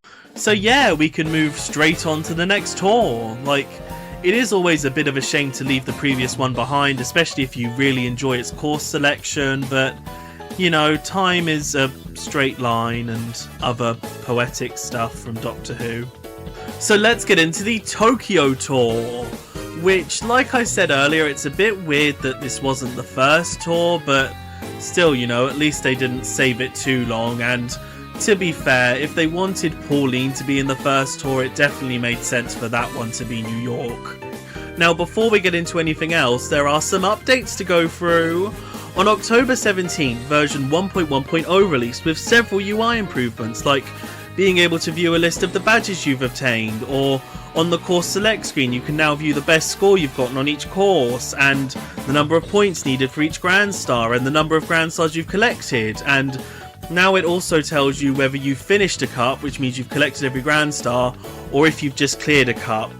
And there are also pop-up bubbles for new cups or tour gifts unlocked off screen, and there's also a little icon for the shop. These are all things that really shouldn't have had to have been added for an update. These are really simple base game UI features, but oh well, better late than never. The biggest change here is that CPUs can now use frenzies, even though I don't think I've ever seen that happen during a race. Pretty much all the time they'll go for middle shelf drivers anyway, unless they're using a titular cup character, but even then I don't think I've seen them ever get a frenzy, so, you know, it's the thought that counts, and I'm sure it helps stop the game from crashing in some weird scenarios. Oh, and also version 1.2.0 released on October 20th, just addressing known issues. So let's get into all the new stuff that was added, starting with the courses. Now, obviously Tokyo Blur is the big star here, and its layout is basically just a caricature of Wii Luigi Circuit, which for me is in the utter dredges of starter courses alongside Figure 8 Circuit, so that's just great. The scenery is really lovely. I especially enjoy the opening section on the Rainbow Bridge. You know, that feels like a unique start to a course, but there's just really nothing to this track. No real hazards, only the one little grass cut. It just feels so empty. Luckily, the other variants do a lot of work to make it more interesting, especially the RT variants that uses the Noshi from Dino Dino Jungle. You know, it sort of references kaiju films, which is a really cool little touch. But yeah, apart from that, I'm just really apathetic towards this course overall. The retro selection here is just way more interesting, and half of it is from SNES. Like, Mario Circuit 2 and Rainbow Road are just drags and drops of their perfectly lovely 7 versions, so that's nice, but Choco Island 2 is the first retro to not at least be directly related to a track from 7 or 8, so that's cool. You know, it either means that they're willing to remake DS specific tracks, or more scarily, they're willing to remake all of the different course themes from Super. The rest here are just more predictable returnees from 7, which is a bit of an insult to some of the best Desert, Mario Circuit and City courses from the franchise, but still, you know, we could easily guess they were coming, so there's no real surprise to them being here so soon. I do quickly want to compliment Neo Bowser City though, because with this game's incredibly restrictive controls and steer assist, combined with the incredibly tight S-bends on the course, this could have easily led to like one of the worst experiences in all of Mario Kart, but it does work surprisingly well. You know, you can successfully pull off your drifts and keep your combo without any real issue, and on the T variant they even put some of the red ramps in the turns so you can take them way tighter and even get a trick off of an airflow. So yeah, they made one of the potentially worst parts of the game incredibly interesting, so that's nice. But as you may notice, we don't exactly have enough courses here to hold up an entire tour, which means that we get some returning courses, which aren't exactly the most special selection, but to be fair, all this needed to do was not include SNES Mario Circuit 1, just to make sure we weren't overwhelmed by that theme. I do want to keep track of what courses are returning in each tour, you know, how often are courses being brought back, how many tracks are being brought back over consecutive tours, which is what those little 2s on top of all their pictures are for, you know, all the fun numbery stuff like that. And to be fair, I do think they provide quite a vital role within the game, like, not just in terms of making sure each tour has an acceptable number of courses, but because every driver, kart and glider often gets their highest volume of favourite courses in the tour they're introduced in, it means that that can be spread out amongst both new courses and returning courses, just to make sure that every course has a varied selection of both new items and older items. You know, it helps keep the game feeling healthy, I suppose, in the best way that a mobile game could. Let's just get into all of the new drivers, karts and gliders introduced. Now, there are a few less than the previous tour, but like, you never really want to aspire to having your first update introduce as much content as there was in the base game, so it's more than understandable. But before we get into the drivers, we do have a couple brand new special items.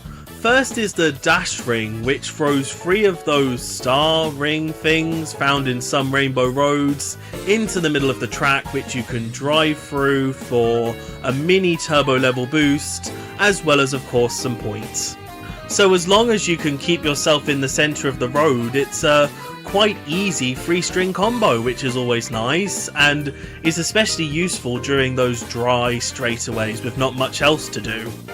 Now, of course, your opponents can use the rings as well, which, like, you know, you don't really want to be helping them, but not only is it a similar case to the Mushroom Cannon, where they don't really know how to utilise the boost, but the boost isn't that big anyway. You know, the way I like to see it is that as long as we're all going through the rings, obviously, we're just still driving at the same pace as each other, so it's really not worth fretting about, especially when it's such a useful combo booster.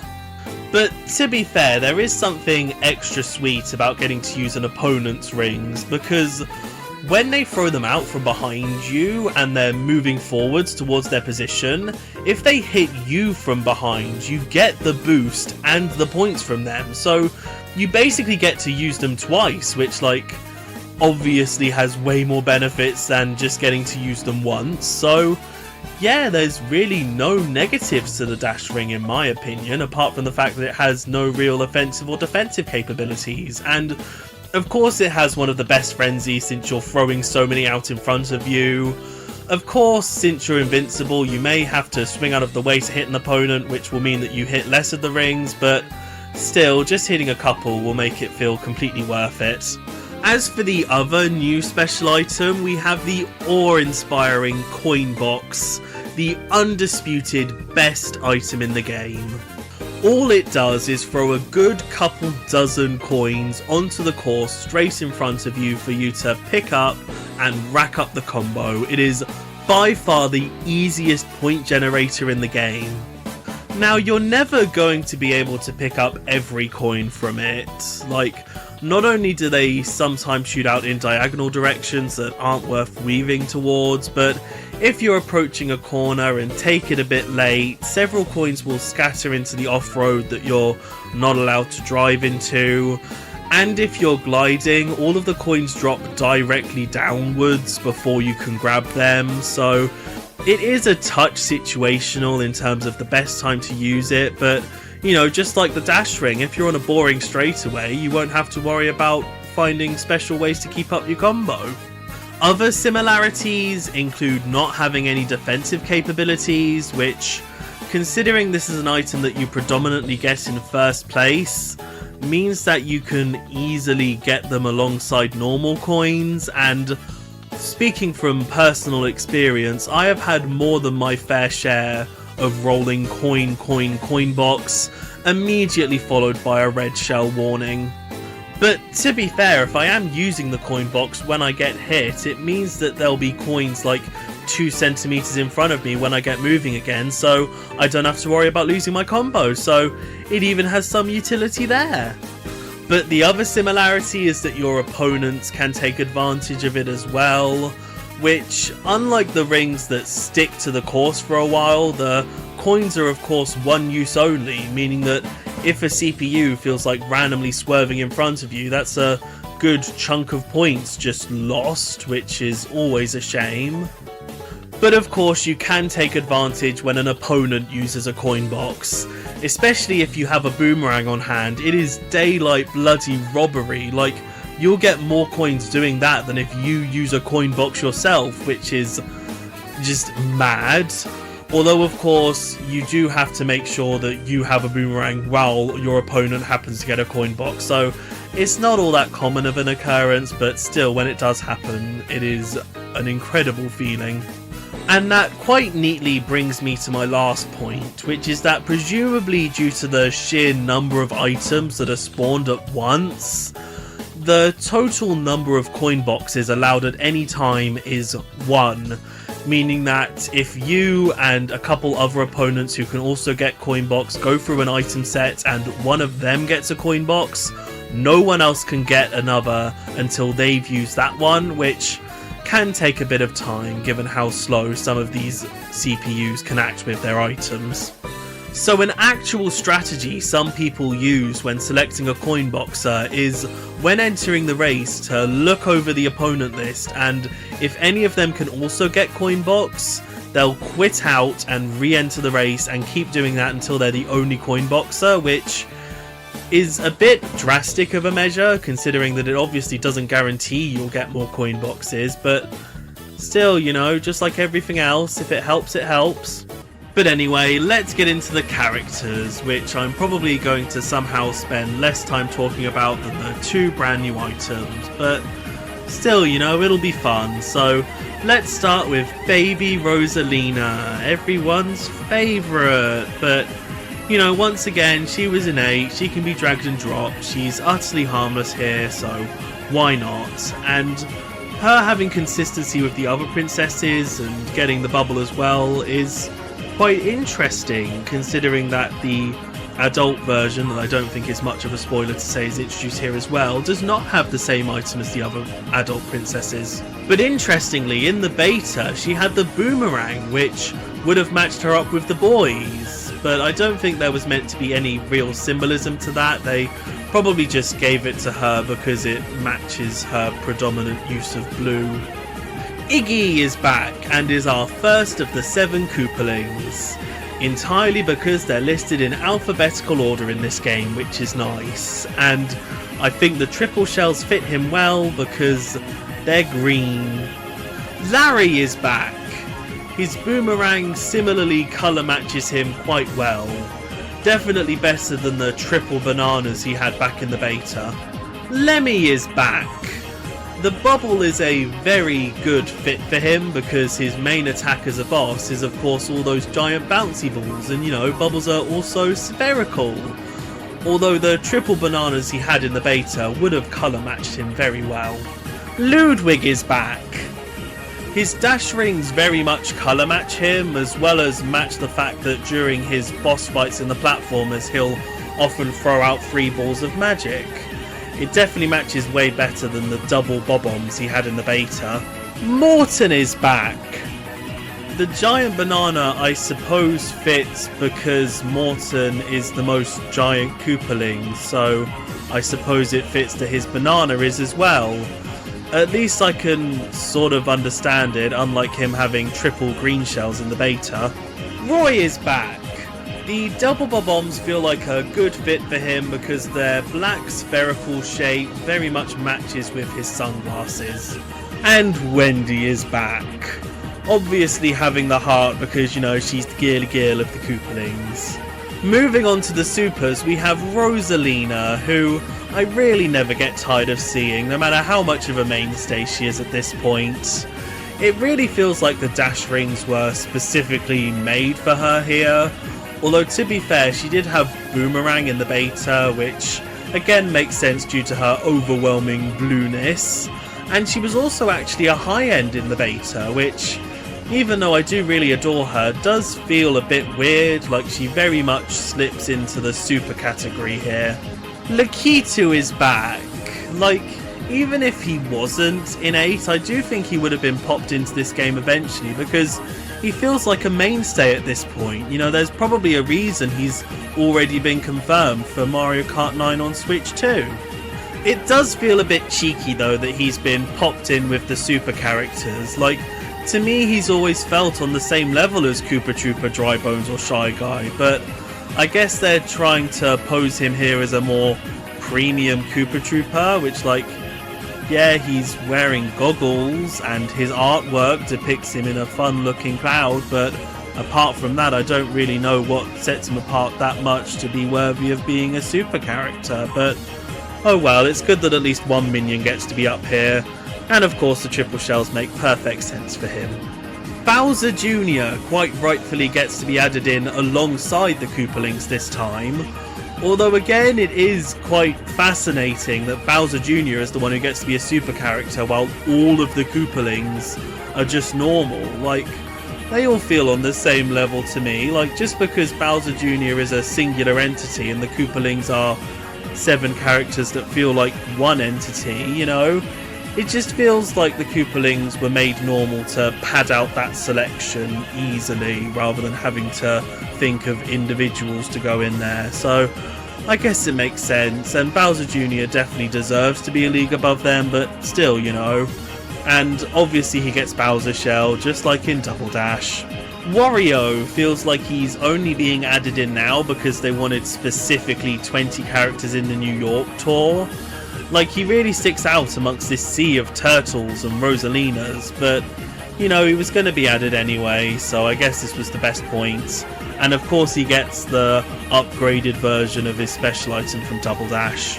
So moving on to the high ends, we have Peach Kimono, a very lovely Japanese-inspired costume. Like, they could have just ripped her Yukata costume straight out of Odyssey, but no, they went out of their way to make an entirely unique one for her, which I just really appreciate, and I think it looks absolutely lovely. You know, it still uses a lot of pink tones from her normal looks, but it still feels incredibly distinct, especially with the way she does up her hair, and I really like Mushroom Cannon as the special item because it kind of feels like an extension of the colour palette they have going on with her overall look, so yeah, this is just a really lovely, sweet addition. Mario Hakama is already his second exclusive costume. Like, it was obvious he was going to get more than everyone else anyway, but they could have at least tried to space them out a bit, but oh well, this is still a lovely little look. I do prefer it to Musician. Like, I'm always a sucker for a Mario costume that doesn't involve him wearing his hat, and the black works surprisingly well on him. I will say I don't really know why he has Coin Box. I assume it's something to do with the traditional use of a Hakama that I'm not really aware of, and if anyone was going to get Coin Box in this tour, it does make the most sense to be him anyway, so yeah, this does work as a costume, just so close to Mario Musician, it feels a bit, you know, overwhelming. So moving straight into karts, we have the Biddy Buggy, which, you know, I personally loved before it was cool in 8, so I definitely enjoy seeing it back here. And we also have the Blue Biddy Buggy as a reward, you know, an incredibly efficient use of one of its pre-existing recolours. I can't wait for yellow, green and pink to appear as well. The Cheap Charger is also back from Wii, another one of my favourite minion-based vehicles. We also have the Landship back from 8, which definitely feels like it could have gotten away with being a super or even high-end car. Like, it's very intricately detailed and animated and just in general looks cool, but I guess this is meant to be the shared Koopaling kart, so it gets to be relegated to the normal pile. Moving on to supers, we have the Royale back from DS, a kart that I've always really adored. It is a bit weird that this wasn't introduced alongside Peach last tour, but I guess that was something to do with the numbers of karts introduced, so it makes sense. We also have the Cloud9 back from 7, which does make sense to be here because of Lakitu. We have the DK Jumbo back from Double Dash, which again could have been with Donkey Kong, but numbers and that. We have the Chrome DK Jumbo, an incredibly interesting first recolor for this kart. Like, you'd think they would just spray paint on some logos of different Kongs or just in general patterns that you see on the barrels in the country games, but no, just lovely and silver. Makes perfect sense as a reward. We also have the Koopa Clown back from 7 and 8, which makes sense as Bowser Jr.'s kart. So yeah, a very rounded super selection here, I think. The Quickshaw is another Mario-fied version of a real-world vehicle, and again, I just think it really works. It has an incredibly interesting shape. I love all of its little colour highlights. It just fits in surprisingly well. The Kabuki Dasher I should be upset with for being another B Dasher recolor, but just look at it. Something about the B Dasher just lends itself really well to being recolored, especially with unique patterns like this. It's just really lovely. The Circuit Special was always one of the slickest karts in 8, so it totally deserves to be brought back here as a high end, and is the first of a general trend where most tours for at least the first year will endeavour to add at least one regular high-end kart and or glider, which, you know, it's nice to have more regularly available items, but it's weird that it's only for those two selections and isn't really focused on with the drivers, but oh well, better to have it in 2 rather than none of the categories. The Black Circuit is another lovely reuse of a pre-existing recolor as a reward. Can't wait for the orange version to turn up as well. Getting into the gliders now, we have the Paper Glider. Technically back from 8, although there it was an explicitly Animal Crossing themed item, so that's been understandably scrubbed, but I think they went a bit too far because this easily could have been a super glider if they gave it, you know, any sort of real pattern rather than just a block colour. The Droplet Glider is a simple, unglamorous, basic glider shaped with an advertisement slapped on it. The BBIA Parafoil is a simple, unglamorous, basic glider shape with an advertisement slapped on it. Moving on to the supers, the oil paper umbrella is another lovely little Japanese themed item that I think I might even prefer to the quickshaw. There's just something so endearing about its design and use of colours. It's just very sweet. The lightning oil paper I do enjoy as well, but it is just a bit less endearing for me because while I do love the lightning design, there's just something about the use of yellow and black here that just doesn't really click for me. The Wario wing is back from 8, and I mean, if you're not going to include a Wario themed kart, you might as well include a Wario themed glider instead. Moving on to the high ends, the purple oil paper umbrella I think gets to be up here purely because of its cute little floral design, which I totally respect, and its shade of purple does give it quite a regal feel, but that does make it feel that bit less endearing than the basic oil paper umbrella to me, so yeah, it's only my second favourite out of the bunch introduced. The full flight I can totally respect as another Japanese themed glider. I just don't click with it quite as well, like with all the protruding sticks and the use of red and white here, something about it just feels kind of childish, I think is the best word I can possibly use. Like, I know I praised my beloved oil paper umbrella for its use of red and white, but something about that just felt more right. Like, it just doesn't work as well here, sadly. But like I said, I do still appreciate it for what it is. And finally, the Cloud Glider, back from 8, makes sense to be here as another Lakitu adjacent item. Although it is interesting that unlike the Cloud 9, it gets to be a high end, but I guess there are 2 clouds here rather than 1, so it's a bit more special in that regard, if nothing else. And that's all of the items introduced in this tour. It already feels like with this injection that the overall selection is a lot more well-rounded. Like, even though we're still missing Luigi, they can't be holding back on him for that much longer. And I do find it interesting that there was much more of a focus on introducing normal items in this tour.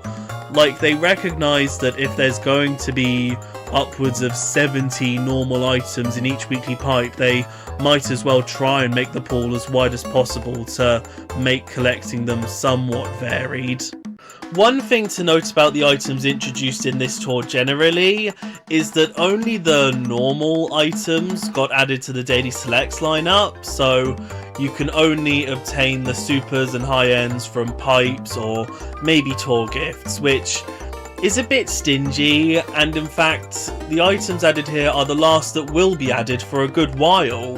The Daily Selects lineup will only get updated at specific points in the future, which, again, very stingy, but you know, they'll get added eventually, and I will of course mention when items are added. So moving on to the weekly spotlights, and while none of these items are quite as enticing to collect as Pauline, they are still perfectly thematic and cool. I personally massively prefer week 1, but that's due to my leaning towards more regal feeling items, and just in general I prefer its overall colour palette as a set. Next we have the paid banners, where we've already arrived at perhaps the most iconic image from this entire game, the £40 Diddy Kong pack, where for the price of some Nintendo Switch games you get a character who's already been relatively easily available since the start of the previous tour, as well as enough rubies to pull 20 pipes, 14 of which are statistically going to be the irrelevant normal items.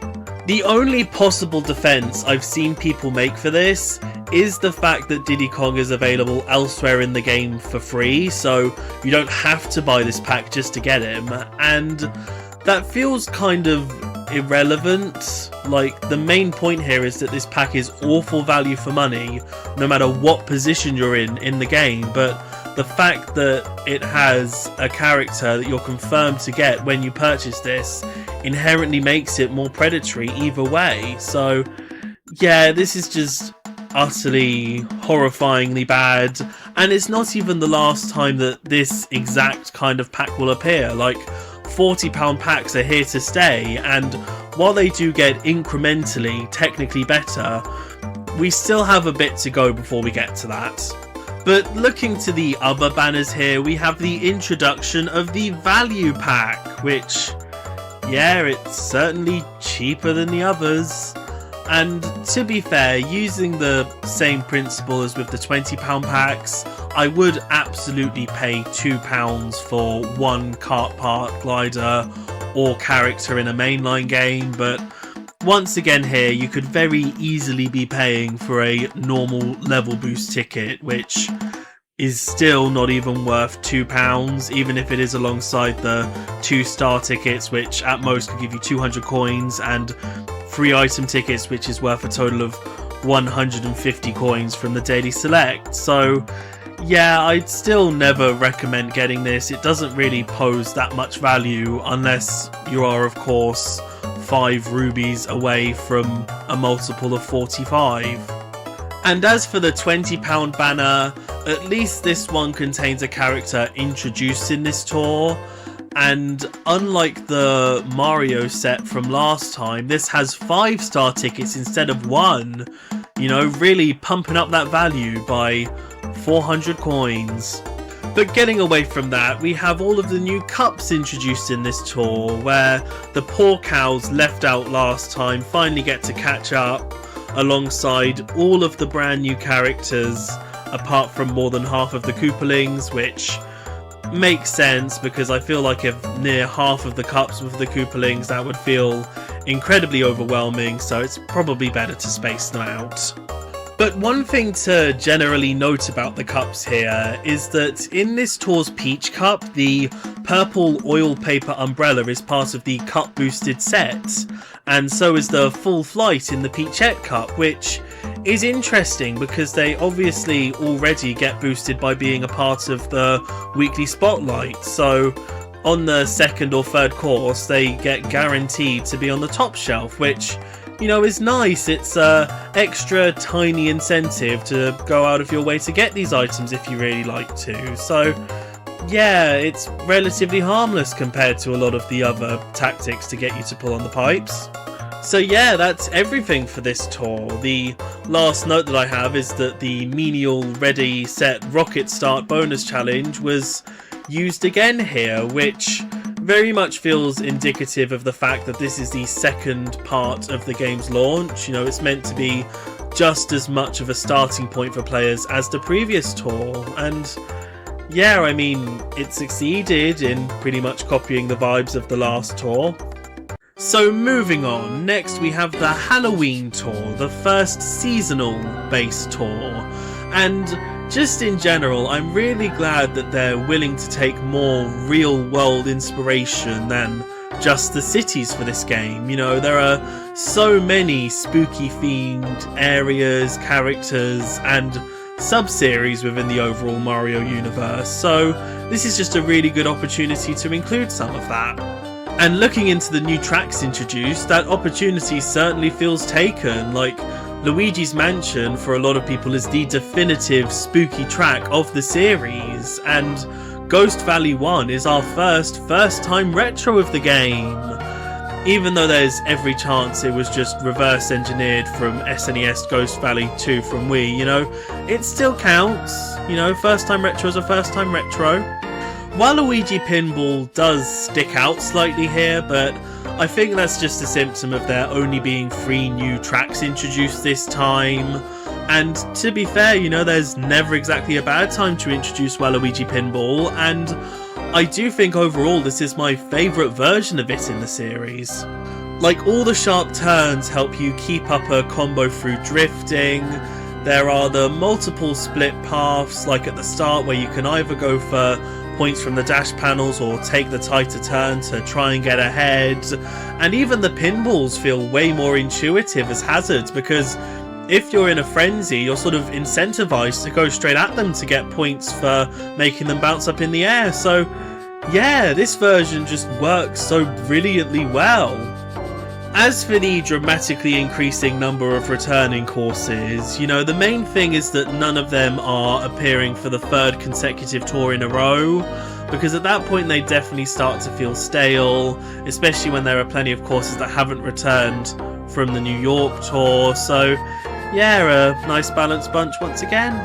We do have one brand new special item introduced in this tour, the Bob-omb Cannon, which I've always seen as a less risky and less rewardy version of the banana barrels. Because the bombs explode on impact with the ground, it means that there's practically no risk for you getting hit, unless of course an opponent drives directly in front of you, then you'll definitely get caught in the blast. But because the bombs don't stick on the track at all, there's nothing to hit any opponents behind you, so once you get into first place with it, all you can really do is hopefully aim at pipes or other on-track obstacles to keep getting points. So overall, I think I do still slightly prefer the banana barrels, even though I utterly hate having to avoid everything that it throws out.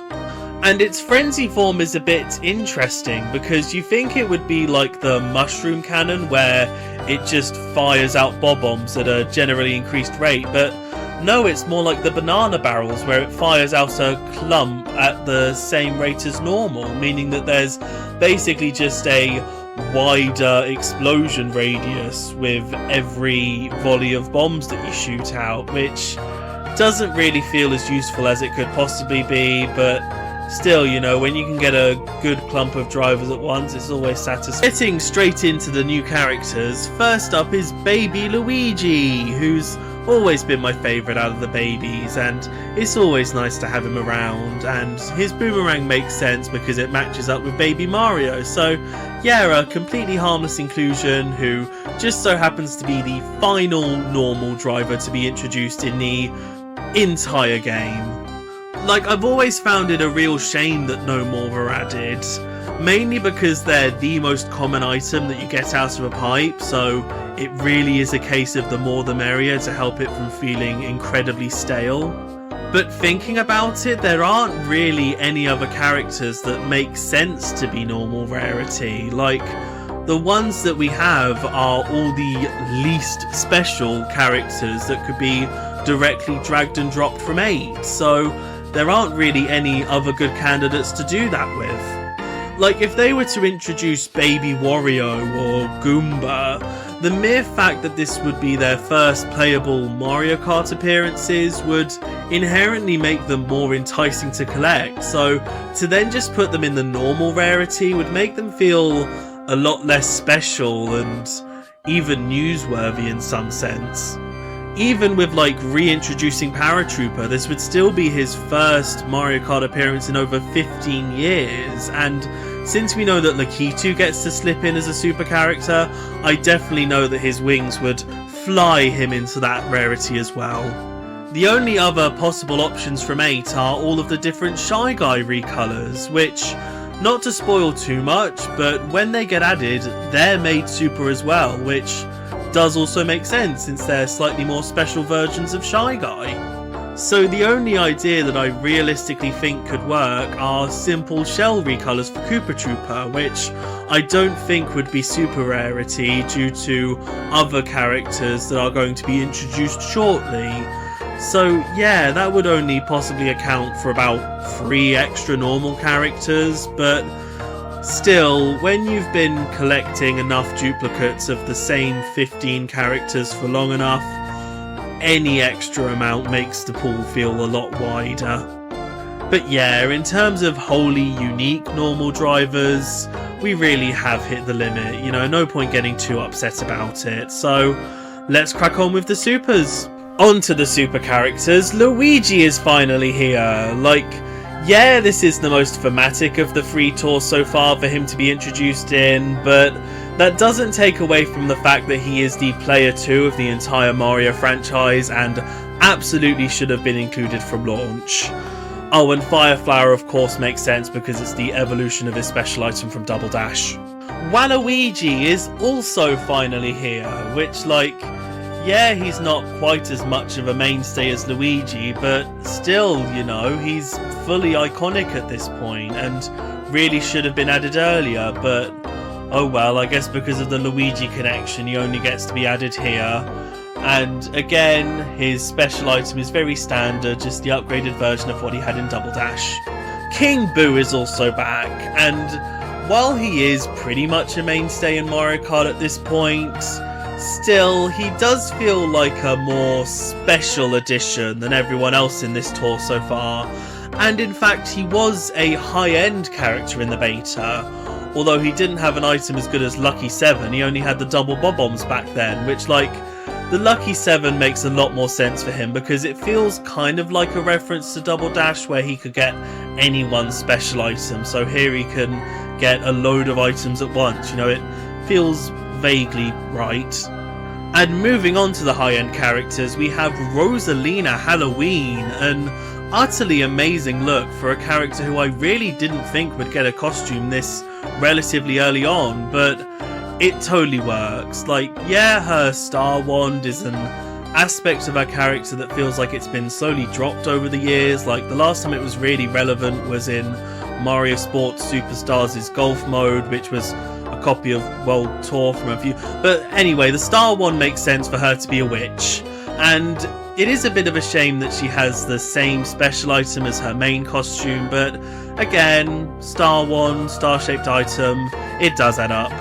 King Boo Luigi's Mansion is the last character here, and I do really appreciate his inclusion. Like, at this point, the Mario spin-off version of King Boo feels completely separate to the Luigi's Mansion version, so for them to both exist together in this game feels like a really neat one-off occurrence.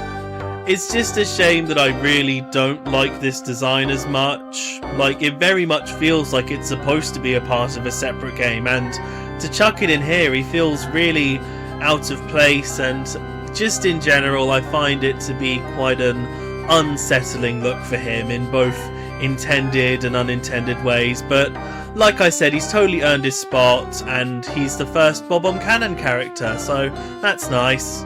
On to the karts, and first up is the Pipe Buggy, the first and only normal kart to be a completely new design. So it's a bit odd that it's not a super kart, but you know, this is basically just the dirt buggy version of the pipe frame, so it probably deserves to be down here, especially with that awful shade of blue.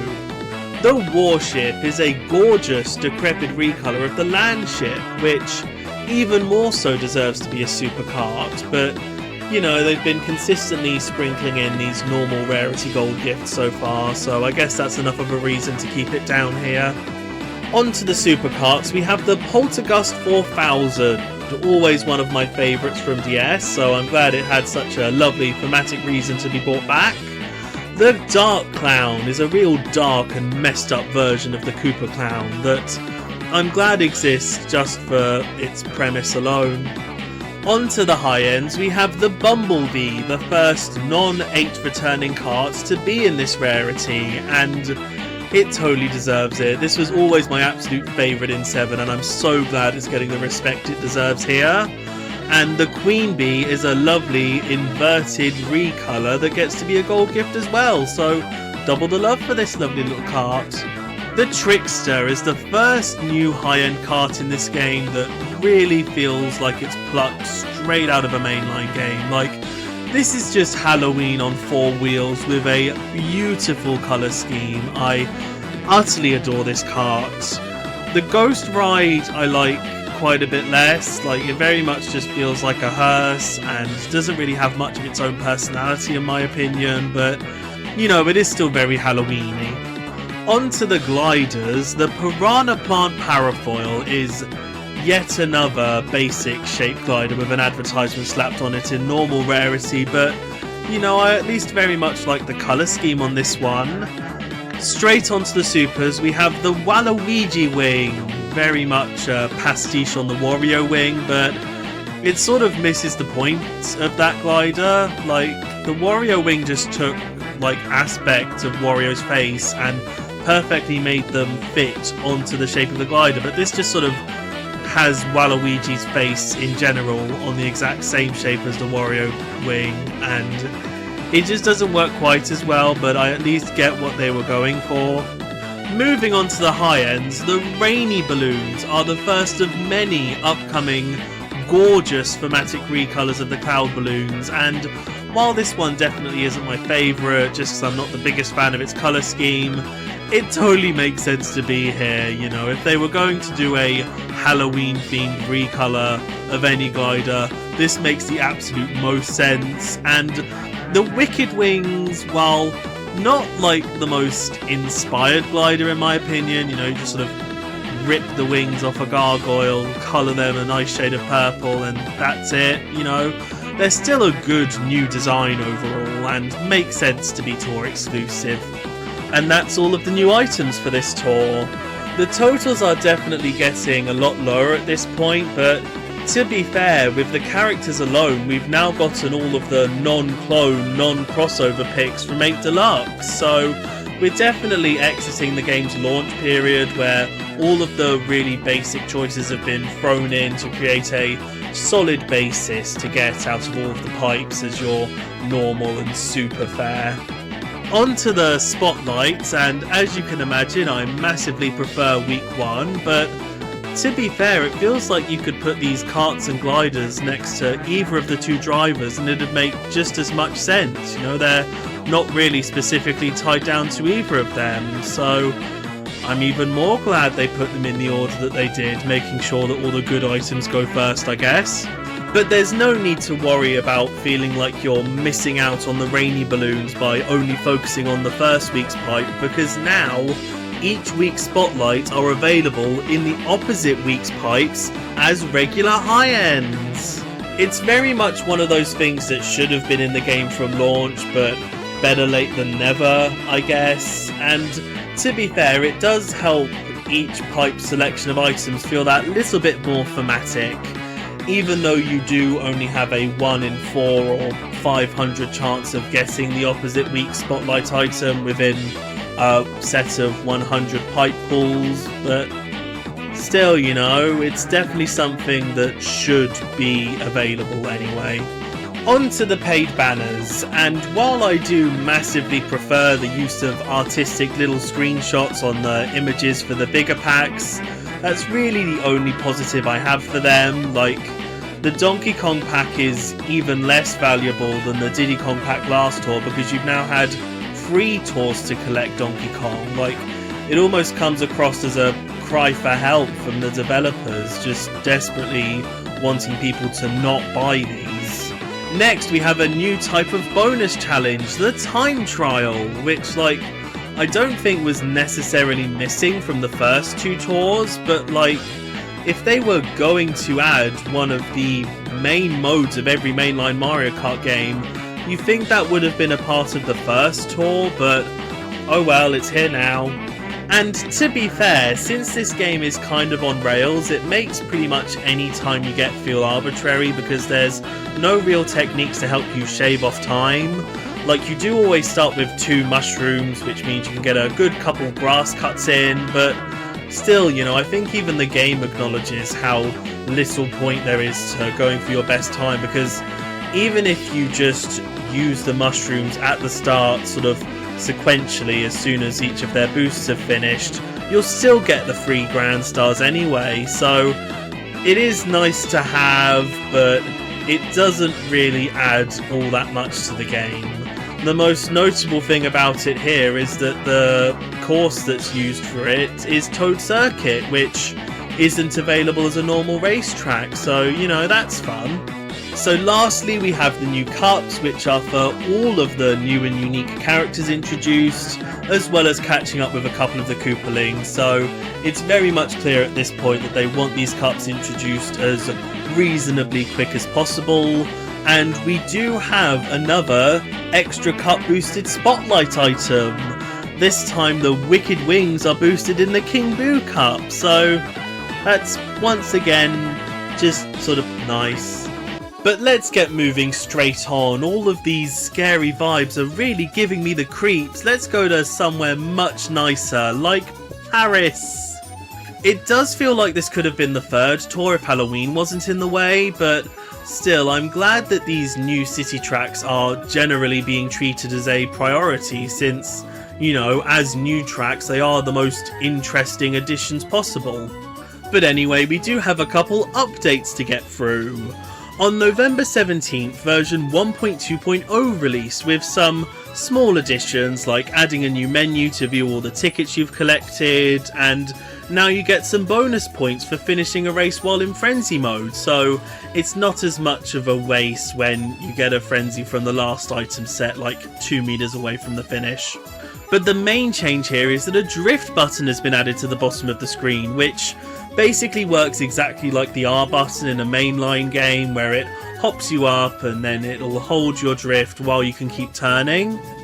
And this is a lot better than before, where you only had a steer button, not a dedicated drift one. But I can't really explain how much better it is, because I didn't start playing the game until way after this update, so I literally can't comprehend how the game controlled before this update. It sounds so genuinely terrible.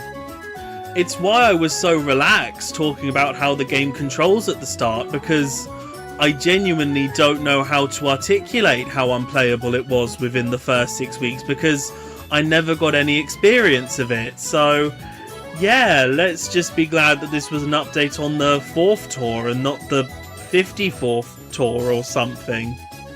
But as for the other update, on November 18th, version 1.2.1 released, fixing a little issue on Android that would cause the game to just not open, so that's always nice.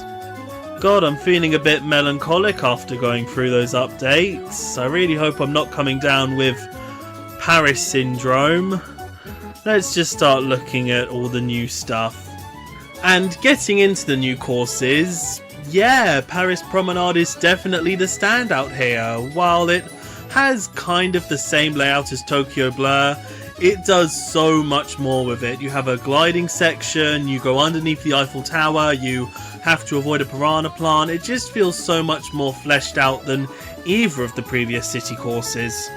And our only new retro course is SNES Mario Circuit 3, which I'm pretty sure is only being added now because in the first 2 tours it would have meant that there was too many brand new SNES Mario circuits added at once, and it wasn't added in the Halloween tour because it wasn't thematic. So yeah, might as well chuck it in now. And to be fair, it is a bit of a 2-in-1 course because its reverse version is literally just SNES Mario Circuit 4, so that's nice.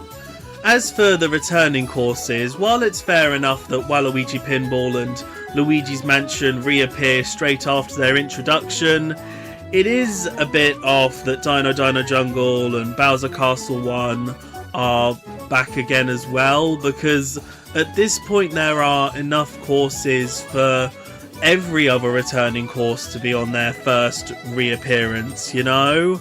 So it's quite clear that they want some courses to have like entire months where they just sort of hang around, and like, it's a choice. It's just one that I definitely wouldn't make myself.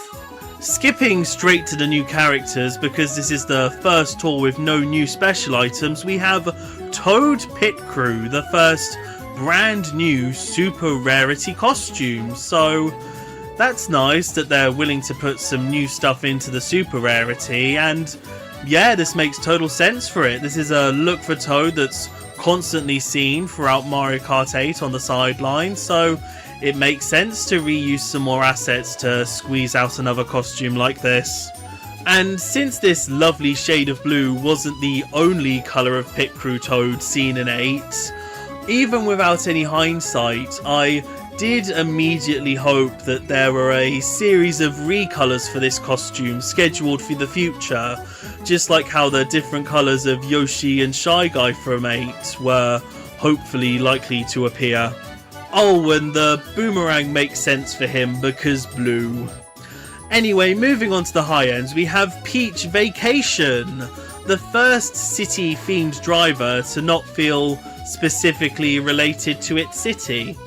Like, it does very much scream European tourist, and I'm not asking her to have like a trick animation where she waves around a baguette just to make a French connection, but still, you know, this is a direct port of one of her costumes from Odyssey, and it feels like that's the main reason that it's here, because they couldn't really think of a second purely French feeling costume, so they picked a kind of European adjacent costume to go in this tour instead. I do really like her having coin box though, because it kind of represents her spending money while she's on holiday, you know, it very much adds to the tourism vibe. Shy Guy Pastry Chef is our last character here, and he's just so adorable with his oversized whisk and matching white clothes and little red ascot. You know, I couldn't imagine anyone else having this costume, and Mushroom Cannon really fits as well, not only representing one of the potential ingredients that he uses in one of his magical creations, but also the red and white very much matches the rest of his colour scheme. So moving on to the carts, we have the Pink Mushmallow. Not the first recolour I'd give any mushroom themed item really, but you know, it matches up with Toadette, so it still makes sense overall, and as this tour's normal rarity gold gift, it's completely harmless. Getting on to the supers, we have the Streamliner, back from DS, definitely one of the more underrated carts from that game, although I have for a good while just seen it as like a beta version of the Blue 7 from 7, so I'm surprised that this got in over it, but still, it's a fun callback nonetheless. The White Royale is a recolour that I definitely don't prefer to the original, but I still think it's totally on theme for this tour, like, especially with the wheels changed to a set that's within the game internally referred to as bicycle wheels. I think this is totally evocative of, you know, European cars from the 1930s that you'd see going around places like Paris, so I really appreciate it for that. On to the high ends, we have the Macaron, an utterly incredible concept for a car, executed perfectly. Like, it's not just shaped like a macaron, it's also a macaron platter with macaron wheels and little whipped cream covers for the tyres, and it even has a slight regal feel with the gold bars going along it. Just everything about this kart is amazing, and it just gives you so much hope for what else this game has in store in terms of crazy kart ideas. The Carrot Kart definitely helps to justify that optimism. Like, it's not just Carrot but a car, it's Carrot as specifically a Formula 1 racing type car. Like, that just adds an extra layer to it for me. Like, it's very silly, but I just really appreciate it. And it's very open to getting various recolours of vegetables with a similar shape, like the parsnip for example. The Gold Train is the first gold recolour we've seen since the first tour, and like, yeah, France is known for its trains I guess, but it's still a bit of a choice to give the honour of being the second gold recolour, but still, you know, I'm glad at least this one is a high end. Onto the gliders and straight into the supers, we have the Banana Parafoil. Yet another basic glider shape with an advertisement slapped on it, but I guess because this one has a nicer, wider colour palette, it gets to sneak in as a super, which is totally fair enough. I do think this one is really endearing, to be fair. Straight onto the high ends, we have the Strawberry Crepe, another amazing food-themed item for this tour, where, again, what I think I appreciate most is the fact that it's shaped like a basic super glider, but it still feels so unique, you know, it has a lot of depth to it with all the strawberries poking out, so it really doesn't just feel like a flat painted on design, it feels totally its own. Unlike Le Tricolore, which is literally just a super glider but without a symmetrical colour scheme, and I just really appreciate the gall of it. Like, they didn't even change the colour of the metal bits holding it all together, but I think they can just about get away with it because it kind of represents the flagpole holding up this proverbial flag, so yeah, while this is objectively lazy, I can't help but still love it. And that's everything new for this tour, but while the numbers are definitely thinning out, as you can hopefully tell, I think it's becoming a case of quality over quantity, so I'm definitely not complaining. On to the weekly spotlights, and while I do think that the pastry-themed Kart and Glider would go better with Shy Guy Pastry Chef, especially because that would make up perhaps the most attractive item set to go for in the entire game, I do think that the Carrot Cart and the Tricolor would feel incredibly out of place with Peach Vacation, so I do understand why it's all in that order, and at least it gives you better access to the Macaron and Strawberry Crepe earlier in the tour. On to the paid banners, and I really don't have that much to say at this point, apart from the fact that within this tour, Diddy Kong is available as a free gift. And finally, in terms of new cups, we only have Roy in this tour, who, to be fair, I do think deserves his own time in the spotlight every now and then, so this is the perfect chance for that, I guess. But we do have a couple other cup-based notes here. Firstly, the Strawberry Crepe is cup boosted in both the Peachette and Baby Daisy Cup, and the Macaron is cup boosted solely in the Peachette Cup. So, yeah, it's nice that they're willing to give even more cup boosts to these spotlight items, I suppose. Oh, and also there's now 18 cups in each tour rather than 16. This is really just to further pad out the content of a tour, because it's not like there's an increased amount of returning courses, you just play 6 more repeated variants, and while you do get a couple more tour gifts due to the increased amount of Grand Stars you can collect, from what I can tell, it's just an extra 100 coins and free extra item tickets for non-Gold Pass players, so yeah, I mean, I certainly wouldn't complain about having an excuse to play more Mario Kart, but still, padding is padding.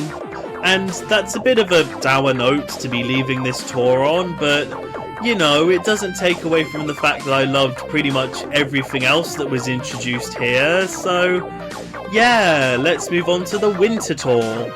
It does feel a bit early for this, like this tour started on the 20th of November, but this is kind of the start of an unofficial free tour winter celebration type of period, so I guess this is the most appropriate place to start with that, and this tour does run to the 4th of December at least. Plus, scattered around every single course this tour are Christmas trees, which, if you can hit with an item, give you some bonus points under the message Happy Holidays, so that's a nice little thematic bow to put on this tour. And even if you just want to think about them gameplay-wise, they're a good way to help maintain your combo. You know, if you're on a bit of a dead straightaway, you can just try lobbing a green shell at a tree and you won't lose anything. So, yeah, no matter how you look at it, it's just a nice little addition.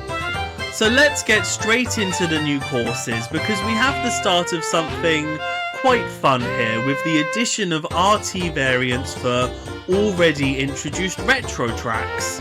Now, at first I did think this was a bit weird, like, why not introduce all the variants of a retro course at once so that you'd need less unique courses per tour, meaning that you can stagger the amount of courses that you need to introduce at a time, so they can be more spread out within the first few tours.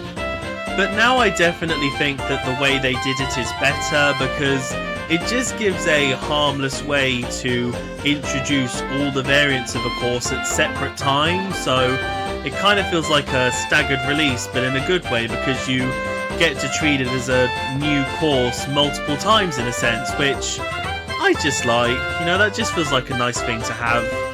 I'm not really going to be going through which courses get their RTs in which tour and how appropriate that feels, just because the logic is clearly, you know, which courses that are a part of the returning course selection in this tour haven't gotten their RT variants yet.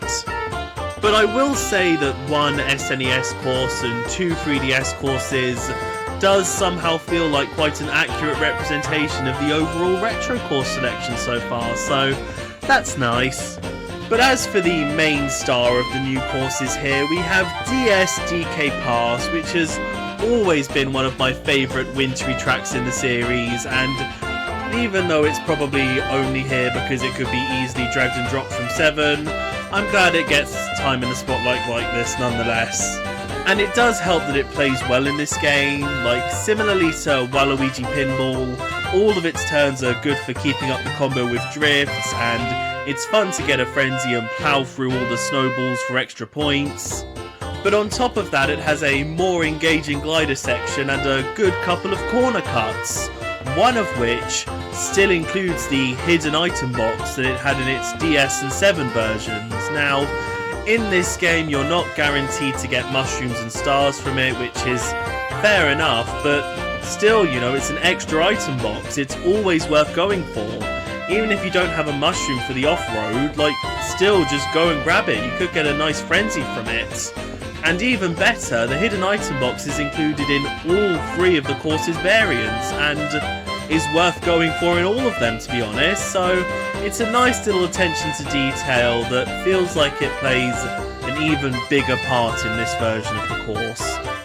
On to the returning courses, and like, I am aware that DK Pass is the first snow track in this game, but did they really have to include pretty much every tropical and desert themed track in this tour? Also, while I can understand Mario Circuit 3 coming straight back in, why Mario Circuit 1 as well? Like, why not at the very least bring back 2 instead? Or, who knows, maybe a completely different track theme? Like, I understand that Mario Circuit 1 may help with providing a cut boost for a certain character, but like, why not just have a different cup that can boost a different character, you know? I get that putting this course list together is a bit of a puzzle, but it's not that complex. And don't worry, I am fully aware that this tour hasn't been relevant in over 5 years at this point.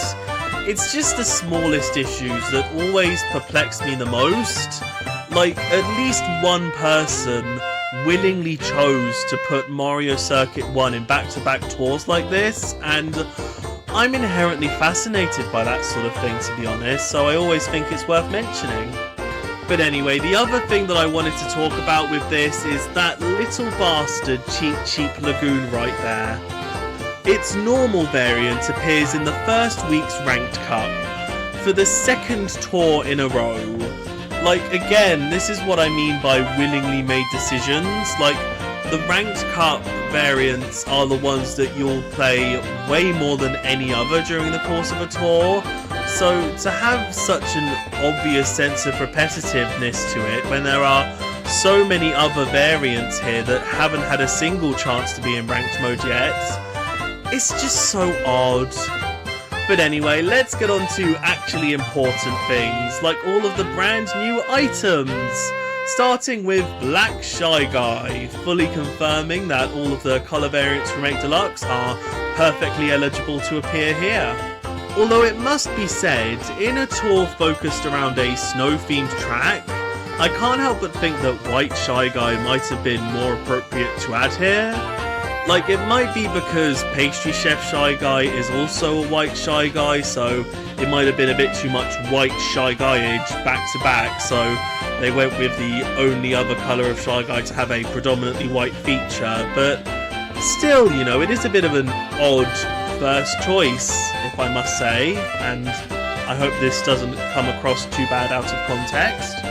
But anyway, the other main things to mention with him are that the Bob-omb Cannon very much fits as a special item due to colour matching with him, and that he is in fact a super driver, while normal Shy Guy, who I think has a way more interesting colour scheme, is stuck as a normal.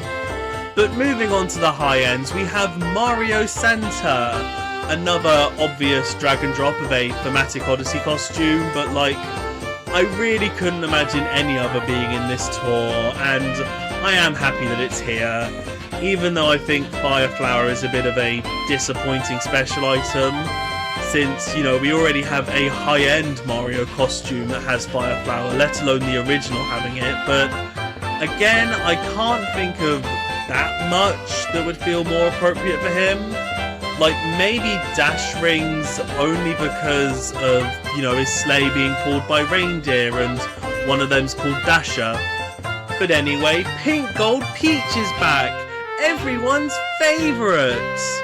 But seriously, just like all the other lesser popular 8 Deluxe characters, she's completely harmless here.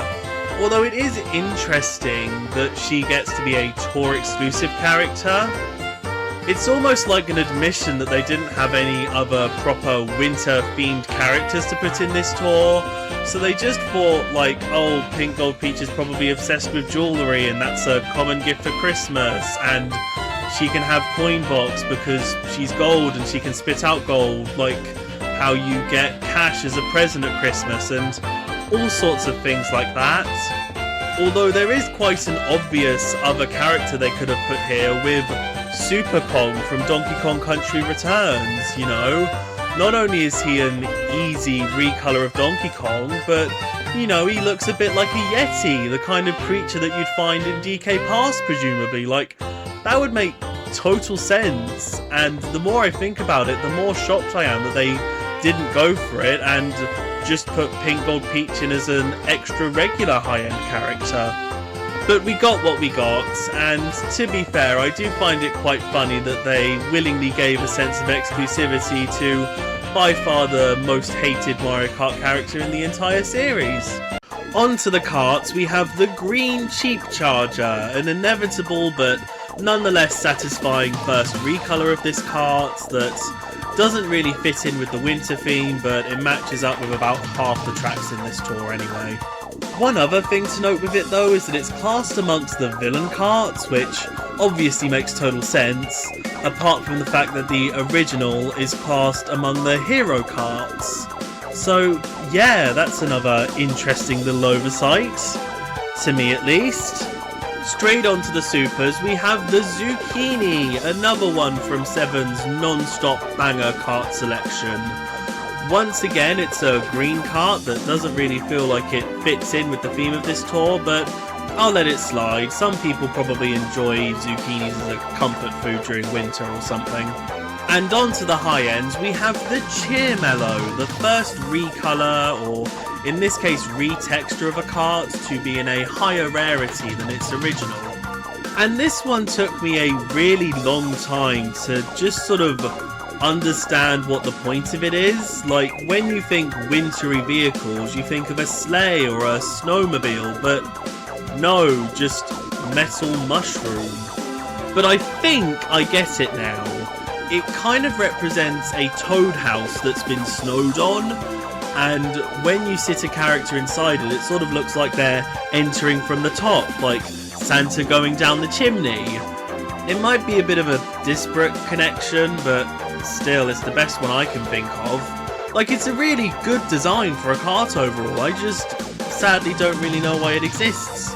The Wild Wing is back from Wii, my absolute favourite kart in the entire series, but something about it does feel a little off here.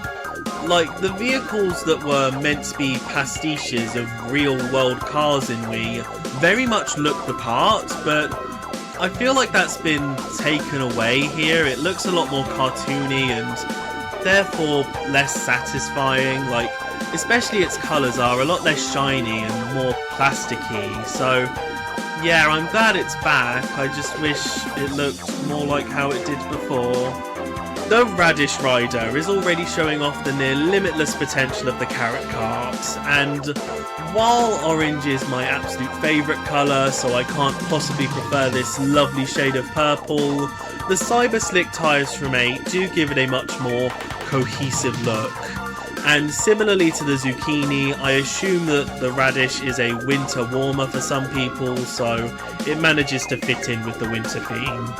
The Wildfire Flyer is another rarity upgraded recolor, which uses pretty much the same colours as the Female Mii's version of this kart from Wii, but they're reverse, and I think it looks much better for it.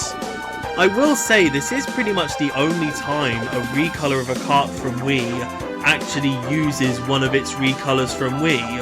Obviously we had the green Cheap Charger a bit ago, but That feels like way more of a reference to the actual green Cheep Cheeps rather than Baby Luigi's version of the kart. And it's such a shame because a lot of those alternate colour palettes are way more interesting than their originals and would have fit in here perfectly as alternate looks, but their loss, I guess, missing out on loads of easy karts they could add in. But onto the gliders, we have the Minion Paper Glider, an infinitely more interesting look than the plain two-coloured original, to the point that I'm kind of surprised that it's stuck as a normal rarity, but that's probably just in comparison, you know, it's still not the most overall unique glider in the world. Straight onto the high ends, we have the Starshoot, which is a completely new and original glider for this game. Even though to me it slightly doesn't feel like it, you know, it has such a basic concept of a parachute, but shaped like a Mario item, that I'm surprised hasn't been done before. You know, it's still an incredibly endearing design that definitely deserves to be a high-end. It's just, yeah, it doesn't feel that new, if that makes sense. And lastly, we have the Royal Parachute, which I have all the same critiques for as the Bullet Bill Parachute. You know, it's literally just a basic shaped glider with an advertisement slapped on it, but because it's a bit shiny, I guess it deserves to be a high-end. But to be fair, at least, the advertisement here does feel a bit more special, with the art of Peach and Daisy staring gormlessly. It does feel a bit more premium, at least compared to the Bullet Bill Parachute. And that's everything new. For the first time, we have the same amount of new items introduced as the previous tour, which is nice, even though both of them have had the same amount of karts as characters and gliders combined. But, you know, this game is called Mario Kart, not Mario, and they do clearly have loads of ideas for karts to put in, so it does make sense that there's an unbalanced amount for now. On to the weekly spotlights, and yeah, these sets make total sense. Although while I have been more generally positive to the items in week 1, I do think I overall prefer the set in week 2, like, it just screams Pink Gold Peach, and I just really appreciate that, to be honest. On to the paid banners, and we finally have another big change with them, as there is now a second £20 and £40 pack exclusive to the second week of the tour, and the first week's pair aren't available in the second week, and the value pack technically disappears after the first week, but it's replaced by an identical value pack that you can go in and buy again if you're so inclined. You know, variety is the spice of life, so I can commend these new packs for that at least. And also, both of these £40 packs confirm that not only karts and gliders can be put in as the featured items, but they can also be high-ends. Finally, a technically better sense of value to the packs, but still absolutely not worth it in any real sense.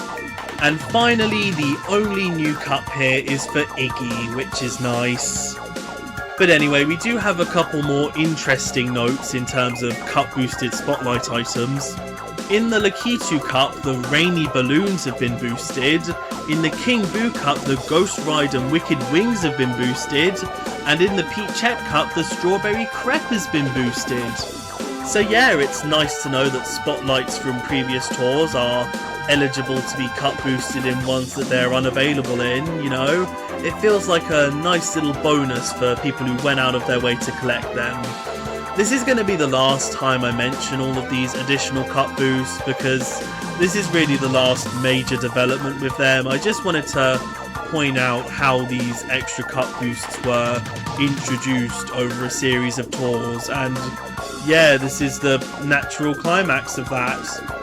But anyway, it's time to move away from this winter wonderland to just sort of another land with the London tour. Now, I do feel incredibly seen by having my home country included in Mario Kart, but it is quite an interesting choice to have back-to-back European cities. Like, London is an adjacent capital city to Paris, like, it feels a bit too close. Plus, London isn't exactly the most wintry feeling city in the world. Like, yeah, there's a load of nice markets that you can do your Christmas shopping at, but still, it doesn't feel the most thematic to include right now, but if they had it ready before any other city, you know, why not go for it? Plus, the Christmas trees are still here, so everything's gonna feel festive no matter what. Now, we do have a good couple of updates to go through. Firstly, the tier cap for ranked mode has been increased from 20 to 40, which is nice. I think you had to win pretty much every single ranked cup before now to even hit that, so it's nice that they raised the ceiling before too many people got bored of being at the top. But in terms of numbered updates, on December 11th, version 1.4.0 released with UI improvements like adding icons next to items in their collection menus, showing how they can be obtained if you haven't collected them yet, like all of the spotlight and daily select items. Also, the multiplayer button on the main menu, which I haven't mentioned up to this point because it's completely useless and just showed a message saying that it's inbound, now no longer says that it's inbound. Ooh. And also, the way that opponents are displayed in ranked mode has been changed so that now you can individually click on them to see what ranking tier they're on and what items they've used on each course, which might just sound like a cute little cosmetic feature, but it can be useful, especially if an opponent's ahead of you, to see what courses they're doing especially well on and what drivers they've been using, so you can sort of get a hint as to what special items work best on that course. And then on December 12th, version 1.4.1 released, just addressing some known issues. You know, the standard update a day after the big update at this point. So let's finally get to the new courses. In terms of the RT variants, the only notable one is Yoshi Circuit, because it has a really cool part where when you get to his neck, body-wise on the course, you cross over the island, do the head part of the course the normal direction, then cross back over and continue going backwards. So yeah, that's fun, even if when you sort of zoom out on the course it does look like he has a giant red cross going over his neck. But the big new hotness here is of course London Loop, which is fine enough. Most of its layout just consists of relatively enjoyable turns.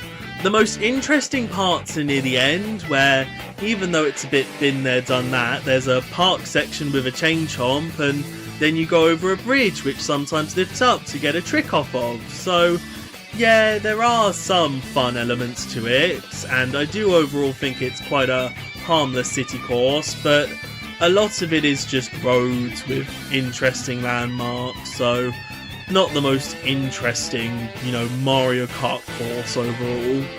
On to the returning courses, and I think a pattern of there being 4 consecutively returning courses is really starting to emerge. Like, I would find it weird if DK Pass was the only consecutive returner due to it only just being introduced, but still, you know, 4 out of 10 feels like way too much and really makes the course list feel a lot less fresh than it possibly could be.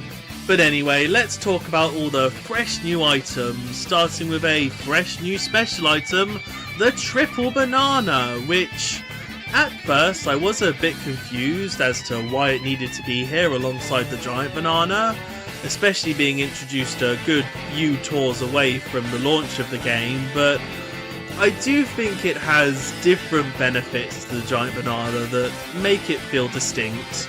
The triple generally works a lot better for defense, since it functions the same way as in 8, where all 3 bananas circle round you. It means if one gets hit, you still have 2 more protecting you, rather than the Giant Banana, which immediately splits onto the ground as soon as it's hit by anything. And it also means that it's better at purposefully staggering your combo, because while opponents do tend to eventually hit all of the bananas that come out of your Giant Banana, you don't really have a choice as to when that happens, but if one of your bananas deflects an item and you get the points from that, when you know your combo is about to run out and you're near an opponent, you can just chuck out the other two, hit them, and the combo keeps going. So it feels a lot more strategic than the giant banana, which you just sort of throw out for fun because you know it's going to cause chaos. But at the end of the day, I do think that chaos reigns because the giant banana just overall gives you a bigger total of points, since it comprises of 4 different parts rather than the triple that obviously only comprises of 3.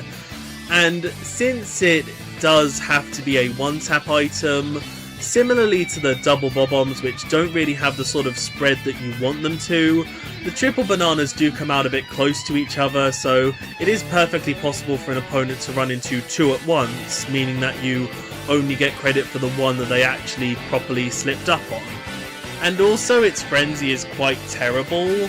Because of the sheer number of items that you're throwing out at once, the sets of bananas start despawning after only 6 have been thrown out. So if you're far enough ahead and start a frenzy, most of your opponents will only ever manage to catch you up by the last 6 sets that you've thrown, meaning that whatever ones you threw before that gets you literally nothing. Like, it's worse than even something like a super horn frenzy, because at least with that you can try and get near pipes to get some points. Like, a lot of the sets of triple bananas that you throw out just do absolutely nothing and then die.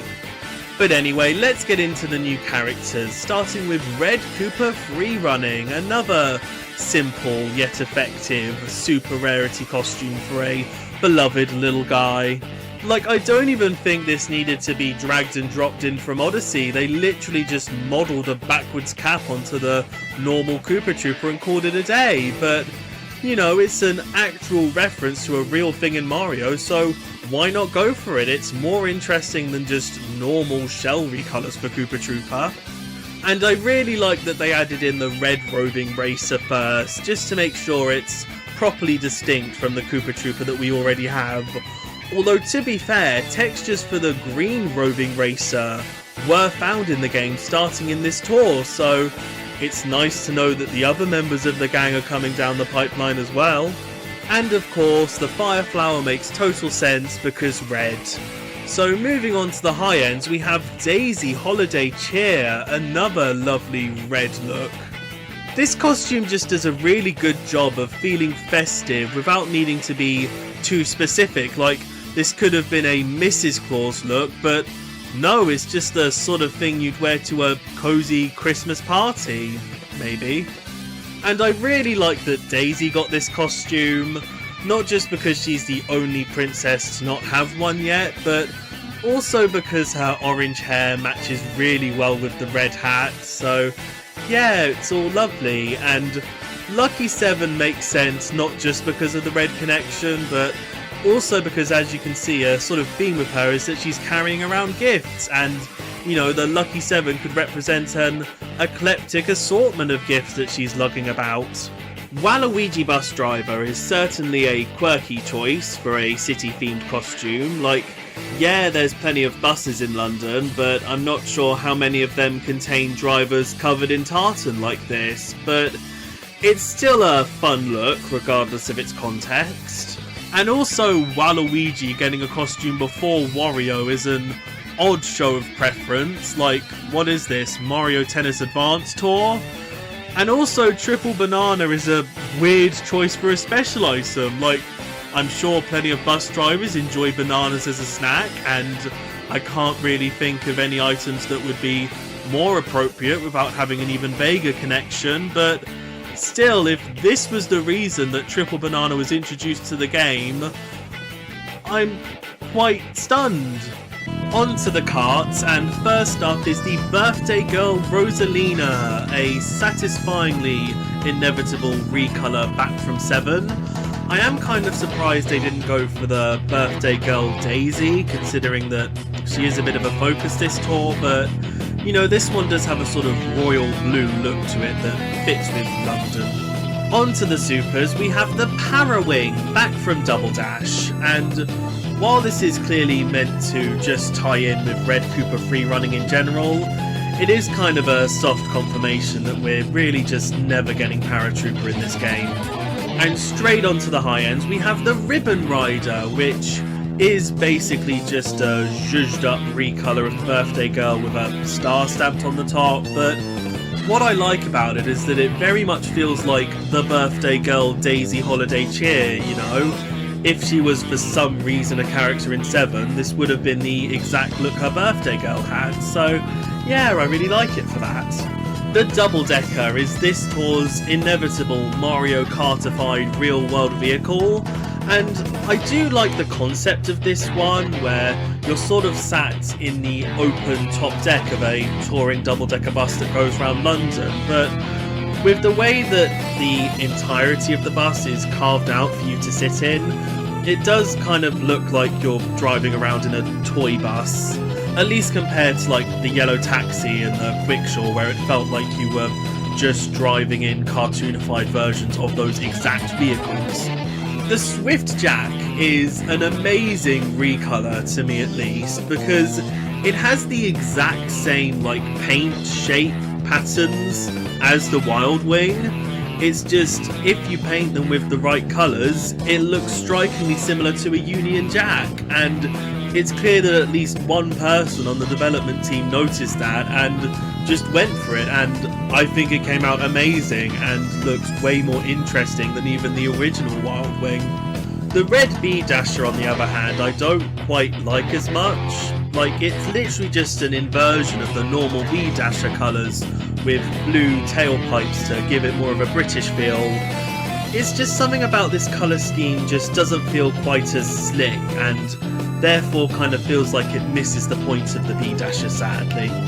So moving on to the gliders, we have the Piston Glider, yet another basic glider shape with an advertisement, except this might be my absolute least favourite out of all of them, because while orange and red are my two actual favourite colours, it's just something about the way that they're used here. It just feels incredibly unsatisfying and lame, especially with the dorky looking piston logo. This one just really doesn't come together for me. And sadly, this is the final normal glider, leaving us with a total of 9. Which, like, I know I haven't been the biggest proponent of these advertisements slapped on a basic shape gliders, but there is still plenty of advertisements from 8 and even Tour that could have been slapped on to pad out the numbers to at least match the amount of normal drivers. Like, especially because several of these advertisements are for the Koopalings, who make up about half of the normal drivers. I don't know why they didn't go for more, to be honest. 9 is just such a restricting total, especially because you get so many of them out of a normal 100 pipe. But anyway, moving on to the high ends, we have the Glitter Glider, which, considering that this pairs up with the Ribbon Rider, you know, this could have easily just been a recolor of the Peach's Parasol, but with all the nice greens and reds. But no, they went out of their way to make a completely new glider, so that's nice, and it very much matches with the gift theme. You know, this is the little bow that you put on top of it all. And lastly, the Soaring Jack is another flag-based repaint of a basic glider shape, except, you know, Le Tricolore managed to put the entire flag on its glider rather than just half of it. Like, I get that the parafoil is a bit of a restrictive shape, but, you know, I'm sure you can kind of stretch it out vertical-wise to make the whole flag fit, or I'd even suggest putting the Union Jack on a parachute. I think that would look quite nice, but no, we just sort of get half a glider here. And that's everything. Once again, we have the exact same number of items introduced, spread out in the exact same way, but once again, I think the carts deserve to have double the amount of everything else, so yeah. On to the weekly spotlights, and the conflicting interests of this tour are very much brought out here with one Christmas week and one London week. The Christmas week I very much prefer in every possible way. But there is one nice extra thing with these pipes. To help bring a better sense of cohesion with these wintry themed tours, the entire Mario Santa set are available as regular items within both of these pipes, so that's really cool. Even though, once again, you only have a 1 out of so many 100 chance of getting them, You know, just the fact that they're included here, it's just a nice little sentiment if nothing else. And lastly for this tour we have the paid banners, which don't have any layout changes to them this time, but I do appreciate that both weeks have a kind of theme to them. You know, week 1 is the red Cooper set and week 2 is Nikita and his clouds. It would be nicer if you didn't have to pay £60 to guarantee getting both of the thematic items, but still, you know, I get what they're going for. And that's it for this tour. There's no new cups or bonus challenges or anything, so yeah, this is kind of the point where the overall gameplay loop is starting to settle, for now at least.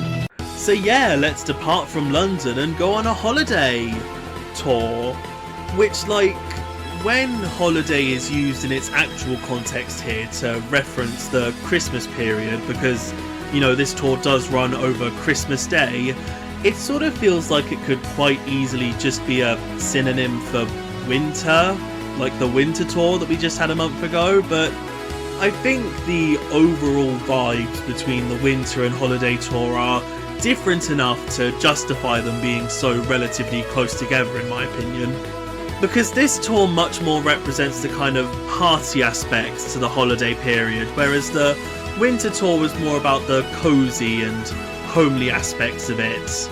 To me at least, you know, I think the best way to show what I mean is to talk about the new courses here. Alongside the RTs, the most notable of which being Calamari Desert, again because you crisscross over the rock to drive some of the course in the forward direction, even though it's basically just a giant turn that's sort of indistinguishable from the rest of the course because it is just Calamari Desert. We have a brand new variant of a city track being New York Minute 2, which, as a concept, I really appreciate the lap changing gimmick of the cities because it would be quite unrealistic to just cram every possible landmark into a one lap course, so instead, why not just have each city be a giant area that you can go down different routes on, you know?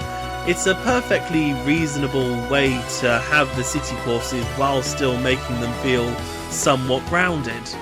It's just that New York Minute 2 is quite an awful introduction to this gimmick because it pretty much just does all the exact same things as New York Minute 1. Like, both involve driving past a couple buildings to get to Central Park where you do a fun couple turns and then head back into the city for another couple of turns, and you're finished. To be fair, only about 30% of the track you go on is the exact same between them. It's just that their vibes are so similar. Like, could they really not have expanded the Central Park area so that you go and drive into the giant pond or around the pond if there are environmental concerns? Just, you know, something to make the track feel more unique and have its own identity. The most it gets is a glider ramp on the straightaway after you re-enter the main city, which is literally just an asset that's used in several R&T versions to help bridge some of the gaps in the course, so it's very much a drag and drop asset which only feels like it's here to give the course something slightly more interesting.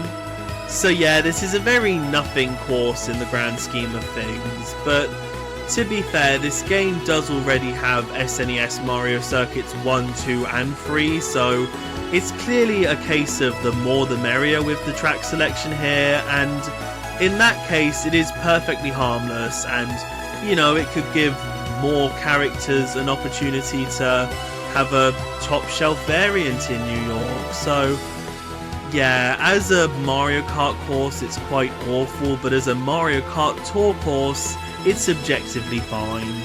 But also sneaking in alongside it is 3DS Rainbow Road, which almost feels like an admission that they knew that New York Minute 2 would not be able to carry this tour in terms of new courses. And this track really feels more special than ever because unlike all of the other courses which are restricted to 2 laps, you still get to play all 3 sections of this course, so it's easily the longest in the game, meaning that it's the easiest to get a giant point total on. And it even does something very special with its T variant, where instead of starting at the start line, you start in the middle of section 3 just after the spinny tube thing, and are immediately guided over the road and through all the meteors on the red grates and get dropped off just above the starting line. And it feels really natural, and you still get to go around the entire course. So yeah, this is just a really fun version of this track that I'm really glad they didn't wait too long to chuck in. As for the returning courses, we do have a very naughty bugger here, as DK Pass is now stuck around for 3 tours in a row. Which, like, even as someone who really appreciates the course, that's just way too much for it. But to be fair, this does feel like a special exception, you know, just like how the Mario Santa set's been carried over. They're doing the same with the first wintry track of this group of tours, so it makes enough sense. But there is quite a glaring omission here, as New York Minute 1 would have fit perfectly into this tour. Like, it's not returned yet, and this really would have been the perfect time for it, even if it would have put an even greater spotlight on how similar it is to 2 if you had to play them back to back. But anyway, moving on, and before I can get into any of the brand new items, there is a bit of an update on an already introduced item, as Pauline is now regularly available within pipes. This is just an objectively nice gesture, because it means that you don't have to wait until she's reintroduced as a spotlight in a future tour. You can just get her in any tour that you're playing, potentially. There is still, of course, the caveat that you only have a 1 in few hundred chance of getting her, but it means that she's more likely to appear as a gold gift, for example, just like all the other regular high-end items. Now, of course, this might feel a bit insulting to the people who went out of their way to collect her in the New York tour, but to be fair, at this point you will have had a good 3 months exclusivity with her, and again, it's not like people are being freely handed out Pauline at the moment, you know. You are still part of a quite exclusive club for owning her. And as a more general note, it's just good that the door has been opened for other spotlights to potentially become regular in the future. The most obvious example for now is Pink Gold Peach, but even in the future, when we look at spotlight items, if one of them is a similar case to both of our lovely ladies, we can now think, oh okay, they're exclusive for now, but they might not be later. So yeah, it's just overall that bit more healthy for the game and people's mentalities in terms of needing to go for items as soon as they're introduced. But anyway, let's get into the new stuff, starting with Birdo, who so deserves to be back here. She's on that same level as Diddy Kong, where she's a regular enough character to just easily slot in as a super. I'm just surprised it took her this relatively long to show up. Like, thinking through all the tours, you know, she wouldn't have really fit in with Halloween, and New York probably wanted exactly 20 characters, but she could have easily slipped into the Tokyo tour.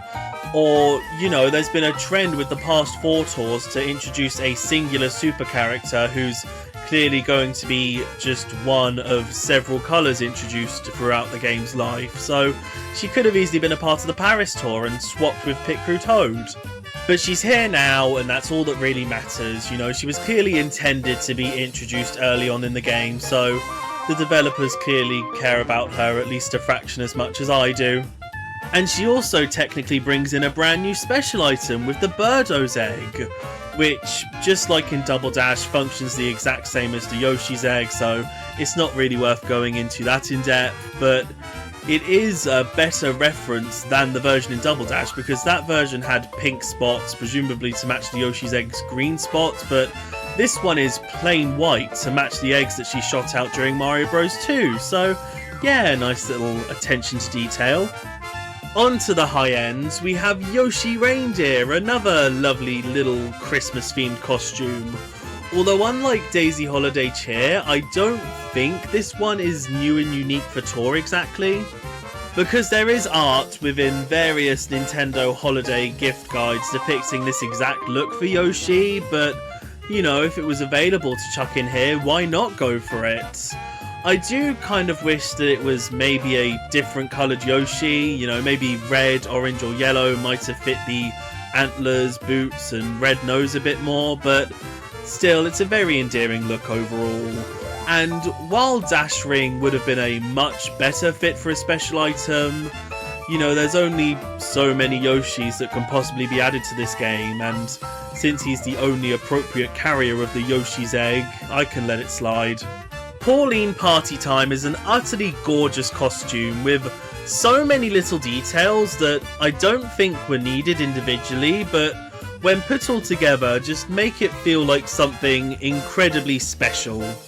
And this being my absolute favourite so far is kind of funny because it's the first new costume in the game which kind of just exists for the sake of existing. Like, all of the other ones were thematic to either the location of the tour or the time of year the tour was being held in, you know, but this has a general party time label, which I'm not even fully sure I know what it means. Like, I can very much assume this isn't the look she goes for her nephew's 6th birthday party, but still, the closest I can even guess is that because the main city of this tour is New York, which has some of the biggest New Year's celebrations in the world, this is meant to be a representation of that, but a lot of New York New Year's celebrations I've seen just involves people being huddled together behind a fence wearing about 12 layers of clothing. Like, is this meant to be for the clubbing scene during New Year's? Like, that's really the best guess I have, and none of this matters because I'm just glad we have a gorgeous costume for Pauline nonetheless, but still, you know, the whole party time theme is just one of those kind of unexplained parts of Mario Kart Tour that you just have to roll with. Oh, and Coinbox makes sense because here it can represent the confetti going off at the party and sprinkling on the ground, you know. If I am running with my club party theory, I do think the Coinbox wouldn't fit in the most appropriately, so probably best to ditch that idea. But anyway, moving on to the carts, we have the red Streamliner, a real does what it says on the tin kind of recolor.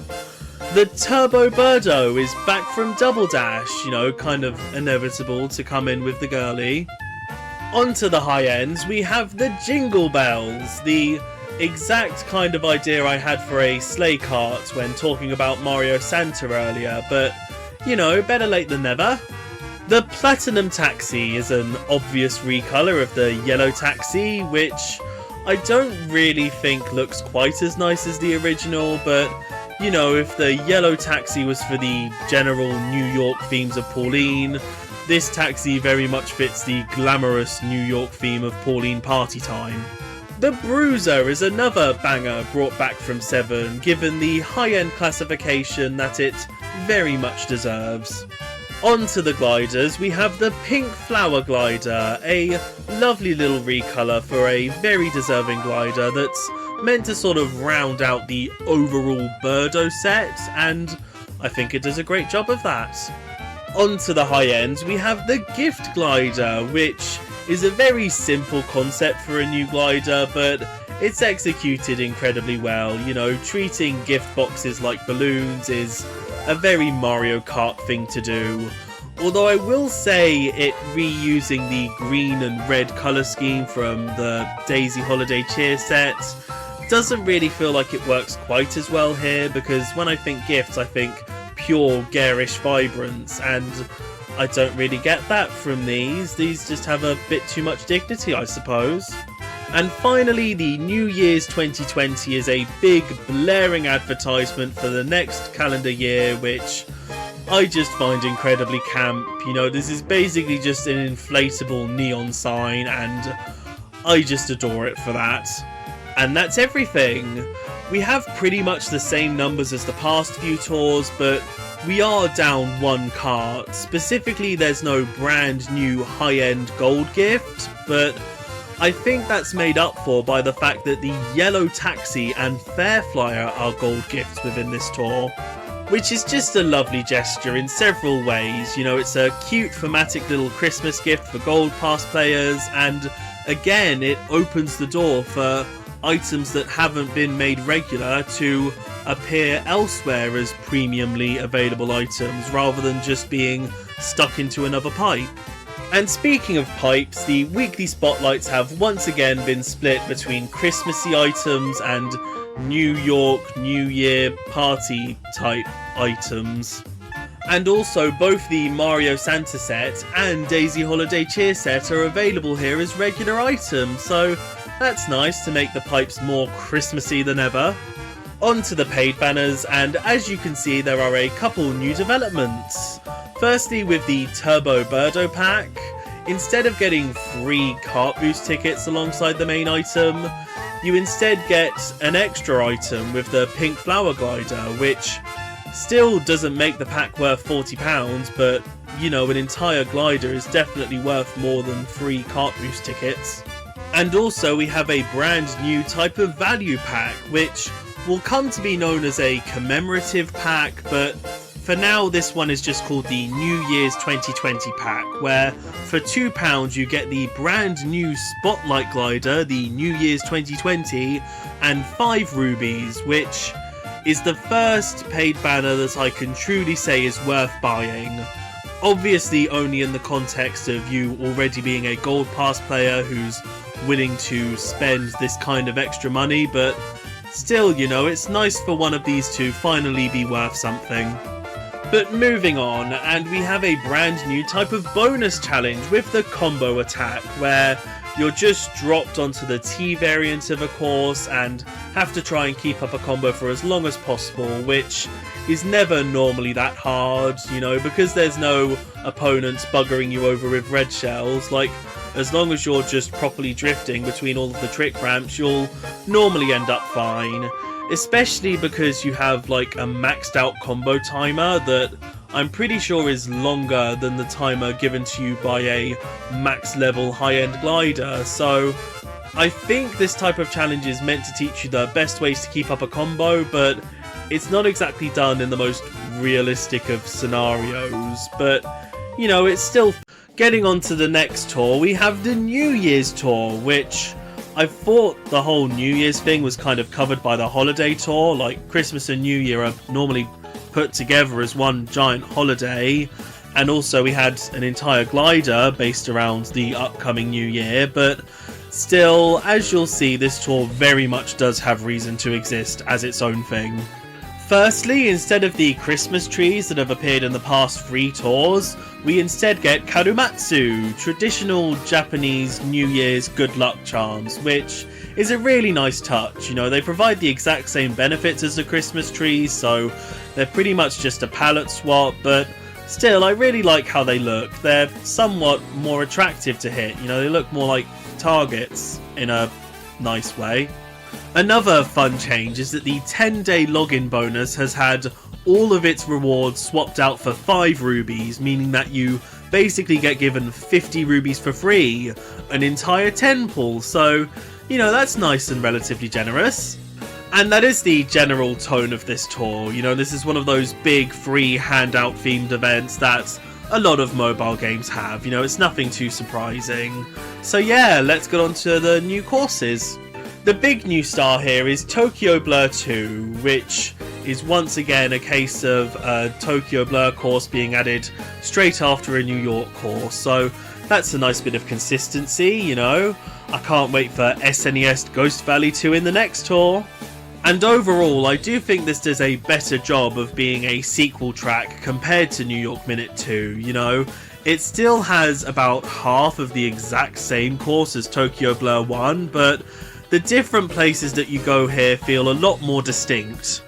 Instead of just taking a giant U-turn past a couple important buildings, then going under a road before heading straight back for the Sky Bridge, you instead first go down a road with a couple thwomps on it, which is cool, before heading under the Camino Rimon, or however you're supposed to actually pronounce it, before, again, just heading back for the Sky Bridge. So, you know, it's a lot more unique, visual and obstacle-wise, and yeah, it's objectively a better course, even though it's still not the most interesting and feels like a starter course, but this time instead of Wii Luigi Circuit, it's GBA Peach Circuit. So moving on to the returning courses, and the biggest note here once again is the absence of Tokyo Blur 1, which would have made so much sense to be included here instead of 2 SNES Mario circuits for some reason, but oh well. It is a bit worse than the lack of New York Minute 1 in the previous tour, because this time Tokyo Blur 1 is used for a bonus challenge in the tour. It is just a glider challenge where you fly over the entire Tokyo map, and it really just sort of uses the background image of Tokyo Blur 1 in the like challenge preparation screen, but still, you know, it's very rude to only include it like that. But anyway, let's get on to the new items, starting with Red Yoshi, which does make this the 5th tour in a row to have a super driver introduced. That's clearly part of a colour set, but you know, they've all been unique colour sets, so I'm more than happy to have him in here like this. I will say, I think the Fire Flower would have been a better special item for him colour-wise, but you know, once again, the Yoshis are the only set of characters who are going to be able to use the Yoshi's Egg, so fair enough if they want to make sure as many of them have it as possible. And to be fair, I think the only reason that I'm in any way put off by it here is because the green spots on it haven't been changed to red. But to be fair, that might have taken a bit too much work to be worth it. You know, it's not exactly like the character emblem getting its coloured spots changed, so fair enough. On to the high ends, we have Mario Happy, another Japanese themed Mario costume in consecutive Japanese themed tours. And like, it is obviously incredibly distinct from Mario Hakama, you know, the predominant colour is light blue instead of black, and he has a nice little hair braid hat thing that I don't know the name of, you know. It is visually very different. It's just, you know, it ticks all the same boxes representation-wise as Hakama, so I don't know why this couldn't have been given to a different character. Like, there is art of Luigi wearing a Happy as well. I think that would have felt a lot more different. The Bob-omb Cannon I can at least much more understand being here, because the Happy is a traditional festival outfit where a lot of fireworks traditionally go off. You know, all of the Bob-omb explosions are meant to represent that, so that's a good reference. Toad Party Time is making me even more confused as to what party all of these characters are meant to be attending, because the costume he's wearing is kind of representative of a suit, but then he just has a cute little party hat on. I just need to stop thinking about this, you know, the party hat is all the reference I need to a party. But in terms of its overall look as a costume, I do think it's incredibly sweet, and I appreciate how it just builds on top of the regular Toad look, because I think if you tried going for a completely different outfit for him, it really wouldn't have landed as well. I will say I do think that a purple Toad might have pulled this look off a bit better, but red Toad still gets it perfectly fine. And Mushroom Cannon fits perfectly well because once again it matches that kind of confetti vibe. Gold Koopa Freerunning is already our first roving racer recolor, except this one quite understandably gets to be bumped up to high-end rarity. And it's also the first character in general to exclusively be a gold gift, which, you know, makes sense, he very much fits in there thematically. And Coinbox, due to the gold connection, very much makes sense as well, so yeah, a very simple yet satisfying little addition. On to the carts, we have the red Turbo Yoshi, which is such a relief to see. You know, it sets a good precedent for all incoming Yoshi colours. On to the high ends, we have the Glam Bruiser, a perfectly camp little recolour, although to be fair, I don't think any set of colours would be able to hide the obvious grimace the front of this cart has, so as Toad Party Time's exclusive cart, I can't help but think that something like the Glam Mushmallow might have been a bit more appropriate, and you could save this for like if a minion gets a Party Time outfit, but still, I do just really enjoy how it looks either way. So on to the gliders, and straight into high ends, we have the New Year's Kite, which is so much better than the Full Flight. I think that the white with pink Sakura accents fits so much better as a colour scheme to match up with all the sticks going along it, so yeah, I really enjoy this one. The Fireworks parachute is another perfectly on-point recolor because, you know, fireworks are circular, the parachute is circular, it's a perfect match, and even though it was quite an inevitable choice, I do think the shade of dark blue they used for the base colour is utterly perfect. This is a very striking design. The Crimson Crane is an amazing idea for a new glider because, you know, there's already ones based on a paper plane, why not go for others based on iconic paper crafts? And while I don't think an origami crane is quite as aerodynamic as a paper plane, you know, it is still based on a bird, so it makes sense that it can take flight.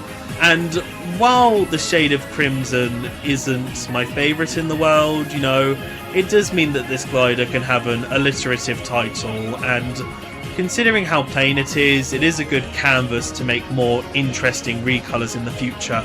And finally, the Baby Mario Hanafuda is another much more interesting recolour of the Full Flight, which is the start of a quite interesting little group of gliders.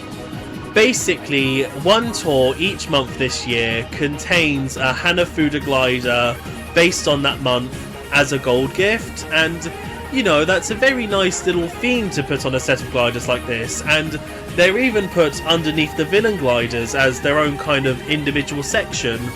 The only problem with them is that they have a way lower favourite course total than any other high-end glider. Like, pretty much all of them have an amount you'd expect from a super character, so that's a bit of an odd choice to put down what could have been a very compelling set of gliders, but you know, better to have them all than not. But anyway, that's everything new. We do once again have one less new item than the previous tour, but you know, this time at least, there are double the amount of drivers and gliders than there are carts, so you know, it's good that that ratio has finally been flipped.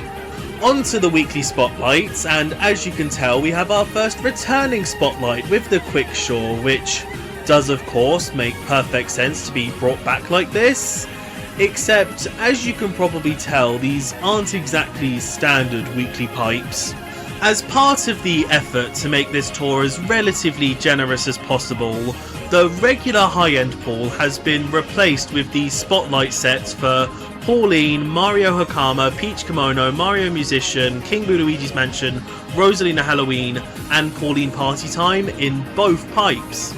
And you can get 2 of each type of regular high-end out of a full pipe, so that means 9 out of 100 items in a pipe are high-end in this tour, so that's a respectable enough boost to the rates. It's just, you know, all I can think about when I go through this is the fact that the Quickshaw really didn't need to be a spotlight then. Like, it would have been fine if it was just in the regular pool, and this almost just seems like an excuse to not give Mario Happy an exclusive cart. Like, even just a simple recolor of the Quickshaw that matches with Mario Happy's colour scheme, you know, changing all the black rimmy bits to light blue, something along those lines, that would have been fine, but no, he just gets absolutely nothing for very little reason. You know, once again, this is one of those issues that doesn't possibly matter on any serious level, and I'm not trying to imply that devs can just click their fingers and a cart can exist, even though I'm sure the recolors don't take more than a day to create, and, you know, they probably didn't want to add any more carts than they were already planning to within this tour. It's just, you know, once again, this is one of those incredibly interesting choices that I just really enjoy dissecting. But anyway, lastly for this tour we have the paid banners, where once again, against our will, they are trying something new with them. Here we see the Luigi's Pack New Year's Edition, where you basically get the £20 Luigi pack, but for a third of the price and with a third of the rubies. Meaning that if you bought 3 of them, for basically £1 more than a £20 pack, you get 2 level up tickets for specifically Luigi, as well as 2 extra driver boost tickets compared to a £20 pack. So yeah, if you want to see that as truly more valuable, go straight ahead. I'm certainly not. And also the New Year's 2020 pack has been brought over, which I'm very thankful for. You know, it's good that it can appear in a more thematic space. And in fact, the New Year's 2020 glider is cup boosted alongside the second week spotlight set, so it gets to go up a shelf on the 3rd course of every single cup this tour, so that's really nice. And like I said, it's a pack that's definitely worth buying if you're in the right circumstances, so that's good. So yeah, that's everything for this tour, and while it was nice for the game to finally be a bit warmer towards its players, it's time for it to go cold again with the Ice Tour. So while this is yet another winter themed tour, it's a very different feeling one. You know, all of the previous ones were about the Christmassy side of winter, while this is about the more chilly side of winter.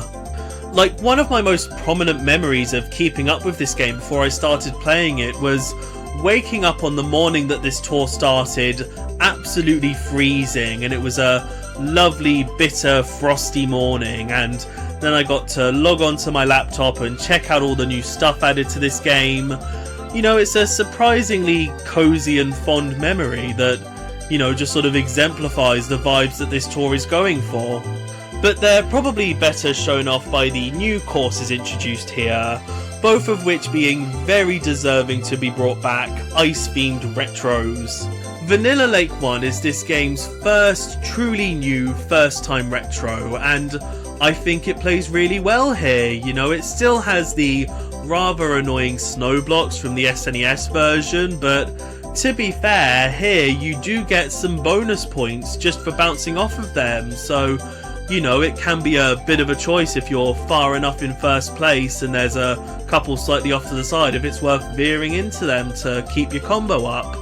And also there's a cute little glider ramp put into the first straight, so yeah, it's completely optional, but it's always nice when these SNES courses get more of a modern feature chucked onto them.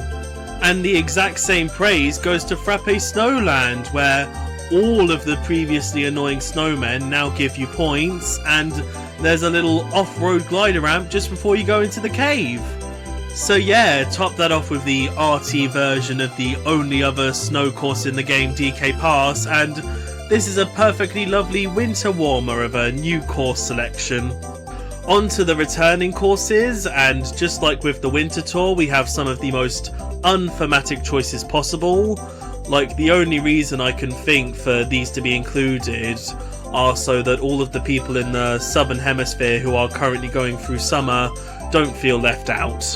So anyway, before we get into all of the new items, we do have a brand new special item with the Ice Flower, which has all of the same defensive and offensive capabilities as the Fire Flower, except when you get hit by one of the balls here, instead of just spinning out, you instead completely freeze and slide along the track uncontrollably for a good couple of seconds, which can really bugger over your combo unless you manage to slide into a coin, which is annoying, but just finally getting to have this item alongside the Fire Flower is just really satisfying, so I can't hate its inclusion. So getting straight into the high-end characters, we have Peach Wintertime, one of her absolute best serves from Odyssey, thankfully brought in pretty much at the first possible opportunity. I will say her having Dash Ring is a bit weird, considering I just went through a Wintertime themed special item, but you know, all the other characters this tour have Ice Flower anyway, so this having light blue tones just like ice is enough of a connection. Penguin Luigi is here, and I am so glad for it. Like, the penguin suit was probably my favourite power-up from the entire New Super Mario Bros. Series, so for it to get some love here is really nice. What's kind of funny with him though, for me at least, is that like, if Link was for some reason not available to be put into the first Mario Kart 8 DLC pack, he probably would have been replaced with Penguin Luigi, so for him to get in before either Tanuki Mario or Cat Peach is quite interesting to me. Like, I get that he's the first out of the three to have a perfectly thematic reason to be included like this, but still, I just find it quite amusing that they've made an entirely new animal power-up based costume before including the ones that already exist. Oh, and Ice Flower of course makes total sense because that's literally part of the Penguin power-up. Ice Mario is also here as a new power-up based costume, thankfully based on his Mario Galaxy appearance rather than his new Super Mario Bros. Appearance. Like, this one is just way more interesting, even though it does just end up as a recolor of Metal Mario, like how the new Super Mario Bros. Version would just be a recolor of normal Mario. But also his voice lines are more echoey than normal Metal Mario, so he's more different in that regard as well, but yeah, it probably says a lot that he's a regular high-end character, which, to be fair, that's the first new one we've gotten since the New York tour. All the regular high-end since then have just been karts and gliders, apart from Pauline, who was only later made into a regular high-end, so that's a nice little gesture at least. And of course, Ice Flower makes sense because ice. But anyway, moving on to the Super Karts, we have the Blue 7, back from 7, and this is a bit awkward. Like I said earlier, this is pretty much just a better version of the Streamliner to me. And in fact, this was a high-end in the beta, which I think it could have gotten away with staying as that, but you know, it's here now, and I do enjoy having both in the same game in its way, so yeah. Moving on to the high ends, we have the Gilded Prancer, a recolor of the Prancer, which is not currently in the game. And like, I do think that this better fits the ice theme than the regular Prancer, but I don't know, it just feels like kind of an oversight to include it before that. Like, the Prancer would have easily slipped in as a regular high-end in most of the previous tours, but oh well, at least it's nice to know that we should be getting the Prancer at some point. The Ice Blue Poltergust is an amazingly thematic recolor of the 4000, and I like the implication that no matter where Luigi goes, the ghost will be following him and he needs to have his vacuum ready whenever. And I also really appreciate that it has blue monster wheels rather than normal wheels. It helps it feel way more different than it potentially could have been. The P-Wing is back from 8, one of that game's absolute coolest karts, so it makes total sense for it to be chucked in as a regular high-end here. Onto the high-end gliders, we have the Blizzard Parasol. Again, an amazingly thematic recolor, you know. Similarly to the Ribbon Rider, this is sort of specifically Peach Winter Times version of the Peach Parasol, and I just really vibe with it for that. The Blizzard Balloons are very similarly amazing. You know, this is the second weather-appropriate recolor of the cloud balloons, and, you know, obviously this is the best place to chuck them in. And finally, the Gold Swooper is another case like the Gold Train, where they just clearly wanted an extra thematic gold gift, and so threw this together. But to be fair, the Swooper Glider totally deserves a glow up like this, so I'll take it. And that's everything. We have the same number of items as the previous tour, but once again the majority has swung back to the carts, even though it's only by one this time, and that one is probably just the Blue 7, so it's fair enough. On to the weekly spotlights, and I just really enjoy both of these sets because they're sort of like just a normal set for Peach and Luigi, but iced up, and that's really all they need to be. And for the first time, I really don't think I can pick a favourite. I just enjoy both of them in equal yet distinct ways. Next are the paid banners, and things have pretty much settled back to normal here, so there's not much to report in that regard, but we do just need to stop and pause to go over another one of this game's biggest controversies. So the third course in this tour's Week 1 Ranked Cup is SNES Vanilla Lake 1R, where Ice Mario is the only currently available top shelf driver.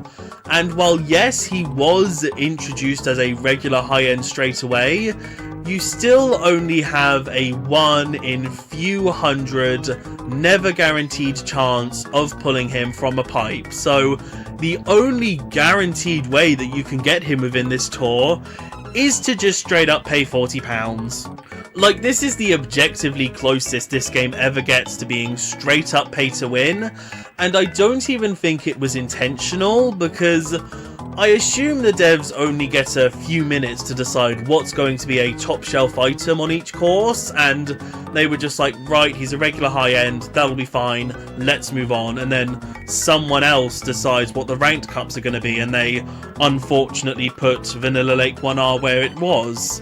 That's not an excuse, like, they totally should be checking over these things, but I just kind of refuse to believe that this was done purely maliciously. Like, I hope you can tell I'm not just trying to make an excuse for Nintendo. I just genuinely think there was a layer of incompetence that caused this to happen. But the developers definitely felt all the much deserved backlash they got from it, because this sort of thing never happened again, and whether it's just due to the increasing total of items or because they've started going out of their way to do it, from here on out, most course variants, when they're introduced, will have multiple items on their top shelf. So yeah, they clearly didn't want this to happen again, and in fact, to help compensate whatever players they had left at this point, they chucked them a few rubies in the next couple of tours. So I hope that made up for it for at least one person. But anyway, let's just keep moving on. We are pretty much done with this tour anyway. There's just a couple extra notes to go through. Firstly, on January 19th, version 1.6.0 released, just addressing some known issues, so you can understand why I didn't talk about this at the top of the tour.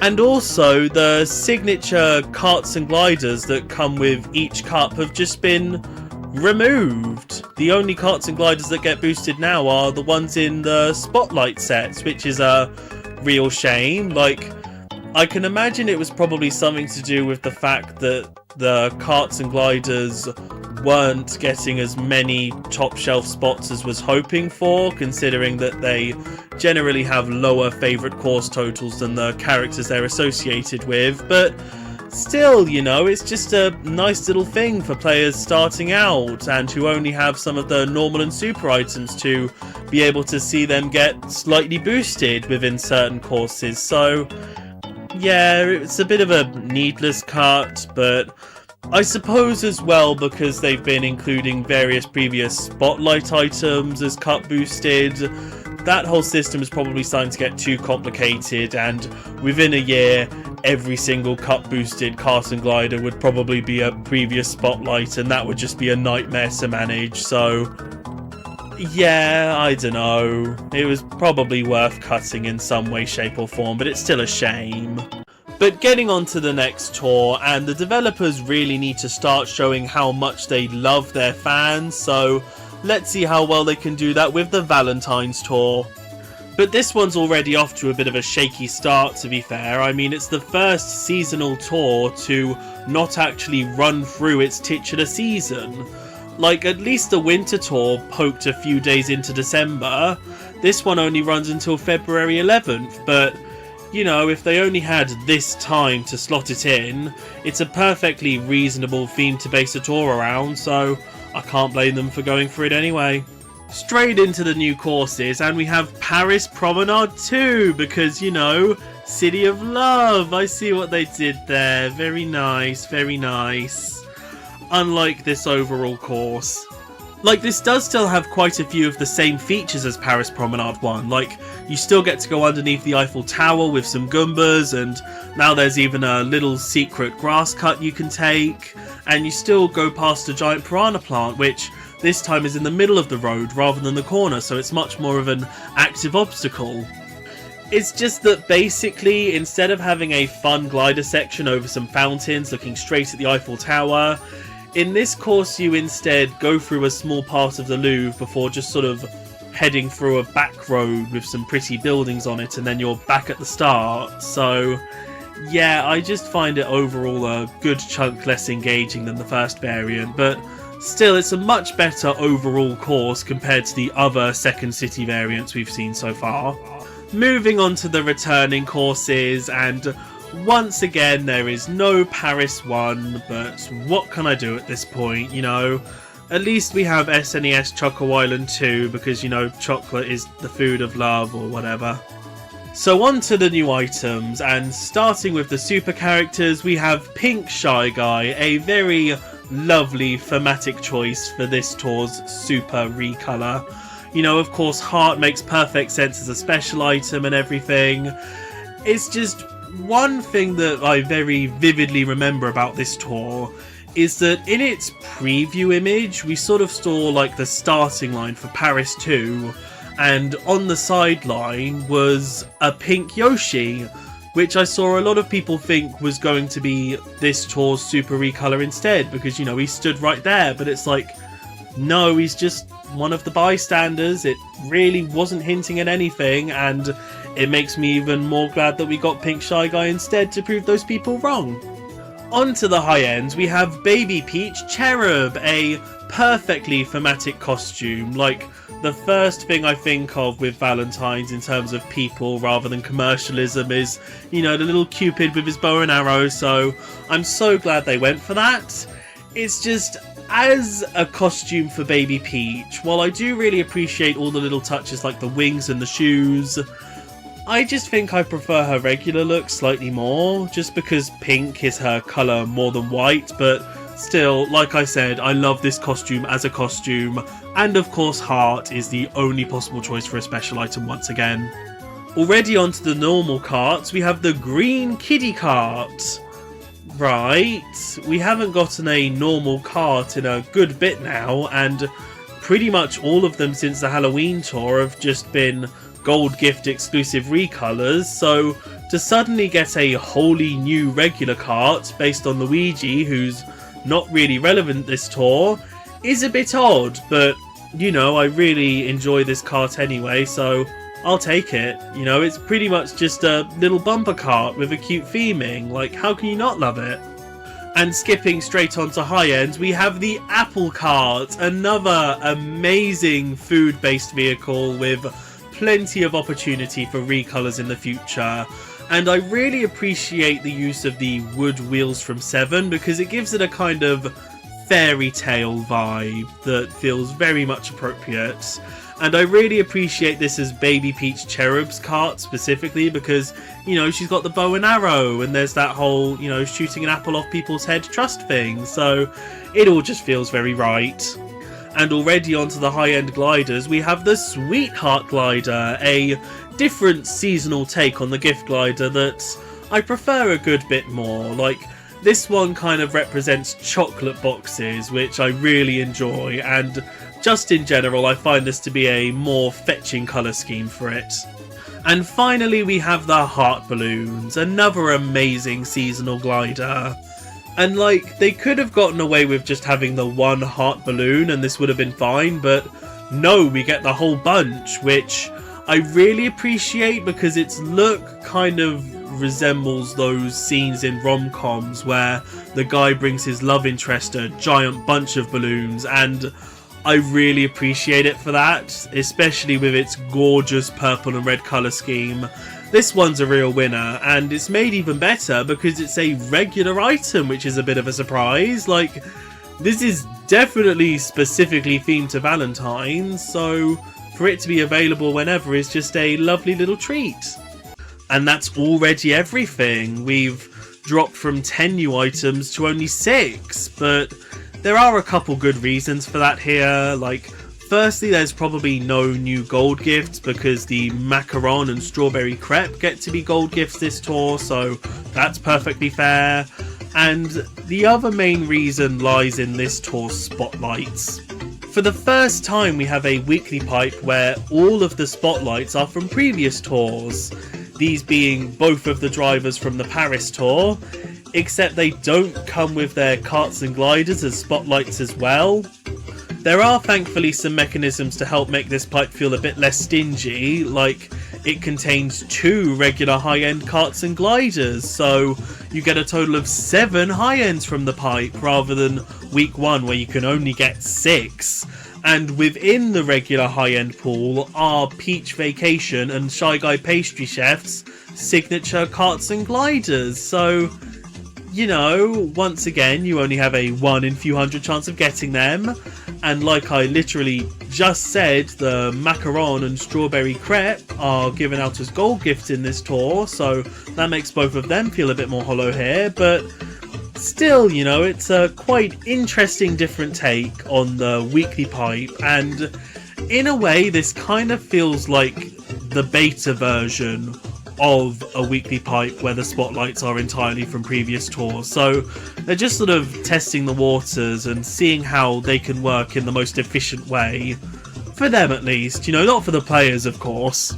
So on to the paid banners, and ew, does that £40 pack contain 2 normal items which you have a genuine chance of getting multiple of in the 20 pipe pulls you get from the rubies?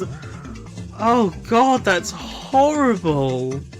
Like, at least it's kind of morally made up for by the fact that we have the first £20 pack to include a high-end item, which, once again, still not worth it, but, you know, once again, it's kind of good progress, but it's 1 step forward, 50 bloody steps back. Oh, I really hate to leave this tour on such a sour note, but to be fair, this hasn't been the best in any regard, really. Like, yeah, there's a nice variety in the brand new items, but again, this is the smallest set we've gotten so far, so quality over quantity, I guess, but all of the previous tours managed to balance that a lot more evenly, so yeah, let's just get a move on. I just really want to get as far away as I can from Paris right now, and I think I can achieve that with the Vancouver tour. This is the first really interesting choice for a city, I feel. Like, it was picked based on how well all of its landmarks could translate into a racetrack, rather than just how famous of a city it is. And while this is yet another winter-themed tour, there is a good enough reason for why it's appearing now, as this tour took place during the 10th anniversary of the 2010 Vancouver Winter Olympics, so that's a nice little callback. But getting on to the new courses, and Vancouver Velocity really is great. It's the first city track that truly feels like it blends in with all the other Mario Kart courses here, and I think that's mainly because you don't actually spend that much time in the city. You instead piss off to a nearby forest and get to drive over all sorts of fun sky bridges and then glide back over a river into the city, and then you're done. You know, it flows very naturally, and that's probably because none of this city's other potential routes sort of branch off from this forest area, so it gets to be its own individual piece of track, if that makes sense. So it really feels like that was taken advantage of to make it feel like something special. And I just want to quickly shout out Frappe Snowland getting its RT variant here, because it means that more snow tracks can be represented in this winter themed tour, but at the same time, if its other variants were here, that would mean that they were appearing in 3 tours in a row, and we can't be having that, so I'm glad that they took the opportunity to have this compromise. And as for those returning courses, yeah, I'm just glad DK Pass is here really, but to be fair, none of the explicitly city-based tours have gone out of their way to have much of a theme with their non-city tracks, so I can't really fault this selection. So before we get into the new items here, I just want to go on a bit of a quick tangent, because there are a couple items kind of shown off for this tour that simply never got added. So in Japan, there's a mobile messaging service named Line, which all you need to know about it for the sake of this is that they partner with Nintendo to release various sets of stickers and emojis that you can send in messages, and wallpapers for your phone, as well as promotional images for various games featuring the Nintendo mascot specifically for this random Japanese messaging service named Kanopio-kun, which is a green toad with the colour scheme of a 1-up mushroom. And to help promote this tour, an image was released showing the new Spotlight drivers and karts on Vancouver Velocity, alongside Kanopio-kun driving in a green mushmallow, neither of which will ever be added to the game. Like, I'm not an expert on photo editing, so I'm not sure if these are exclusive assets or if they just painted over regular Toad in the mushmallow, but still, these are real, like, common sense additions for this game. Like, a green mushmallow is one of the most obvious recolors for any kart currently available. Like, to be fair, this is for a Japanese service, so it wouldn't mean as much to people worldwide, but, like, I think all general audiences understand the concept of a green mushroom in the Mario universe, so if they were just chucked in, they wouldn't feel that out of place. Like, yeah, they wouldn't fit that well thematically with this tour, but, you know, for the most recent example, we have the green kiddie kart last tour, which doesn't really relate to anything, but, you know, it's still there and nice to have.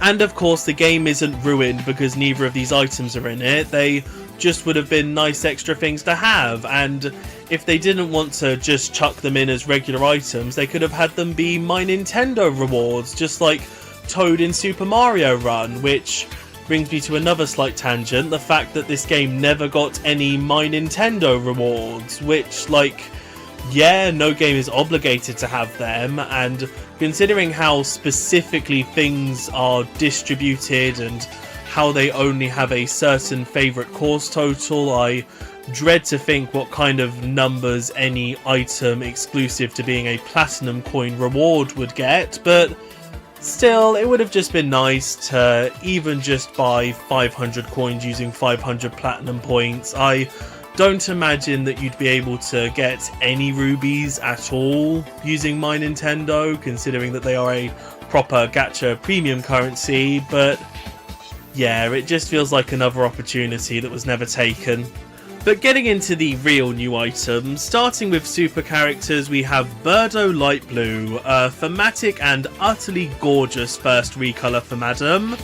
The only issue I have with it is just the use of brackets within her name. Like, for other recolors, it'd be, you know, Red Yoshi or Pink Shy Guy because it's the specifically coloured version of that species, but the use of brackets here kind of implies that the light blue is a dress that she's wearing, even though it's quite clearly not. Like, if anything, this would better apply to Shy Guy, but oh well, bloody semantics. And just like with Red Yoshi, I do feel like Ice Flower would have been a more thematic special item, but I understand Birdo's egg here more, just because there's no specific coloration to denote that it belongs to a specific colour of Birdo. So yeah, no genuine issues with her. On to the high ends, we have Rosalina Aurora, a near upsettingly gorgeous costume. Like, everything about it just works so well, even down to the fact that the Aurora itself is a blue-coloured, space-based phenomenon, so that fits Rosalina perfectly. And especially because this tour is kind of adjacent to the Winter Olympics, and this is a costume for a princess, you know, we could have easily gotten like Peach or Daisy's outfit from Mario and Sonic at the Winter Olympic Games instead, although that might be caught up in copyright because it technically belongs to Sega or something silly buggers, but you know what I mean, we could have gotten something way less impressive than this, but I'm just so glad with what we got. I love it. Ice Flower makes sense because, you know, this is a bit of a cold feeling costume, but not in the way that she's like cruel, just because she's so lovely, and oh my god. Wario Hiker I really don't like as much though. It's not because of the costume, which looks incredibly cozy, and I definitely strive to copy it if I ever went into the mountains. I just don't like Wario really, but to be fair, I couldn't imagine a hiker costume of any sort looking better on any other character, so they definitely made the right choice in their way by giving this to him. And as for his special item, I do think the Bob-omb Cannon makes sense, but I am going to have to make one of my most tenuous links yet, because in a hiker's backpack, you can sort of expect there to be loads of different practical tools, like, you know, walking sticks, maybe pickaxes if you're feeling like climbing, and I feel like the Bob-omb Cannon just sort of has a vibe that matches all those sorts of things. Like, obviously, no hiker would bring along explosives, hopefully, but you know what I mean? Just the look of it in the little picture here, it just resembles hiking equipment, to me at least. The only other possible special items I would think to give him are triple mushroom or banana, because you just know he has a giant picnic in that backpack. Onto the supercarts, we have the light blue Turbo Birdo. Looks good, very nice. Onto the high ends, we have the Comet Tail, a starry themed recolor of a completely brand new kart. Like, this could have easily just been a recolor of the Circuit Special or some other basic Formula 1 looking kart, but no, this is a completely new kart body, and in fact, in the files from this tour is just a basic light blue version of this kart, so this is a similar situation to the Gilded Prancer coming in before the Prancer, except obviously this is for a new kart and is technically a bit more exciting. The Snow Skimmer is this City Tour's Mario Kartified real-world vehicle, and it's the least Mario Kartified looking one so far, which is ironic for the one that's also the least road safe, but still, I think it looks good, you know, it has a nice shade of red. Onto the Super Gliders, we have the Blue Flower Glider, which, like, I'm glad they're keeping up with doing the whole 3-part set for Birdo, but, like, something about this colour just feels wrong for this glider. Like, it might be because in real life these daisy petally type of flowers don't tend to be blue, so it just looks a bit jarring for me, but yeah, something about it just doesn't feel as right as the other yellow and pink versions. But again, I'm still really glad it's here, and I hope this tradition can continue even for green and black Birdo. And onto the high ends, we have the Luma Parafoil, which I am so glad gets to have its own distinctive identity. Like, this could have easily been another case like the Bullet Bill or Royal Parachute, where they just slap a Galaxy Air logo on and make it shiny to call it a high end, but no, we get a proper fun space theme to it, with a nice little picture of Luma to complement it all. So yeah, I think this Parafoil recolor is going to be quite hard to beat. The Rainbow Starchute is an objectively better recolor of the Starchute, like, especially because it still represents the star power-up, because, you know, you often go rainbow coloured while using it. It just makes the original feel obsolete, which is a shame when both of them are tour exclusive items, but, you know, two's better than one regardless.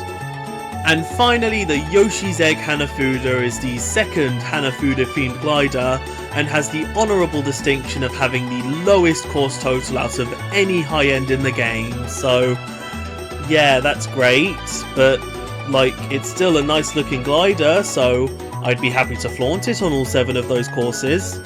And that's everything. We've jumped straight back up to 10 new items, which is nice, but to be fair, even at the time, I did think that something like the Valentine Tour's 6 new items was going to be the more standard amount heading forward, and that the amount here would be more of a blip than anything.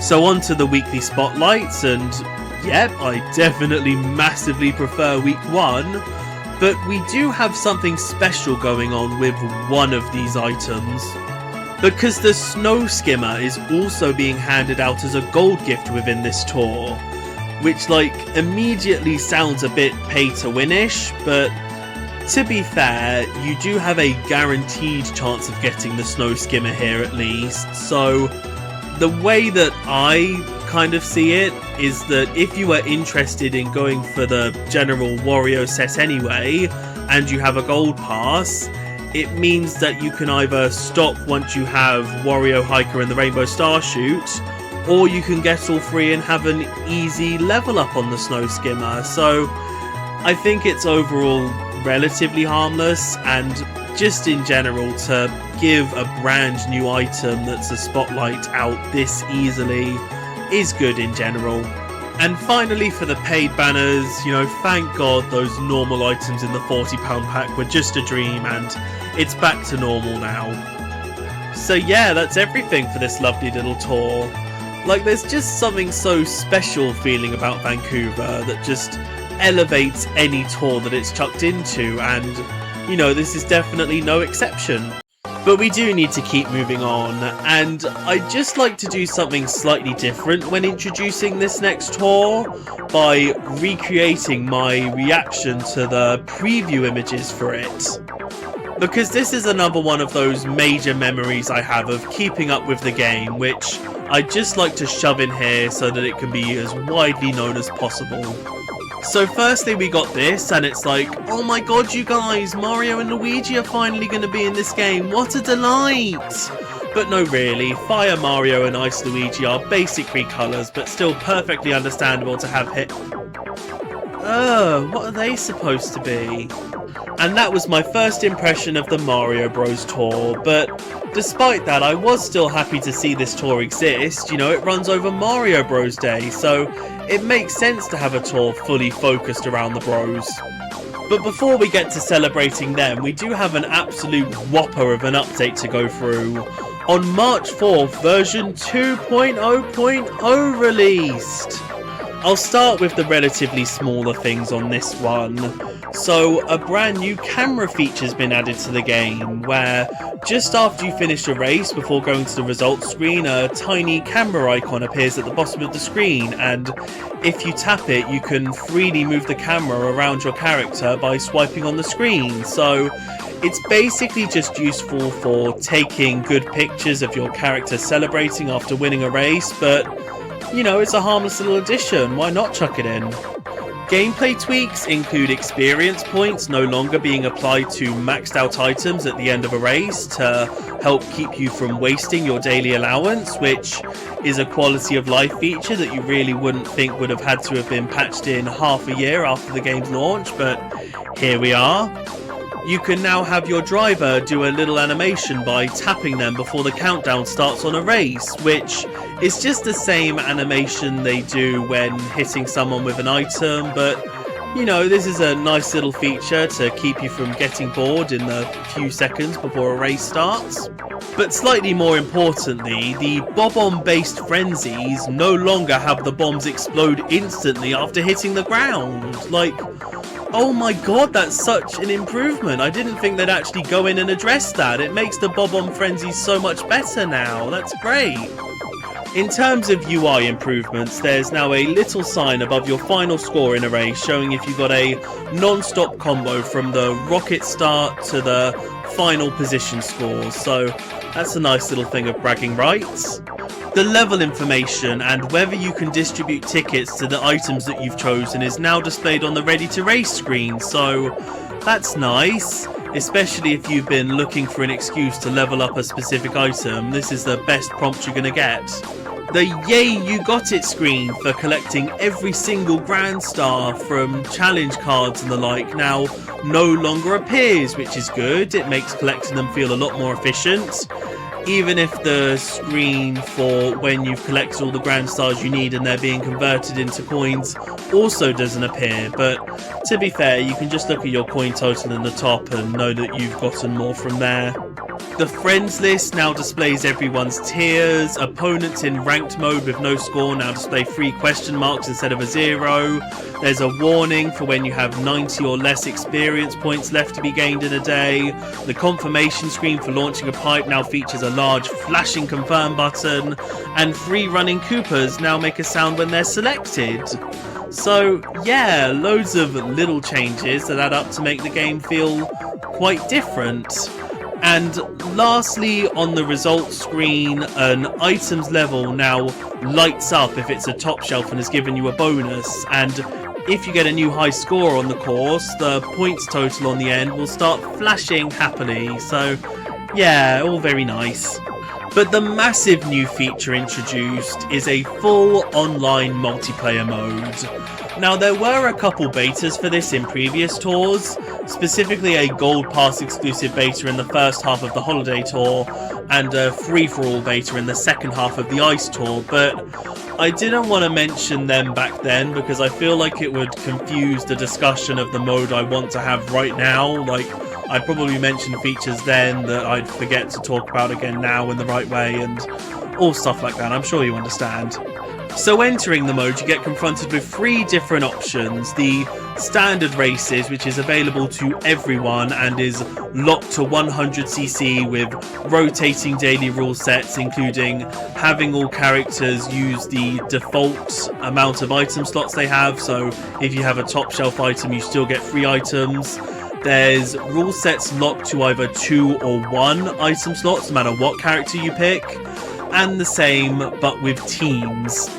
There are the Gold races, exclusive to Gold Pass users, which has all the same rule sets, but you can also race in 150cc or 200cc. And lastly, there's with friends or others nearby, where you can set whatever rules you want and just sort of sit in a room waiting for the supposed friends in your friends list to turn up, which only ever really happens if you actually know them outside of the game. There's also a ranking system, but this doesn't use the mainline game's VR points. Instead, there's just a letter grading system where, if you do well in a race, you fill up part of a bar, and if it tips over, you go up a grade. But if you do badly, you can lose points from your bar and go down a grade, which is far easier to do. Like, I think the most you can get from winning, at least at the point that I am, is like 4 out of 100%, but the amount I get for coming last is like bloody 12%. It's a farce, but you can claw your way up there, and if you properly know how to race, it shouldn't be that hard to maintain tour to tour. Now, if you're a regular user, you can only go from grades F to A, but if you're a Gold Pass subscriber, you can continue up through S all the way to S plus 6, which is a quite specific number to end on. Like, I think S plus 9 would make more sense, but 6 is also the max level you can get your items to, so that's enough of a reason.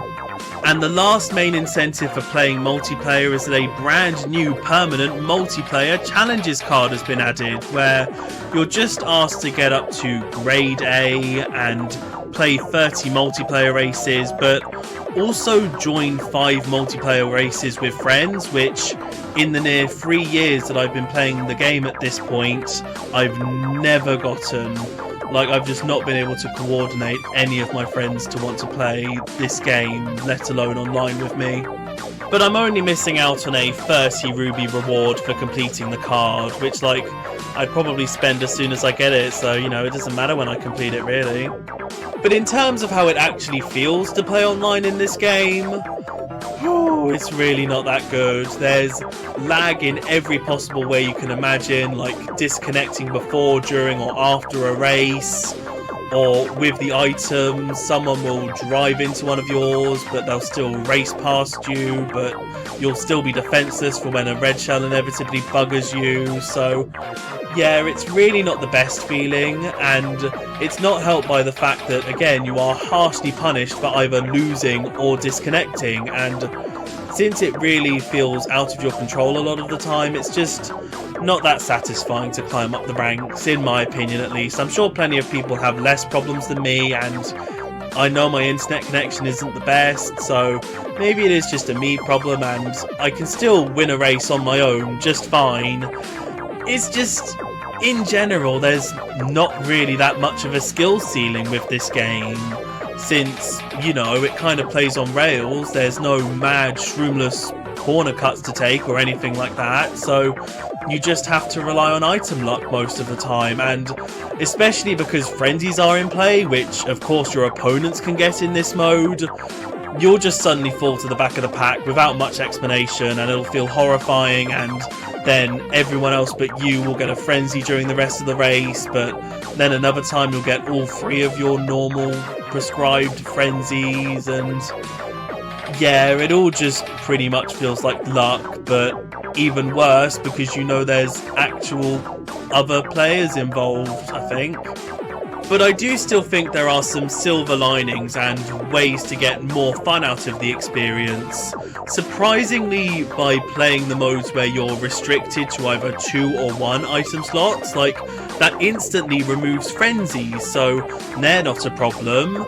And also, if you turn off auto items, it means that the item system feels less automated. So if you hit a set of items, but then the person in second hits it and they still have auto items on, and so they immediately throw their red shell, you'll still have your banana to deflect it. So it helps feel a lot more natural. Even though, unlike in 8 Deluxe, which has mechanisms to make sure that you never get 2 coins at once if you're in first, this game doesn't. So sometimes you'll just get it and you'll just like zone out and be like, am I going to get to the next item set or will I perish? So that's not as fun, but still, you know, 2 items, auto item off, that is the best you're going to get out of this online experience in my opinion. The other main positive I find is that getting into a race is incredibly snappy, like, obviously as long as you don't disconnect at any point, but like there's no course selecting here, it's always pre-selected. Apparently the cup that you play on rotates every quarter of an hour or so, but I never really experienced that. I don't know if it's because I'm playing on the latest version, but it feels like you go from cup to cup just fine. There's no lingering on the same 3 tracks for 15 minutes. But without having to worry about that, it's just driver, kart, glider, then go. It's all very efficient in a nice way. Another quite positive thing here, I think at least, is that you can still earn points from all of these races. Like, obviously you're not going to hit any personal bests, not just because of all of the other players actively trying to bugger you over and you're less likely to get first place, but also you have like a barely above 0 chance of getting free frenzies in a race. Because only 1 frenzy is allowed at a time, you know, there's barely any time for you to get them. Although saying that, literally today at time of recording I got 3 frenzies during a multiplayer race and I still didn't win, so it doesn't matter, but you know, it's just incredibly unlikely, so you're not going to get that good of a score, but still, it can be enough to get the 5 grand stars on a track, and if you haven't unlocked a cup yet, obviously you're still allowed to play them online, but also the points you get there carry over, so if you don't have the time to wait to unlock the races, but you have time to play online, then you can get all your grand stars by doing that, so it feels very intuitive with the point system of the single player mode, as best as it can be, considering that the main focus here isn't point collecting.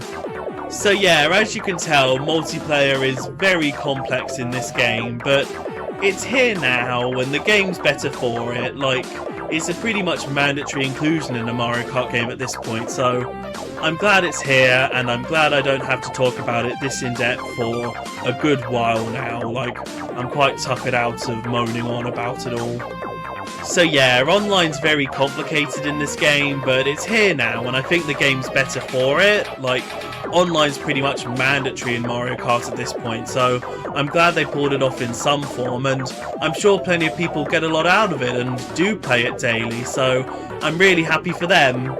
And you can tell that this wasn't all slapped together due to complaints about the fake player names on the offline races, because multiplayer has been an incoming feature on the main menu since the game's launch. So yeah, it was clearly a priority, and even though it's not the best, you can clearly tell that they tried their best, I suppose.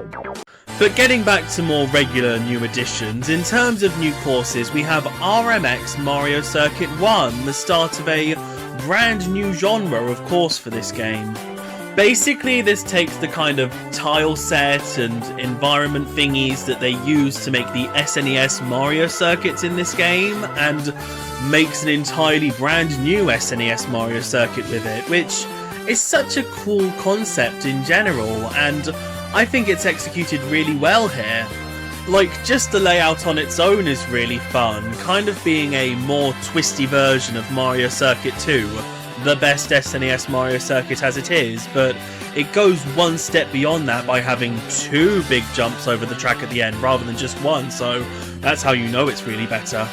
But on top of that, a common thread between all of the remix courses is that they focus on an aspect of track design that simply wasn't possible back on the SNES, and for this one we get to focus on multi-layered track design. So on a lot of the turns you'll find like brick structures that you can jump on for a couple extra jump boosts, and on a lot of the sort of cross sections there are platforms that you can jump to just sort of hovering above the track, so you can go both over and under it, and you know, that wasn't possible on the SNES where everything had to be flat. So yeah, it just sort of feels more like Mario Bros 1-1 than Mario Circuit 1, and I really appreciate it for that. And there's also some extra piranha plants and Goombas scattered around, so yeah, this is definitely the definitive SNES Mario Circuit experience. And also another little fun enough fact about this course is that at the start of this tour, the T variant was accidentally labelled the X variant, which is what they're called in some other languages, and that was later fixed with the 2.0.0 update, so that's nice. Not nice enough to make up for the fact that we don't have any new RT variants in this tour, but to be fair, we are pretty much out of retros that need them at this point, so they're probably saving the rest for more special occasions. On to the returning courses, and we kind of inevitably have the first case of returning retro RT variants, as well as the first cases of retros returning with all 4 of their variants, so yeah, that's a nice little way to spice up this selection. And overall, I do really enjoy the course selection here. It feels actually thematic for this tour. Like, there are multiple courses named after a Luigi or Mario, you know? This is one of the only times I can let multiple SNES Mario circuits appearing truly slide. On to the new items, and straight into the high-end characters, we have Mario Classic, a truly awful looking recolor in my opinion. Like, I appreciate that this is a reference to how he looked on various box arts and cartoons in the 80s, but you know, that was back when they only had access to like 12 colours or something. We really didn't need to bring it back here. I just think it looks so upsettingly dull. Fire Mario just would have been so much better here. Like, yeah, it probably would have been yet another Mario variant with Fire Flower, whereas Classic here gets to reference pretty much the only other standard power-up that existed back then with the triple mushrooms, but still, Fire Mario is just such an inherently appealing look. Like, there was a reason it was in Smash Bros for a while.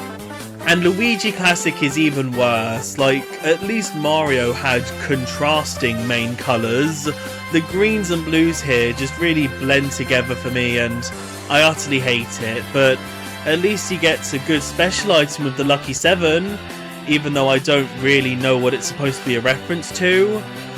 Maybe because these looks also reference the original Mario Bros arcade game, the Super Horn, and somewhat represents the Power Block. Maybe, possibly, that's the best I've got. But on to the normal carts, and we have the Red Kiddie Kart! Hooray! It's lovely to see this inevitable recolor released at such a thematic time. Although sadly this is our final normal kart in the game, leaving us with a total of 17, which is at least higher than what the characters and gliders got. But I do think this is the category with the most obvious exclusions. Like, there's the birthday girl Daisy and Honey Queen, as well as the yellow, green and pink Biddy Buggies in terms of already existing recolors, and there could be Wario and Waluigi kiddie carts, just to name a couple incredibly obvious new recolors. Like, to be fair, in the list we have, no kart got more than one recolor, which is a fair enough rule to follow, until you look at the fact that both the Super Glider and Parafoil got 3 recolors each in normal rarity, so yeah, I just really feel like if we at least got more of the pre-existing recolors, this list would have felt a lot more rounded out, but you know, at least most carts got 1 recolor, so that is something.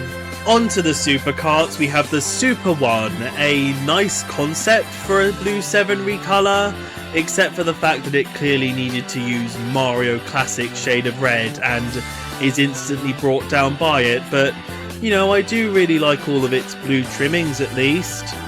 The Dasher 2 is a recolor of the Cucumber, another kart that's not currently in the game, and to be honest, I don't think this alternate look does all that much to improve upon or even feel that distinct from the original, so I think they could have just gotten away with chucking in the Cucumber as Luigi Classics kart, but you know, at least it does mean we can expect an extra kart at some point down the line, so that's good. Onto the Super Gliders, we have the 8-bit Jumping Mario, which is literally just an NES sprite, and I absolutely love it for that. Like, I've just always appreciated when retro references are thrown in, almost like complete non-sequiturs that don't make that much sense to be here, so yeah, this is great. And finally, the Question Block is a satisfying little recolor that really just takes advantage of the fact that the parafoil is 3 times as long as it is tall to make a nice little 3-block formation. And that's everything. Like I said I expected at the time, we've dropped back down to only 7 new items, which is fair enough. Except this is the first tour with no brand new high-end karts or gliders, which is a bit odd. Like the Super Karts, and at the very least the 8-bit Jumping Mario could have easily been high ends if they wanted to be, but oh well, I'm sure there's a reason they are where they are. Onto the weekly spotlights, and something very special has happened here, as both pipes this tour contain 50 items rather than 100, and they still have the same amount of regular high ends, so it basically means that just 50 regular, normal and super items have been given the axe, so that is incredibly cool, until you look at what the spotlights actually are in this tour. Like, both still have a standard high-end character, but then both of their cards are super rarity. Like, they're still tour exclusive, so you're missing out if you don't grab them, but, you know, supers are just objectively not as good as high-ends. And then the last items are just regular super characters that you've more than likely already collected and started leveling up if this isn't your first tour. So yeah, I guess we really couldn't have expected anything less than the spotlights being half as good in the pipes where there is half as many items. But lastly, we have the paid banners, and oh, I guess I wasn't dreaming, they really are willing to include normal items here, but at least this time one of the items in those packs are brand new spotlights. It's the super spotlights, but even if they were high ends, these packs still wouldn't be worth it. And that's everything for this tour, which really didn't feel like the big Mario Day celebration that it could have been. Like, it really feels as if they were banking on the 50 item pipes and multiplayer update to carry the hype. So moving on to the next tour, and we have another one named after a specific character, but you know, this one doesn't have to tie into Mario Day, so it could really be for anyone, like Baby Rosalina, for example. As you can tell right off the bat, this is one of the absolute weirdest tours in the entire game. Like, it very much comes across as if they couldn't actually think of a cohesive theme for it, so they just named it after the character who was getting a high-end costume. But to be fair, this isn't a total waste of time. There are plenty of changes and updates in this tour, presumably ones added in version 2.0.0 but can only be implemented in the first full tour after its release. In terms of numbered updates, on March 12th version 2.0.1 released, just addressing some known issues and reversing the Bob-Ombs in Frenzy mode to explode as soon as they hit the ground, so they clearly accidentally changed that with the last update. Oh well. As for changes made at the start of the tour, the big one is that the number of cups has been reduced from 18 to 12, removing all of the pointless replays of course variants, so the fat has really been trimmed in that regard. And the change to the amount of Grand Stars you can collect thankfully doesn't affect the tour gifts, which have just sort of been all squished together, so you can still get pretty much all the same ones that you did before, except quick tickets have been removed, which is a real shame, but you can still get them through other ways. But to be fair, you don't really need as many now anyway, not just because of the reduced number of cups, but because at the start of a tour the first 7 cups are unlocked straight away, so that's good. And also you can play cups in any order you want now, even though there's not really much reason to play them in anything other than cup order, it's still just a good option. And to be fair, I'd much rather take what it's been replaced by in the tour gifts, as now, if you collect enough brand stars, you can get multiple pipe pulls for free. And these are taken out of the current available items of the first weekly pipe, so it's perfectly possible to get one of the brand new spotlight items from it. Even though it is of course a 1 in 50 or 100 chance or whatever, you know, just having that is inherently good given the nature of this game. Even though it does mean that you'll be 2 down out of the 50 total items, so instead of having a final 10 pull, you'll have to have 8 individual pulls instead, which is a bit annoying, especially as someone who loves value for currency, but oh well, I'd still rather take the free pipe pulls anyway. The last big change is that there's now a friend ranking, where the scores that you and everyone in your friends list have gotten in the current week's ranked cup are added together, and if you get past a total of 50,000 you get an extra 100 coins, 80,000 is for an extra 500 coins, and 150,000 is for 1,000 coins, so potentially up to 1,600 extra coins at the start of each week, so who can say no to that? So yeah, just the entire way that you play through a tour has been streamlined and made more user-friendly, so even if nothing else in this tour has any point, it at least has that. So getting into the new courses, and the main star here is London Loop 2. Right, I still have no idea what this has got to do with Baby Rosalina, but you know, at least this is the best second variant of any city course so far, so that's good. This is the first one to feel truly different to its first variant. Like, yeah, it still has the same starting line, but instead of just going through some cool streets and markets and over a bridge, you instead drive past Buckingham Palace with chain chomps all across the lawn, and then through a different looking type of market street to the first London Loop, then past London Eye and you're done. It's completely different, and I appreciate it for that, if nothing else. And Buckingham Palace is a really good set piece with some fun grass corner cuts to take, so yeah, I do really like this one. It helps me feel properly patriotic and actually happy to have my country represented here. But we also get the RT variant for 3DS Rainbow Road, which is obviously much more Baby Rosalina adjacent, and just like the T variant, you get to start in the middle of Section 3, but overall I do think I slightly prefer this over the T variant, mainly because of all the fun and creative ways you go up on what were previously downward sections. And with its inclusion, every retro course that was introduced in 2019 now has its RT variant. That's ever going to get its RT variant at least, because poor 3DS Rock Mountain has been left out and will never, ever get its RT variant, which a lot of people have complained about and see it as kind of unfair because it's such an obvious, singular exception, but I do completely understand why.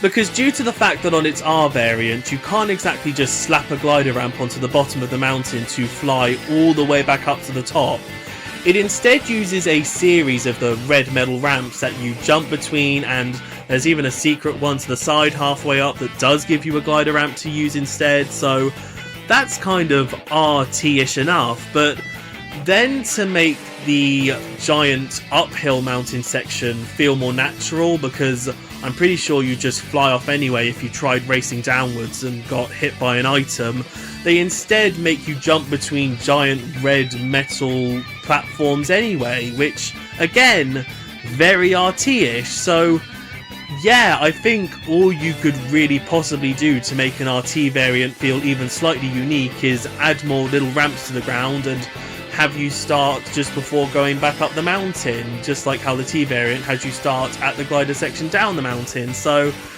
yeah, an RT variant for it would just feel a bit weird and needless, so I've always thought it was perfectly understandable. But anyway, returning courses, and once again the first variant of the city course is nowhere to be seen, but at this point it would be more of a surprise if it was here. The biggest shame is that SNES Rainbow Road isn't here. Like, only its RT variant was in the previous tour, so it was perfectly game to be included here instead of having multiple SNES Mario circuits again. Straight into the high-end characters, we have Baby Rosalina Detective, one of the most utterly baffling costumes in this game, both in terms of premise and execution.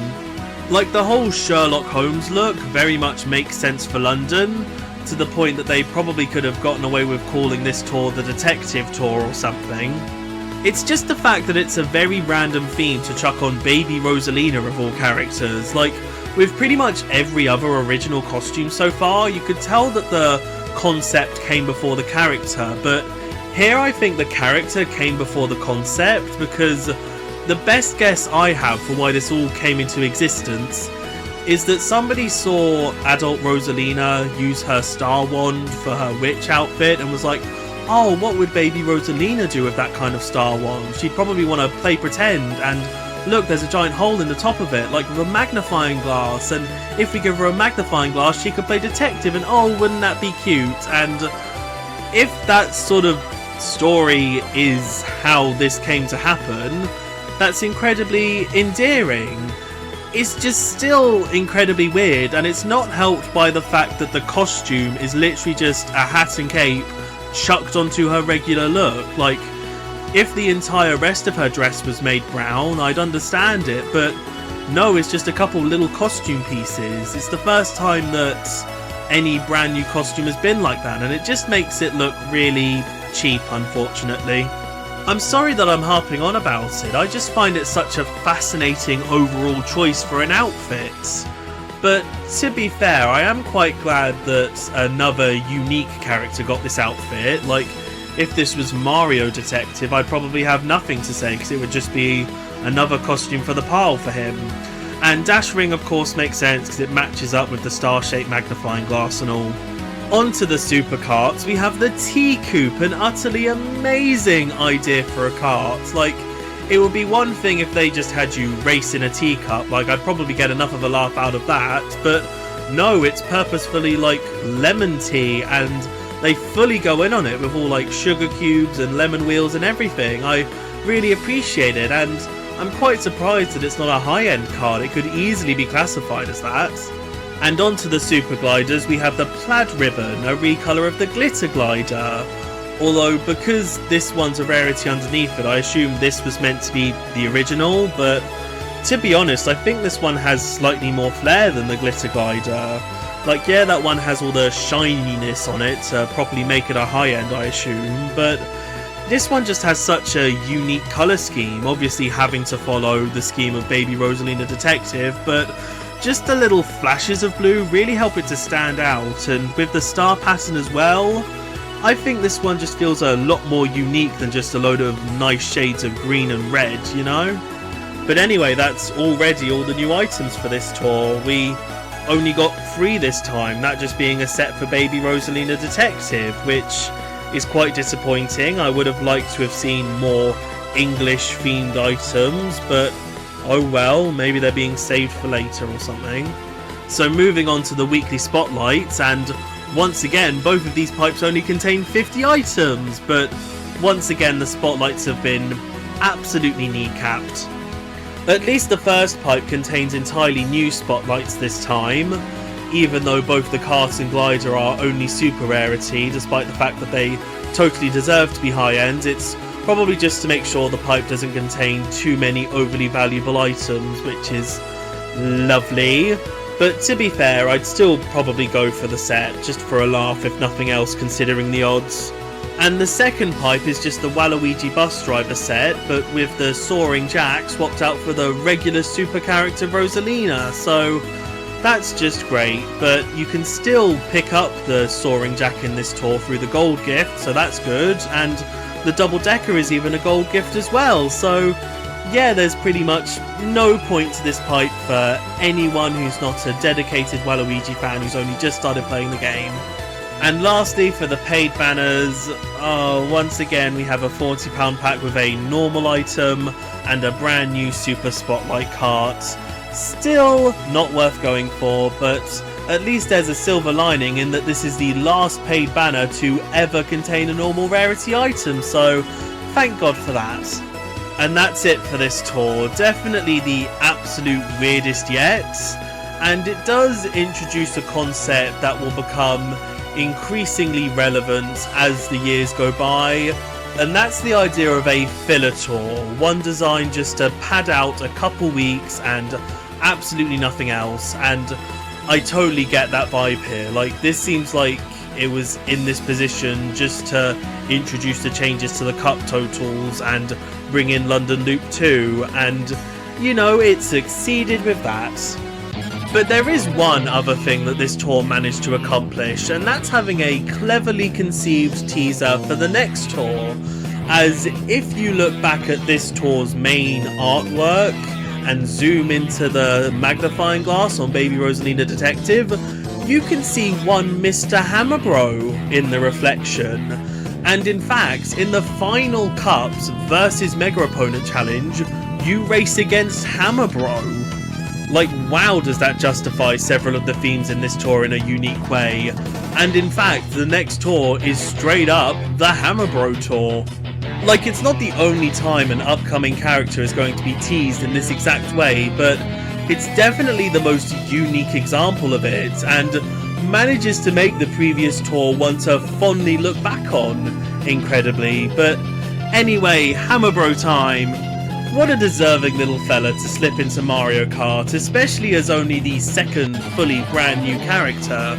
Like, Pauline made sense to be the first because of her current relevancy, but the only real connection the bro has to Mario Kart is that he was a scrapped character in Mario Kart Wii, so it almost feels like he was chosen because of that, to give him the proper chance that he deserves, and I just really appreciate that. But before we can fully talk about him, we have to get through the new courses, both of which just so happen to be retros from DS's Banana Cup, so that's probably a happy little accident. But to be fair, I do enjoy both of these tracks, even if they're not the most special or unique feeling. Like, especially GBA Bowser's Castle 2, I've always found to be an incredibly underrated track, especially in DS, but this is definitely the best playing version of it. Like, with all the jumps over lava, it's pretty much already a T-track, so it just flows really well here, and because the game tries to make sure that you don't fall off the course at all costs, it's a lot less dangerous, and you don't have to worry about falling into the lava a lot of the time, which is good, even if it removes some of the teeth from the difficulty. As for the returning courses, yeah, this is a perfectly lovely selection. I especially like the fact that the Koopa Troopa, Cheep Cheep and Shy Guy courses are here to help add to the minion theme of this tour. And GBA Bowser's Castle 1 only having its RT variant is nice because it makes you feel like you get all 4 variants of the GBA Bowser's Castle theme.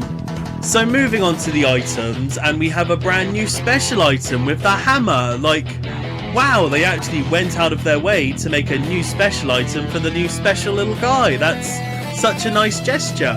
And this is a very unique projectile where you throw out 3 hammers that bounce along the ground for a short distance, which just kind of sounds like a worse version of the fire flower at first, but if you're close enough to an opponent, you'll instead aim the hammers directly at them.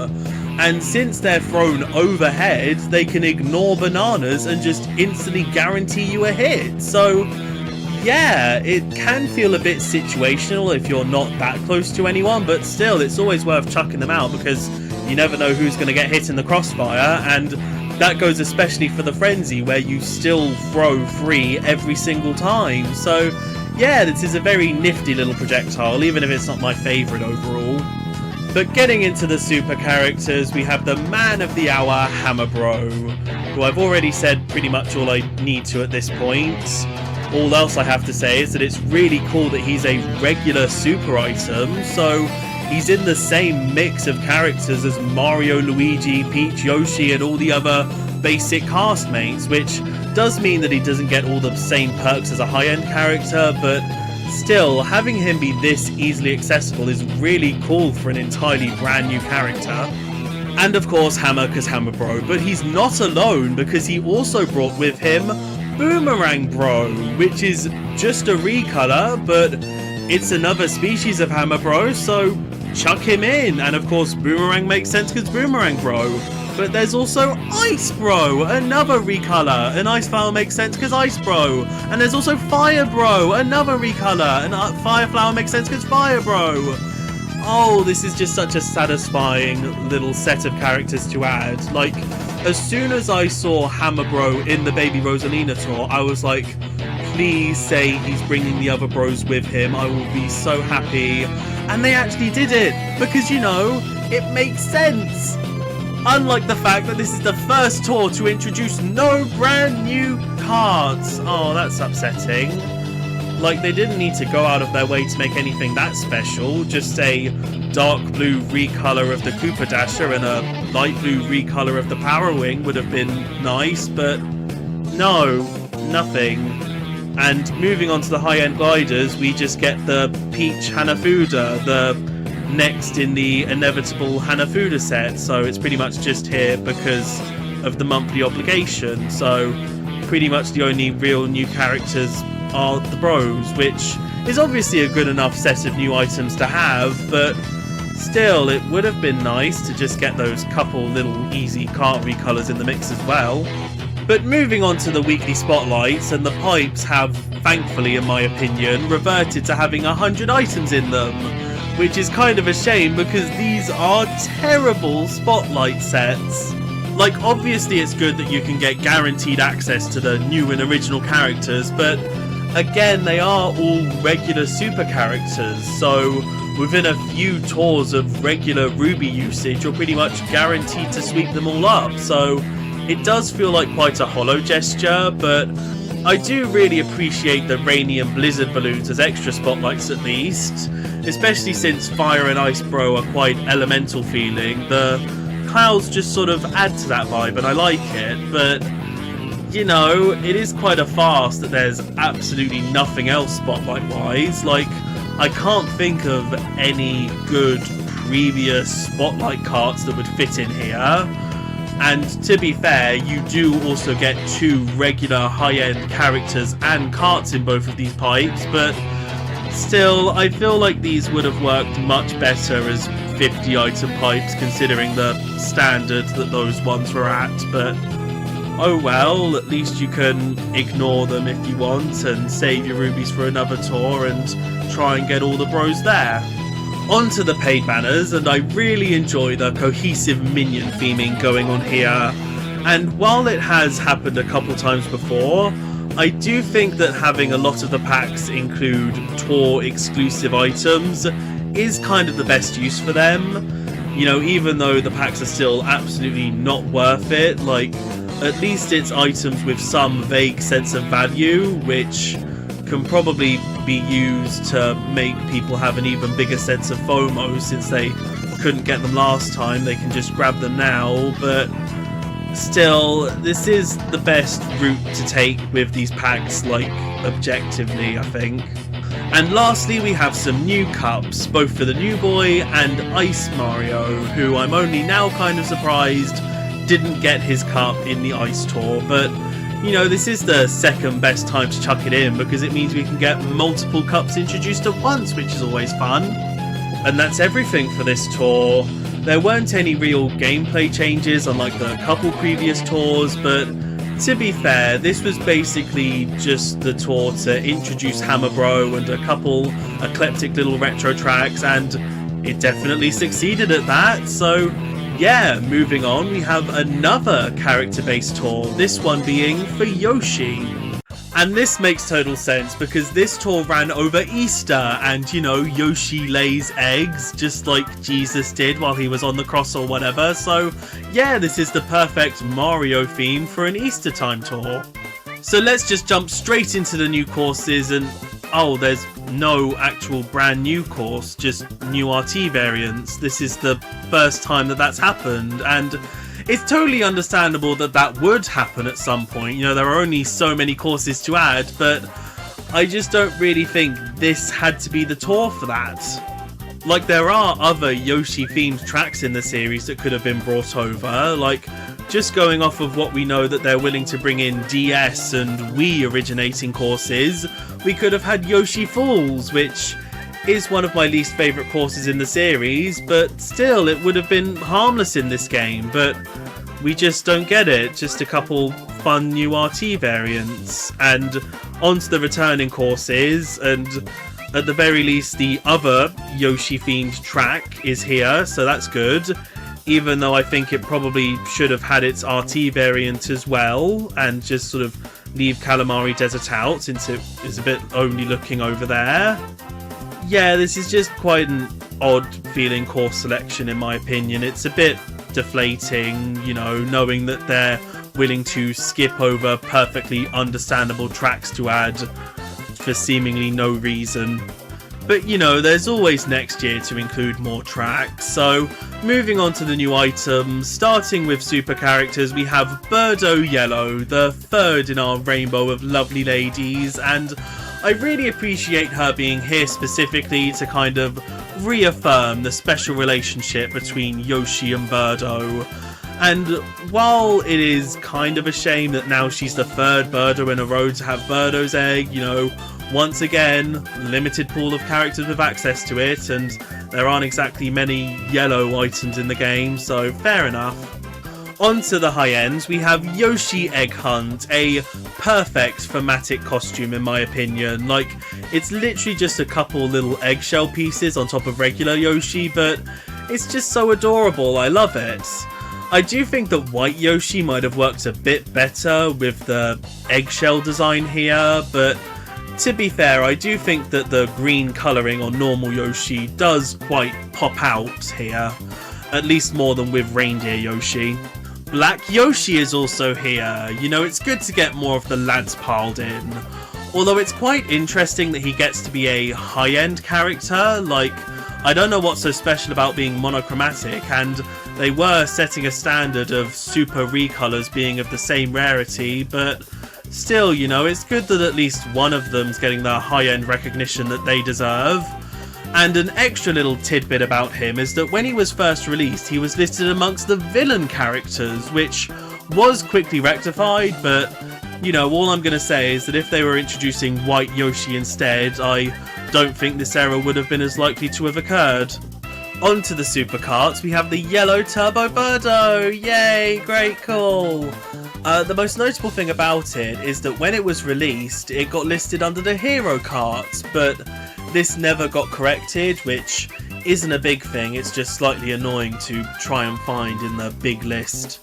The Egg 1 is back from DS, definitely one of the most endearing karts from that game, and I'm glad it's only being chucked in now, so it wasn't kind of overshadowed by the Turbo Yoshi in terms of being the Yoshi kart.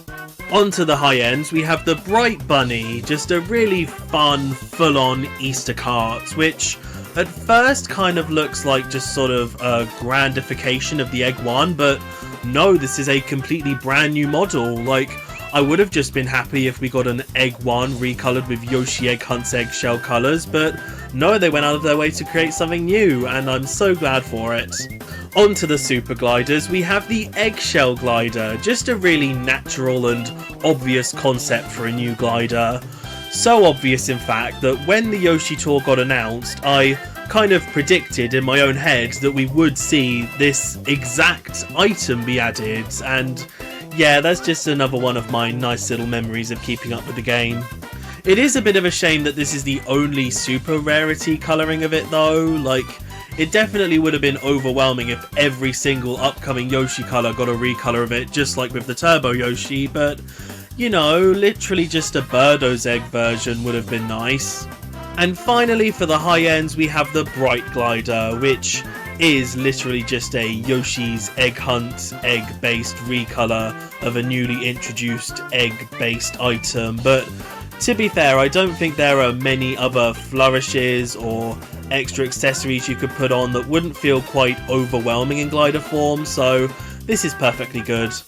And that's everything new. This tour introduced the same amount of items as the previous two combined, and yeah, I think it's all the better for it. You get pretty much every single possible item you'd expect to be added in this tour, which is really satisfying. On to the weekly spotlights, and oh, that second week pipe doesn't look satisfying at all. To be fair, it does have 2 of each type of regular high-end, so if you're feeling charitable, you can just see it as a more efficient way to collect up regular high-ends while having plenty of birdowage sprinkled in, which, like, I could definitely go for every so often personally. But the week 1 pipe is very standard, at least, with your 3 new high-end spotlight items, which I'd like to stress you would absolutely not see in a 50 item pipe. Like, you totally should be able to see it, but they made it clear that you wouldn't be able to see it, so that's why 100 pipes are better in my opinion. Even though they shouldn't be, the rules that they've established show that they are. But these aren't all of the pipes available this tour, as we have our first instance of a special pipe, which will become a very regular feature of future tours, but for now this is another sort of beta test looking at how they can be implemented and what can be gotten away with in terms of handing out high-end items. There's no real theme to the items featured here, it's just 4 late 2019 spotlight sets used to create a regular high-end pool, of which you'll only get 3 within the 50 items in this pipe, so the other 47 are just regular, super and normal items, so yeah, this is quite pointless as a pipe. You know, there's no guarantee you get any of the items that you actually want, but you know, in general, it's good that they're finding more ways to distribute previous spotlight items without having to at least outright pay for them. But anyway, lastly for this tour we have the paid banners, which has a nice little Yoshi theme with an extra dash of awfulness sprinkled in, as the Black Yoshi pack is the only way that you are currently able to get Black Yoshi in the game. You know, it's not like Ice Mario, who was at least a regular item as well. You literally have to pay £20 to get Black Yoshi. Like, at least this time he's not the only top shelf option on a ranked cup track, but still, I don't think any character should be distributed like this. Especially one that's literally just a recolor that's available for free in Mario Kart 8 Deluxe, you know? But that's everything for this tour.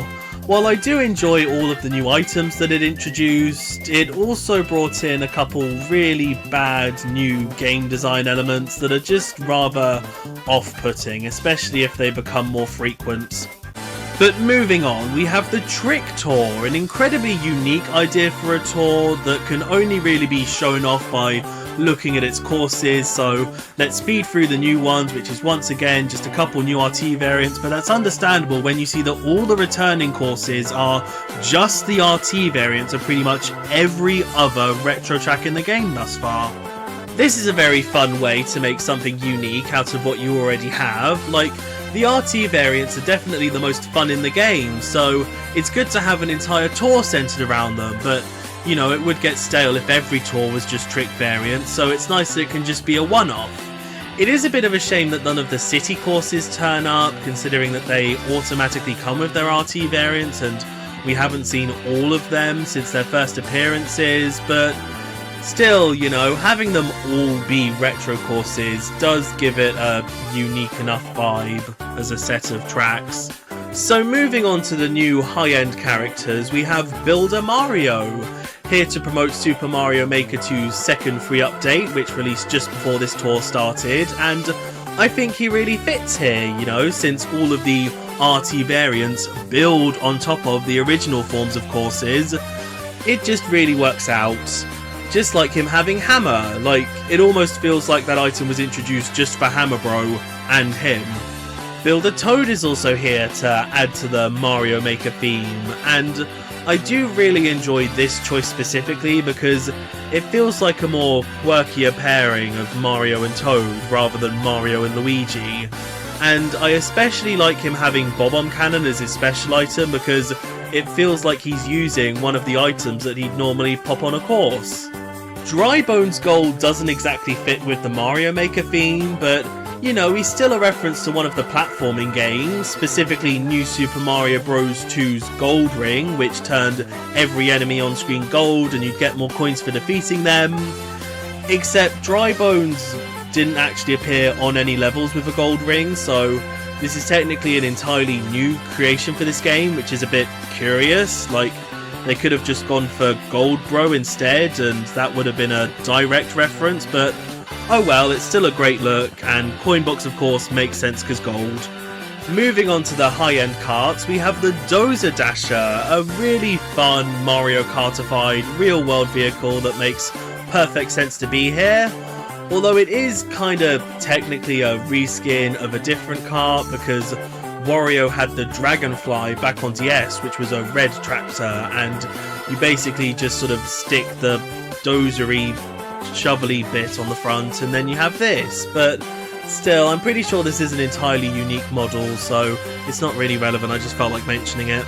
The Clanky Kart is another Mario Kartified real-world vehicle, and although it doesn't match up quite as well thematically as the Dozer Dasher, I still think I get what they're going for here, because the builder forms do vaguely resemble miners, and the hammers that they use in Mario Maker 2 courses can chip away at blocks, so yeah, I guess a minecart association can be made there, and the fact that this is Builder Toad specific kart is a slight reference to Captain Toad, who had minecart levels in his game, so it's all very roundabout, but it does make sense here.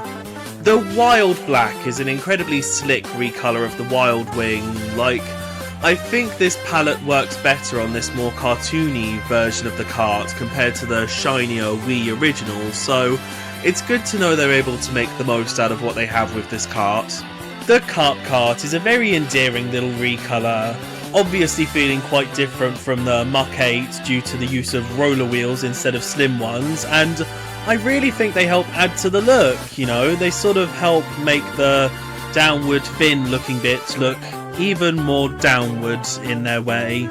Onto the high-end gliders, we have the Safety Glider, which is just a Super Glider recolor, but I really think this one works. Like, the striking yellow and black is enough, but the even more striking orange and red metal framey bits just really help this one to stand out from all the other Super Glider recolors so far. The Barrel Hanafuda is our monthly obligation, and this is sadly my least favourite so far. Like, it's just not that interesting to look at compared to the others, because it really is just a brown wooden barrel and some vines and very little else. And that's everything. This is the first tour to have all the new items be high ends, and I definitely think they all deserve to be that, so yeah. On to the weekly spotlights, and for the first time in a good few tours, both weeks just have a standard 3-piece set of high ends as spotlights, and to be honest, I've quite missed things being this simple, so I'm really glad.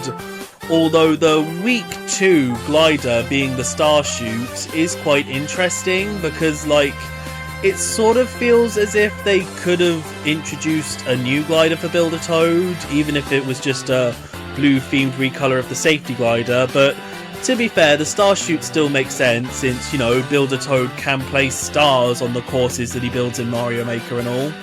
And lastly, with the paid banners, for the first time, all of the items in the big packs are high ends, and that's pretty much the only praise I have here, as now 3 of the brand new items in this tour are completely locked to these packs, which just feels so scummy. Like, what numbers did they crunch that added up to meaning that neither of these new karts could be regular high ends as well? And Dry Bones Gold being in the £40 pack is twice as bad as Black Yoshi being in a £20 pack, so yeah, just kind of awful all around really. But still, this is overall quite a good tour, definitely the most consistently thematic so far, and like I said, it's fun to just play entirely trick variants every once in a while, but still, all of this jumping around means that there hasn't been much time to take in all of the joys of spring, so how about we stop and smell the roses with the Flower Tour? This is such a nice, cheery and mellow theme to have at this time of year, and I appreciate how well it contrasts with the constant, intense action of the Trick Tour. But anyway, we do have a new update to go through. On May 13th, version 2.1.0 released, with the main new feature being the ability to gain 100 coins a day while waiting for races during multiplayer mode. This is just a little total that racks up idly to try and make up for how long the waits can be, and you know, it's a good little bonus to have. It's completely separate from the 300 coins you can get daily, so now the maximum you can get is around 400. Even though it does take about 15 or so races to collect all 100 a day, and I really fear anyone who has the patience to go through that so consistently. The other main gameplay changes are that gold challenges now get filled out even if you aren't using the gold pass, so if you do decide to buy it after you've played through all the races in a tour and filled out the entire card, you just instantly get showered with grand stars and coins, so that's nice, even though again it's a quality of life feature that really should have been in the game from the start.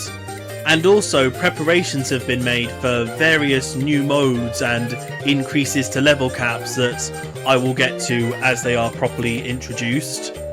In terms of UI improvements, the friends ranking can now be used to see how all of your friends have done on every single cup in a tour, so that's a nice little addition.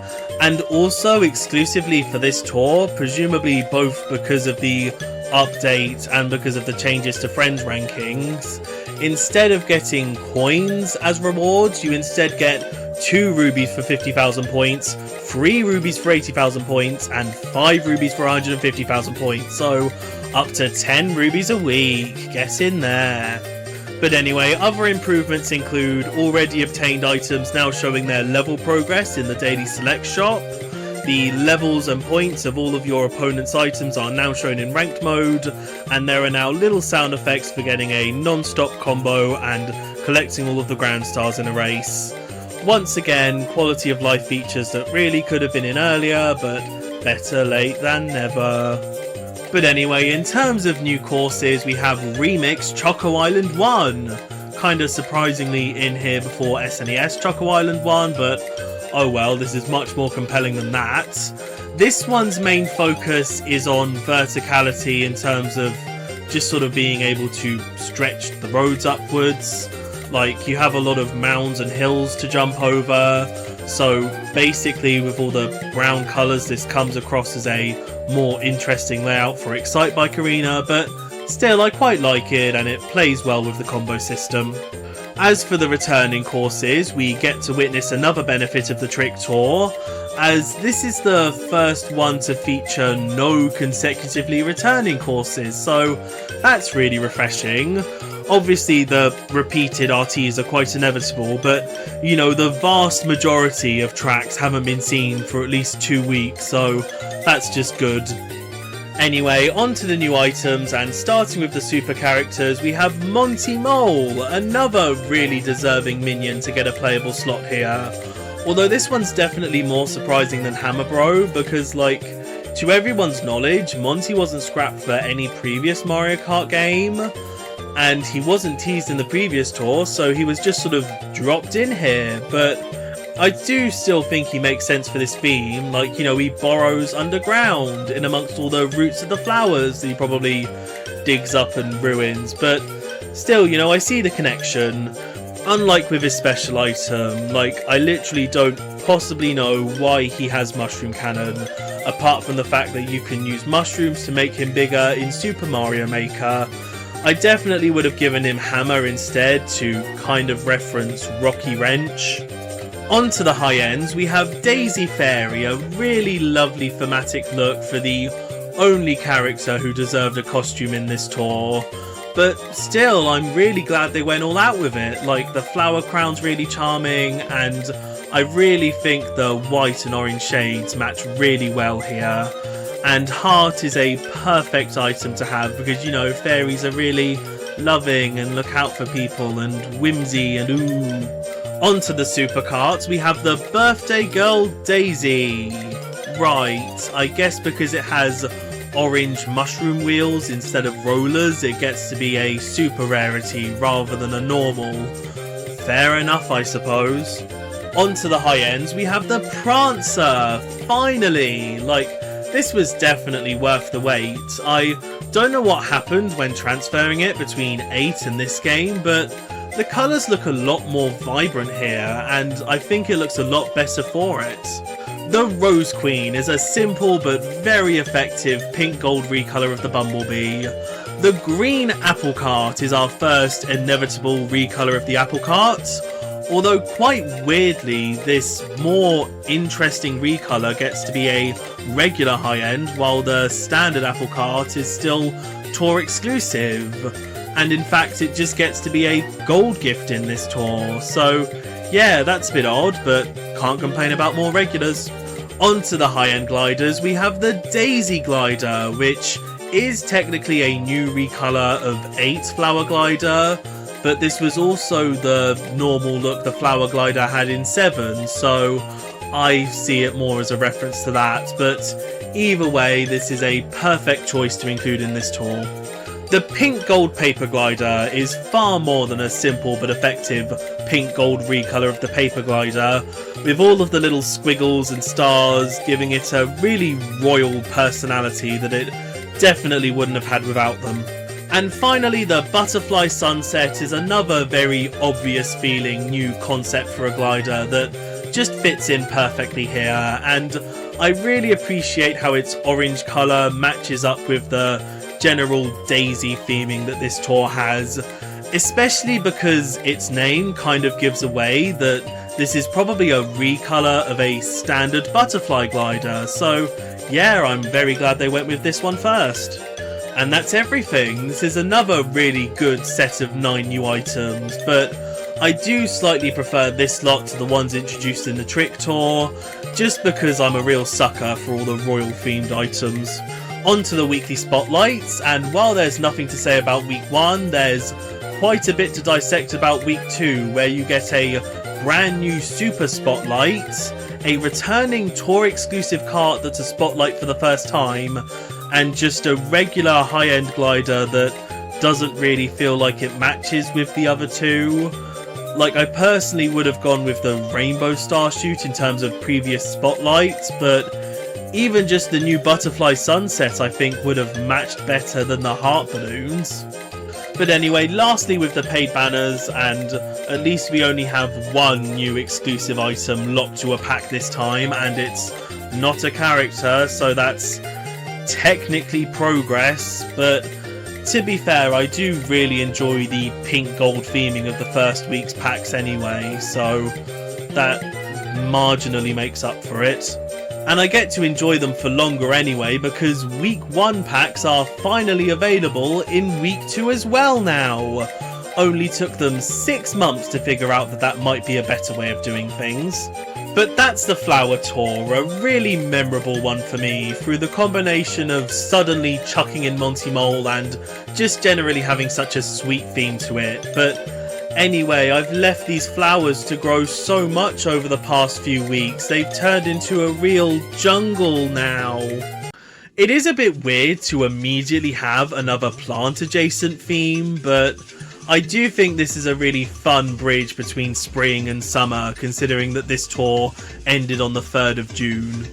The only real gameplay change introduced here is that the ranked tier cap has been increased from 40 to 50, which isn't quite as dramatic of a leap as from 20 to 40, especially considering that it's been a while now and even relatively casual players could have easily hit the limit, so to only increase it by 10 doesn't really feel like that much. You know, 10 more weeks of climbing up the ladder is still something to strive for. It just feels like 60 would have been a much better number to leap to this time. Or even if the previous one was just from 20 to 30, you know, 30 to 50 would have been a good leap. But like I said, we got more anyway, and that's good. So let's get on to the returning courses, because this is the first tour to introduce absolutely no new course variants. We don't get GCN DK Mountain, or N64 DK Jungle's Parkway, or 3DS DK Jungle, or even just remix Choco Island 1 RT, absolutely naffle, which is really upsetting because just like with the Yoshi tour, this really didn't have to be the first tour where it happened. But still, this is a fun enough set of courses, and we at least get the currently included DK course and the next best thing to DK Mountain with Dino Dino Jungle, so they made the best of a bad situation that they willingly put themselves in. On to the new items, starting with the high-end characters, we have Funky Kong. Wow, that's a real mood boost. Like, all of the other returning characters not in 8 Deluxe have been kind of mainstays in the series, but this is only Funky's second playable appearance, which is probably why he gets to be a high-end, but fair enough, he definitely deserves it, and banana barrels do feel like the most appropriate banana item for him to have in a way that I really can't describe. Dixie Kong is also here, which is just really cool, you know, she's always felt like the next in line to be included Kong-wise, so for her to be chucked in alongside Funky, it really feels like we have all the Kong representation we need now, but I certainly won't be opposed to any more, and once again, Triple Banana just feels like the right bananas for her to have. On to the supercarts, we have the Bolt Buggy, back from 7, which very much feels like it could have been chucked in as early as the New York tour and it would have made sense, but I'm glad it gets to have more of a spotlight now. I've always been really fond of it. Although it is a bit weird that it's a super tour exclusive kart, like at least the ones in the Mario Bros tour were recolors, so they were a bit different, but this is just the original. But at least it gets to be a super exclusive kart, because in the beta it was only a poor old normal kart. The Rambi Rider is back from DS, really helping with the general Donkey Kong theme here. Although once again it is a bit weird that it's a super exclusive original form kart, especially because this one could have easily fit in with the high ends, but I'm just glad it's here either way. On to the high-end karts, we have the Off-Roader back from Wii, which, to be honest, I think might have fit in better with the Super Karts, but at least it's a regular item. The Banana Master is our only real new kart here, and I utterly adore it. I really appreciate how they take advantage of the fact that a lot of Formula 1 cars have long cylindrical shaped bodies and just really ran with it to create something special here. On to the high-end gliders, we have the Banana Wingtip, which is basically just the same design as the Banana Parafoil, except put onto this brand new wingtip shape, which is a bit of an odd way to introduce yourself as a new glider, but, you know, it's perfectly thematic for this tour. The Tropical Glider is a far more interesting idea for a banana-themed glider, and even gets to be a regular item, so I'm even more confused by the existence of the banana wingtip now. I really just think they wanted to introduce the wingtip shape as soon as they could. The Dragon Wings is a more fun and fresh feeling recolor of the Wicked Wings, and even gets a chunk more personality with all those little bits carved out at the bottom. I just really like what they did here, and it truly shows the potential of the wing-based glider. And finally, the Blooper Hanafuda is our monthly obligation. Although I can't help but think that the barrel Hanafuda might have been more appropriate here, but of course every Hanafuda design represents a specific month, so they couldn't really do that. Unless they take the barrel to just chuck into this way more interesting environment and put a little pond with the bloopers in to zhuzh up the basic Vionic of the previous one. Wow, they really just didn't think through these Hanafuda gliders that much, I fear. And that's everything. I think this is a rather strong set of 10 items, and I really appreciate how the 4 returning items feel really cohesive to the theme. It just brings it all together in my eyes. On to the weekly spotlights, and you can definitely tell just how much faith the devs have in the Kongs carrying any interest in both of these pipes, considering that the other spotlights include a super in both weeks and 2 regulars in week 2. It's mainly just the pink flower glider that totally does not deserve to be a spotlight. Like, to be fair, I can't think of any high-ends or previous spotlights that would match up with Dixie Kong quite as well, but Still, you know, it's a 5-month-old regular super glider. Who needs that here? But lastly, with the paid banners, amongst all the regular tat, we have something quite interesting going on, as the Rambi Rider pack is considered to be commemorative, meaning that the Rambi Rider Kart gets to be shelf boosted on the first course of every cup, which is nice. Except, unlike the New Year's 2020 pack, as you can see, it is just a regular £20 pack, so it's just not worth it, especially as a supercart, which is a shame. And that's it for this tour. While this one is quite understandably iconic for bringing in multiple Kongs, for me it's just inherently missing something without a brand new course to its name, especially when there are so many obvious options. Like, even if this just brought back both previous New York Minute variants to reference that being a concrete jungle, I could have let it slide, but no, it just kind of feels like an inherently hollow tour at the end of the day, to me at least. So let's keep moving on, and I hope you saved a few of the bananas you picked up from the jungle to use in the cooking tour. This is such a lovely little theme for a tour. Like, there's already been so many fun food themed items introduced, why not just completely focus on them for once? But before we can get to all that, we do have quite a few big game changes to go through, one of which not being that on June 7th version 2.1.1 released, just addressing some known issues, and now multiplayer races count towards the complete every course in every cup challenge that's regularly found in each tour, so that's good.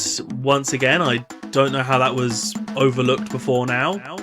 But on to changes implemented at the start of the tour, we have the introduction of the Expert Challenges, which is a semi-permanent challenge card where you get 10 weeks to just complete some needlessly excessive busy work, like landing 1500 hits with bananas, or earning a score of more than 44,000 in a singular race, which is only really possible on T or RT variants with max level items. So as you can tell, this is really only for people who have time to complete them, especially that bloody get a fantastic combo 3,500 times. Like, you only ever get 1 to 3 per race, meaning that you'll need to complete around 1,500 races in 10 weeks. Like, no thank you. Luckily, there's no really big rewards for completing it, just some cool looking red badges and 500 coins per bingo, so this is very much there for anyone who feels like doing it. Other big changes include the player level cap being increased from 99 to 150, which is good because, you know, as more courses and variants get introduced, there's a higher limit of EXP to be gained, so I'm glad that the level cap can be adjusted accordingly. And if you did max out your level before, all of the other EXP that you gained is automatically applied when you open this tour, so you can suddenly go from level 99 on the last day of the jungle tour to like level 110 if you're so lucky. Another more controversial change is that in Ranked Cup, above tier 25, the level boost tickets that you could get as rewards have been replaced with points cap tickets, which I've always been incredibly conflicted on. Currently, for getting first place in tier 50, you get 6 tickets of each rarity for one type of item, and just talking about the high ends, those tickets can instantly take an item from level 1 to 5, which is far more useful than just uncapping an item twice. But overall, you only need 9 tickets to get an item to its maximum level of 6, while you need 16 points cap tickets to fully max out an item points-wise. And considering that points cap tickets are generally harder to come by, I do understand the want to give them a more easier way to be obtained here, but still, I just really prefer level boost tickets and find them more useful in general. I think it would have been better if you got half level boost tickets, half points cap tickets, but I can understand if that would get a bit too convoluted, not just in terms of having an overwhelming number of different types of items as rewards each week, but also because of all the earlier tiers where you only get a singular points cap ticket. But anyway, another change is that more items have finally been added to the daily selects. Those being all of the regular normal items from the Halloween tour, as well as super and high-end items from the Tokyo to Paris tour. But there is of course a catch, because all of these items cost more than the original daily select selections, because they're just so much more recent compared to those ones, I suppose. Like, we really just can't have nice things with this game, can we?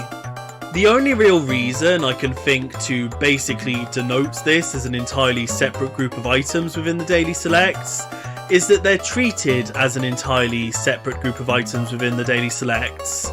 In terms of the fact that, like I said earlier, say if you've maxed out all of the normal characters level-wise, their slots in the daily select shop are swapped out with tickets, so it might be a bit confusing if that's suddenly reverted and you just get multiple baby Luigis, so he can just be treated as a different group to max out level-wise, and then those slots get turned into level boost tickets as well, meaning that technically Baby Luigi is entirely his own group, and if you can max out specifically him, whenever they want to put a second group item into the daily selects that's a normal character, it will automatically be a level boost ticket. So that's a cool little exploit, I think, that I've hopefully explained in a slightly understandable way. But either way, just the fact that more items, especially high-ends, are now available to purchase with coins rather than hopefully pull from the pipes or get as a tour gift is inherently good, so we have that at least. But the last big change here is that the Coins Aplenty mode has been added, where each Saturday, one cup in the tour gives you an extra 300 coins for playing each of its tracks, so a total of 900 coins with no strings attached weekly. Ka-ching! Oh, and on the topic of coins, this is the first tour to repeat a previously used Coin Rush track. So on to the new courses, we have SNES Choco Island 1, a perfect thematic choice. When I first saw it was being added, I was worried it would be a bit too samey to Choco Island 2, but I do think it does quite a few things differently, with its multiple diagonal corner cuts in the walls and generally more open roads. It definitely has its own unique flavour. As for the returning courses, while it would have been good to have Choco Island 2 here as well, as it's the only other explicitly food-themed track so far, I really don't think we ever need more than one Choco Island course at once, so yeah, I'm just glad that we have Vanilla Lake and Donut Plains to give a foodie vibe. So on to the new items, starting with high-end characters, we have Mario Chef, a perfectly thematic little Odyssey costume to chuck in here, and Lucky 7 I do think makes sense, not just because the 7 kind of looks like his red ascot, but with the banana and mushroom it does sort of feel like he's throwing out all his ingredients or something of the like. Dry Bowser Gold is another randomly introduced, never before seen gold repaint of a skeletal minion, but just like Dry Bones, I think it's a lovely look for him, although Bob-omb Cannon is a quite odd choice for a special item. Like, yeah, I think it would be excessive to give every single gold minion coin box, but all of the ones that don't in this game have a bomb skill instead, and that's always kind of perplexed me as to what relation it's supposed to have to them. Like, maybe the explosions look a bit goldish in the right light, but apart from that, I just don't know. But on to the high-end carts, the Choco Macaron is a very sweet and satisfying little macaron recolor. The Gold Egg is definitely the best choice for a gold recolored cart in this tour. The Poison Apple Cart is another lovely apple cart recolor, and I hope you're not eating an apple while watching this, because this may sound a bit off-putting, but I like how the purple sponge wheels sort of look like the ooze and foam that often comes out of poisoned apples in media. On to the high-end gliders, we have the Chocolate Donut, a perfect idea for a food-based glider in this game because, you know, the donut bears a striking resemblance to the parachute, so why not act upon it? And I do really appreciate that it has its own distinct model from the parachute, because I think if this was just a recolor of that glider, it would have looked a lot more tacky. The Gold Crane at first seems like more of an odd candidate for a gold recolor here, but then I realised it laid the gold egg. I love that. The Chocolate Banana Crepe is another sumptuous little chocolate themed recolor for this tour, and the Strawberry Donut isn't, but it kind of looks like the basic version compared to the Chocolate Donut, so I'm not really sure why it's listed after it, but still, you know, that makes the Chocolate Donut another sumptuous chocolate themed recolor, so yay! But that's everything new here. While we did get a lot of recolors this time, as you can tell, I think literally all of them are very worthy inclusions, and I like that a lot of them are chocolate themed because it helps SNES Choco Island 1 feel like a much more purposeful inclusion. On to the weekly spotlights, and as you can tell, they definitely took notes on how bad the second week Valentine's pipe was, and basically remade it here, except they made sure that it was actually good. Like, obviously it's different with Baby Peach Cherub instead of Peach Vacation and all, but still, these are all spotlights slash special regular high ends from the Valentine's pipe, so I just like to see it that way. But yeah, with a total of 9 high-end items, it's tied for the most in any pipe in the game so far, and with 6 of them being spotlights, it just feels a lot more satisfying rather than trying to play silly buggers and being selective about what can be included, or trying to make things regular high-ends rather than spotlights. You know, this is just a much more concise way of doing these returning item pipes. Oh, and the week 1 pipe has a lovely standard set to it, but anyway, we're not done with pipes, as we have the reintroduction of the special pipe. This one having a general gold theme to it, which is quite satisfying. Although this one is a good bit scummier than the previous, because it has new items in the mix, but because they're not spotlights, you're never guaranteed to get them, no matter how many rubies you spend. And like, yeah, if you were a new player starting in the Yoshi tour, you were never guaranteed to get any of the new to you items from that pipe, but still, you know, the fact that this is more a kick in the teeth to both new and returning players just makes it worse. Even the seemingly nice gesture of the gold blooper being an odds boosted regular supercart here is gimped, because they chose to have only one of the 50 items that you pull be a supercart, unlike the previous special pipe, for example, where there were 4 supercarts. So yeah, pretty much everything about this is just meant to be shiny and attractive, but really unfair on the inside. But to be fair, I do really like the idea of special pipes being used to hand out new but not necessarily thematic to the tour items. They just need to go about it in a much different way.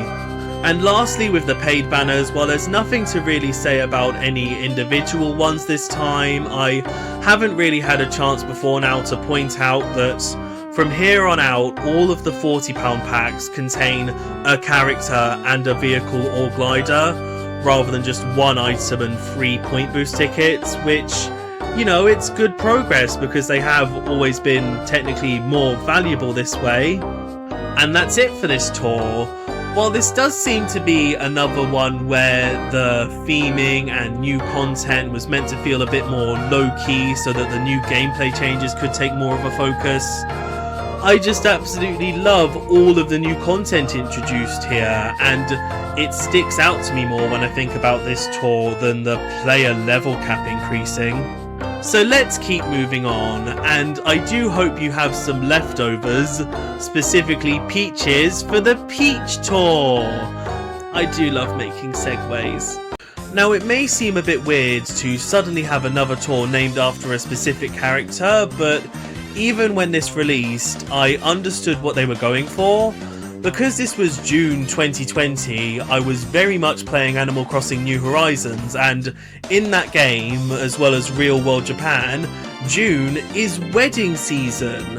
And a lot of the items introduced in this tour are vaguely wedding themed, but they're also tied to Peach, so it makes more sense to call it a Peach Tour and have more peachy things rather than go for a wedding tour and have that not feel as much of an overarching theme, you know? So on with the new courses, we have N64 Royal Raceway, using its Mario Kart 8 look. Surprisingly only the second course in the game to do so. Like, there are plenty of great tracks in that game that don't use anti-gravity that could be ported in, but I'm sure some are just being saved for later. But anyway, this course plays great here, with all of its fun turns and glider section and the lead up to it being perfect for keeping up the combo.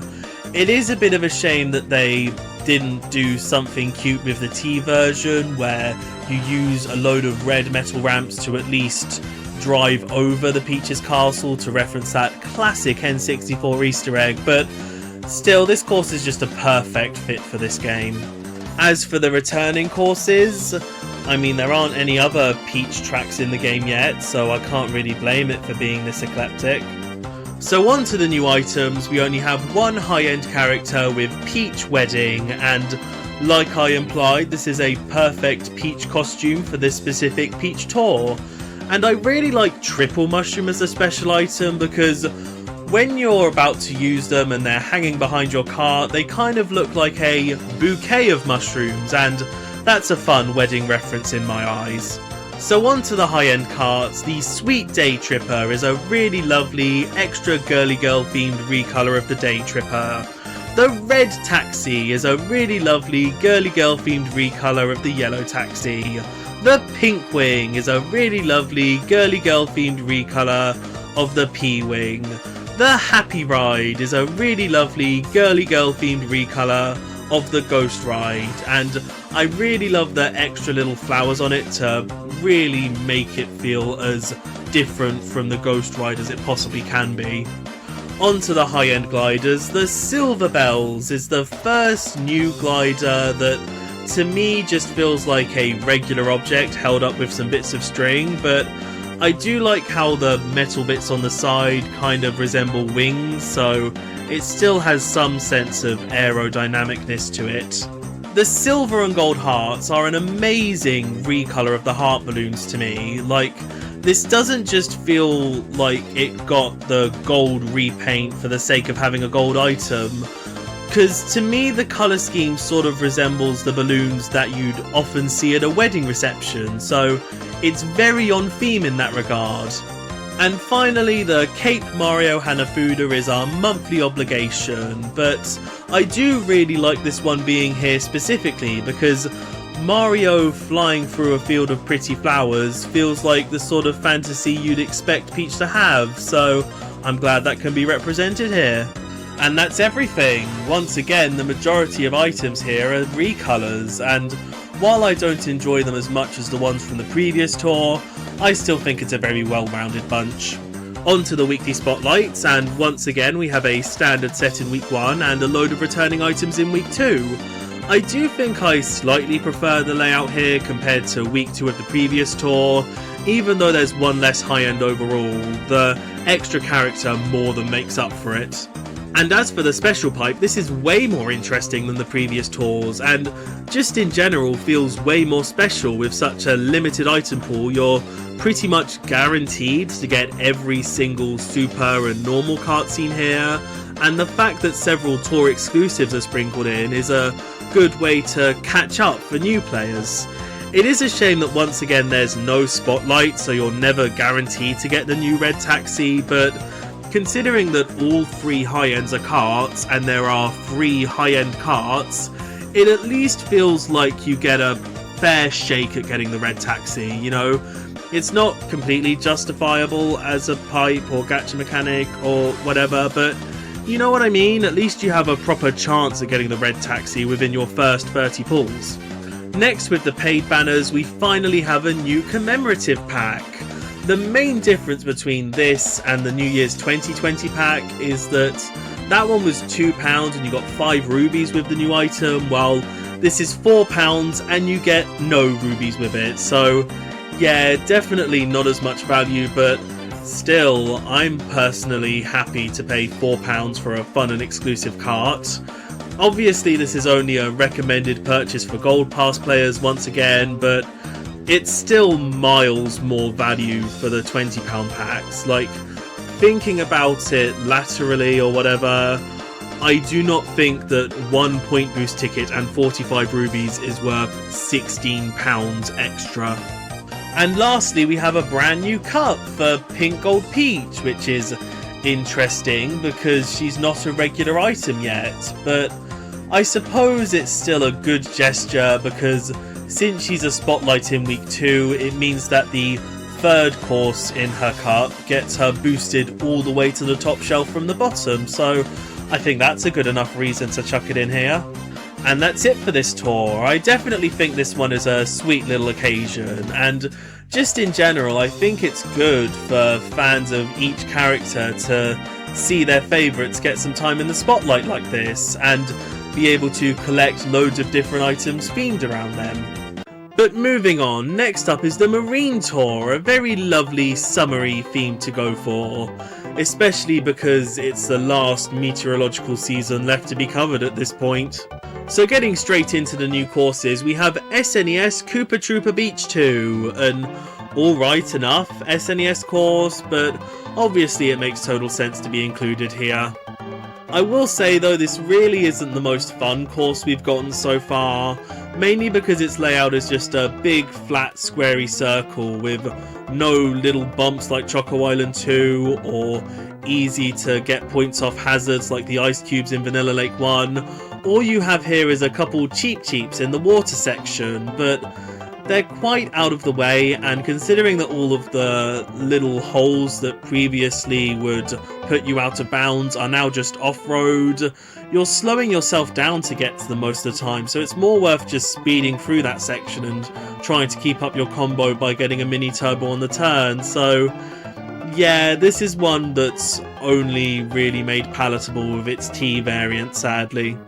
Although there is one incredibly interesting thing about it, as on its glider challenge within this tour, the platform that you're aiming to land on at the end is a ferry boat, which internally is labelled to be from Sydney, Australia, so that's a nice little spoiler for the hopefully near future. As for returning courses, we have both of the other marine themed tracks in this game, so that's all you can really ask for at this point. So before we get into the new items, we have a brand new regular item, being Pink Gold Peach. Okay, that's probably why she got her own cup in the last tour then, because she technically could have been considered a regular item anyway, because just her being a week 2 spotlight means that she is regular in week 1, and that's just sort of being cemented here, so fair enough. But getting into the new high-end characters, we have Rosalina Swimwear, another lovely costume for my favourite princess. Although I will say that the Grand Star on light blue pattern is incredibly garish, verging on tacky, but it is very much the kind of style of swimwear you see on a lot of people with all the contrasting colours and stuff. Coinbox is an interesting choice for a special item, like it doesn't feel the most connected to swimming, but I suppose if she's on a beachy holiday she does need a lot of money to pay for the ice creams.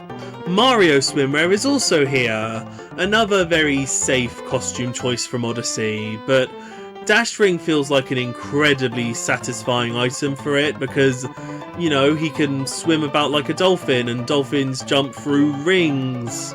Onto the high-end carts, we have the Blue Soda, certainly a nice little recolour of the Soda Jet.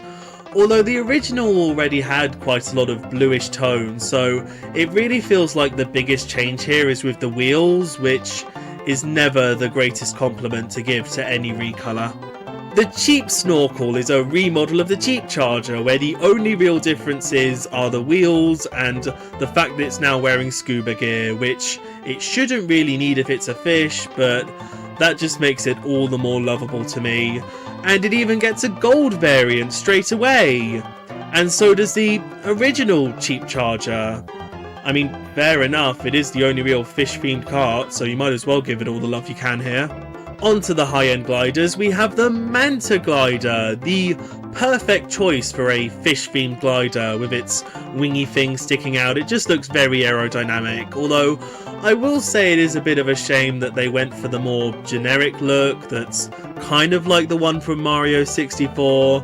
I much prefer stuff like the Jumbo Ray from New Super Mario Bros. Wii that feels like it has a lot more personality, but still, just the concept of this glider works well enough.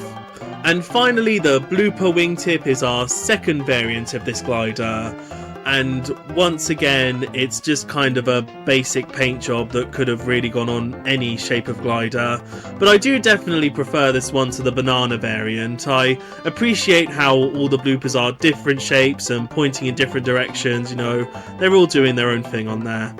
And that's everything. There's nothing really rocking the boat here, everything feels perfectly summery, and just in general, the aquatic life of the Mario universe is so generally endearing that any item set themed around it is going to be nice either way. On to the weekly spotlights, and we're back again to just 2 sets of free high-end items. The only returning one being the Luma Parafoil, which really deserves to be given out at any opportunity possible. As for the special pipe, we finally have one that's fully morally justifiable! Hooray! This is mainly because the Gold Jeep Charger is the only available high-end kart, so you're guaranteed to get it within 50 pulls.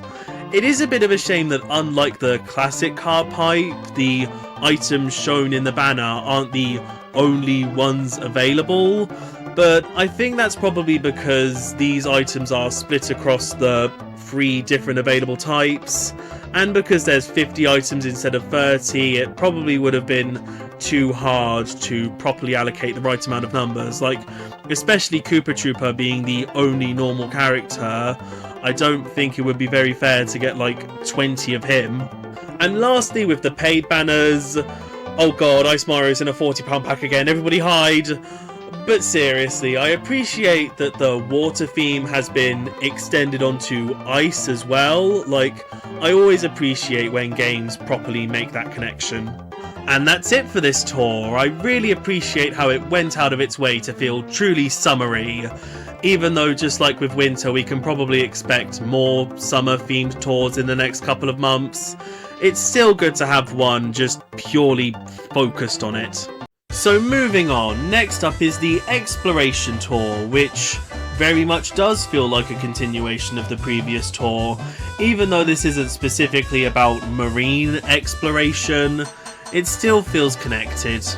But before we get into anything else, we do have a new update to explore, as on July 20th, version 2.4.0 released, with the big new feature being Landscape Mode, so the phone screen can now more closely resemble that of the mainline games, and it's just not as fun as Portrait Mode because the button layout and controls were very clearly designed for that and feel incredibly unnatural in Landscape, but you know, it's better to have it here than not for the people who really like having a better view on the sides.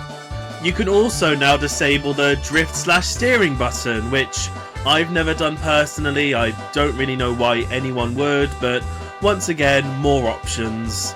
In terms of multiplayer, you can now have friend invitations for the rooms you create, just to make sure everyone knows where to pile into. And there are now extra rule sets for regular and gold races, which is good, you know, variety's spice of life and all. And just for Gold Pass players, the daily limit on the amount of coins you can collect during and EXP you gain after races has been doubled, so that's a nice way to reward the players who are clearly putting the most time into the game. Changes to gameplay during races include the default direction of thrown items during a frenzy changing as soon as you switch directions. So once you flick the screen to throw backwards, you can continue tapping to do the same, which is so much more useful rather than trying to frantically perform the same downward swipe constantly. And also, shell target warnings now appear earlier, which is nice. You know, you have a couple more seconds to accept that you're getting buggered over. The ability to restart a race, which was previously exclusive to the little menu you can pull up in the middle of a race, has now been added to the results screen. And once again, I feel the need to stress that this took 10 months to add to the game. Like, yeah, it was never too much of a hassle to reselect the course and go through all the items that you want again. And most of the time, if you want to restart a race, you'll normally do so before it's finished, but still, it's really just the principle of it. Like, a lot of the time, I at least find, I kind of want to bank the score that I've gotten. Even if I'm not sure if it's what I want, it's still worth seeing if it's worth keeping. So it's nice to just be able to restart a race from there, rather than just throwing away a potentially good score on the end of the second lap. This also helps play into some of the big strategies that I talked about earlier, such as not wanting any of your opponents to have the coin box special item if you're using it. So once again, you can bank your score without having to worry about re-rolling to get the set of opponents that you want again. And in fact, it's even more helpful in a way, because if you restart, your starting position in the race gets changed. So if you have, say, Lucky 7 and you want to sort of start at the back of the pack, so by the time you hit the first item box, you're in the best place possible to get a Lucky 7 frenzy. You know, you can keep playing full races with the set of CPUs you want until you start in the starting position that you want. It's, you know, once again, a very little thing, but still, I'm just glad it's finally here, even though, once again, 10 bloody months. UI improvements include the tour gifts being moved from the cup selection screen to their own individual screen, which just makes things so much less cluttered. And also, because none of the gifts open until you click to go onto the screen, you can save up all your grand stars and open every single gift at once, which is incredibly satisfying. That, alongside buttons to go straight to the shop, challenge cards and multiplayer menu, have been placed at the bottom of the cup selection screen, which is so much more simple than having to find them in the separate main menu screen. And because of this, the slow scrolling news feed at the top of the cup selection has been replaced with small pop-up bubbles above the relevant options at the bottom of the screen. The challenge card screen now includes a page for the daily challenges, so you can see them whenever, rather than just when you open up the game at the start of a day, or when you complete one of the challenges. And as for the other challenge cards, there's now a little progress bar under each individual challenge, so you can see how much progress you've made without having to individually tap on each of them. And lastly, in the daily select shop, there's now a little 1 in the corner of purchasable tickets to denote how many you're exactly purchasing. So yeah, loads of tiny little changes that add up to making the whole game feel way more streamlined once again.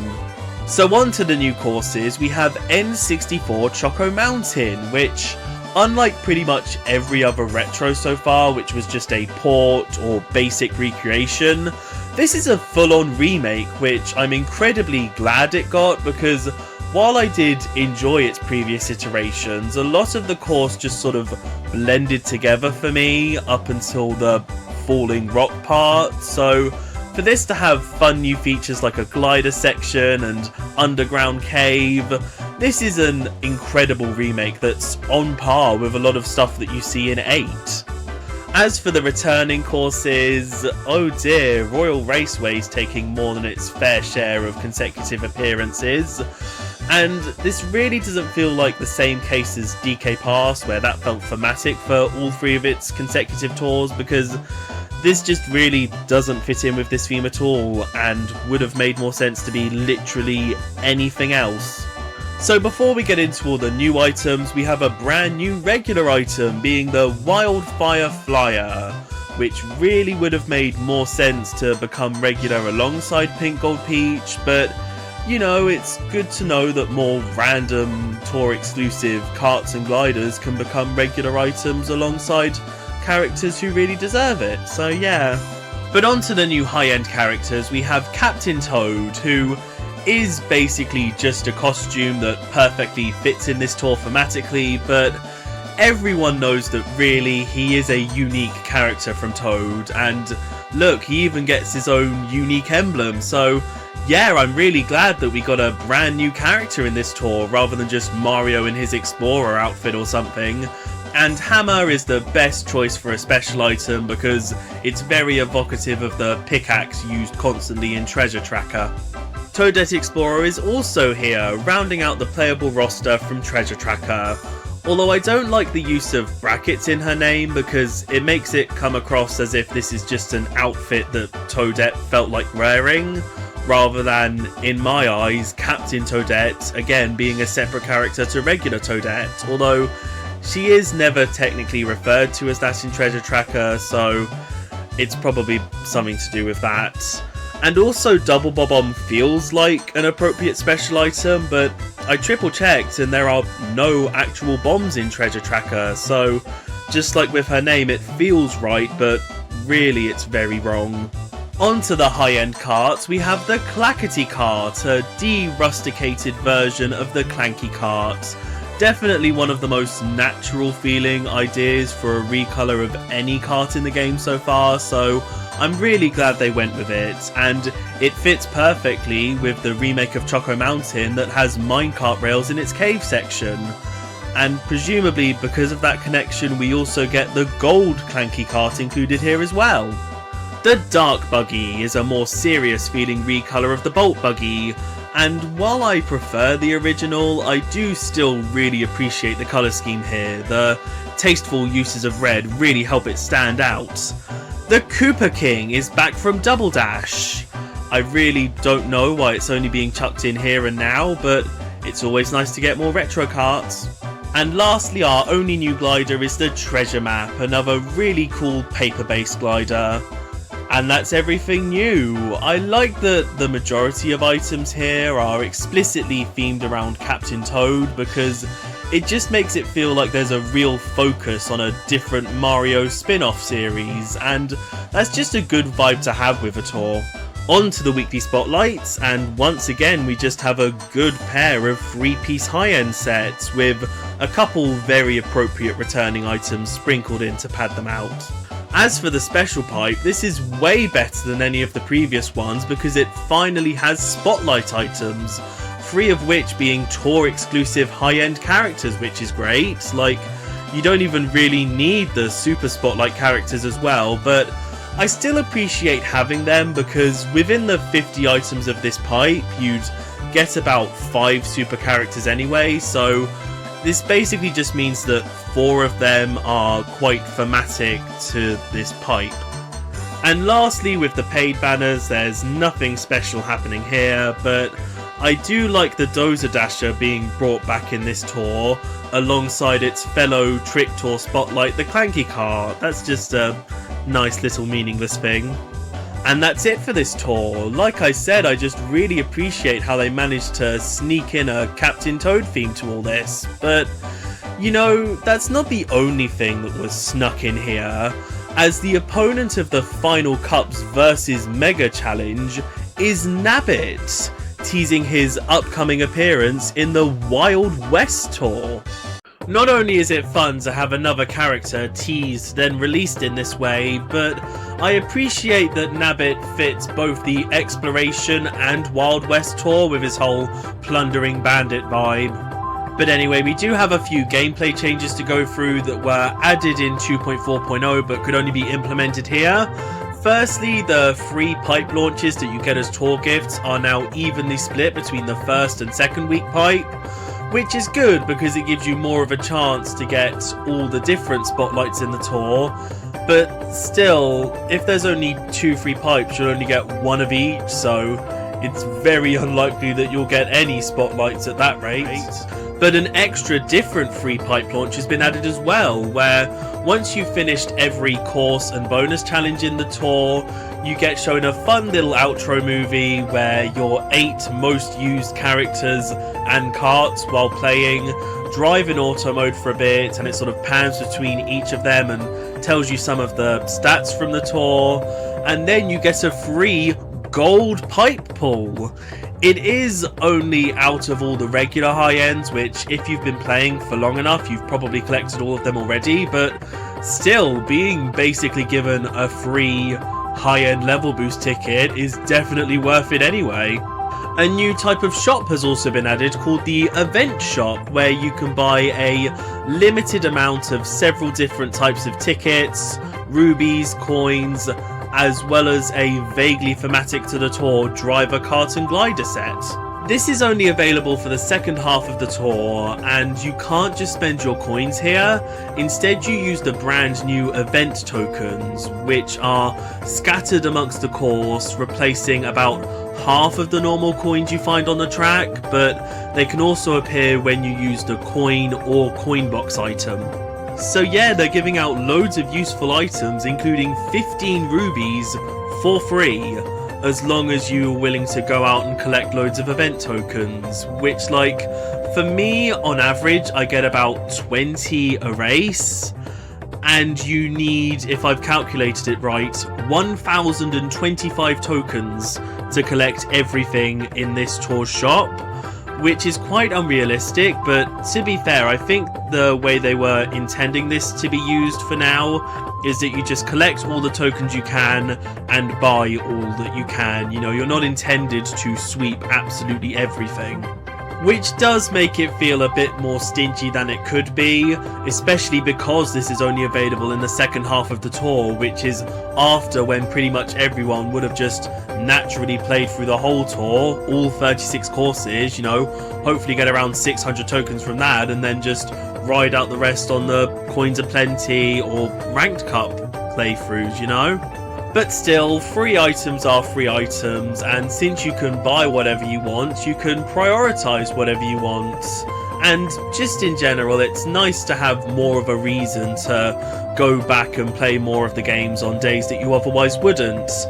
But there is another incentive for that, as previously to this, on the game's website, it would list out the top 1,000 scoring players in the tour, but now there are actual rewards for getting up there. It's nothing too major. It's not letting the rich get richer by handing them 10 rubies for being in the top 0.1%. It's just a little extra badge showing that they did really well in this one specific tour, and that's just a nice little thing to have. You know, it's aspirational for the people who know they can get it, but if not, you can still just admire them in, like, the news section talking about the tour. You know, you can scroll down and just stare at the free little bronze, silver and gold PNGs. So on to the new tracks, we have Calamari Desert 2, which is the alternate route where instead of just doing 2 normal laps, you're instead forced to get on the rail tracks and follow them all around with another lap gate at the start of the tunnel, and you complete the course from there.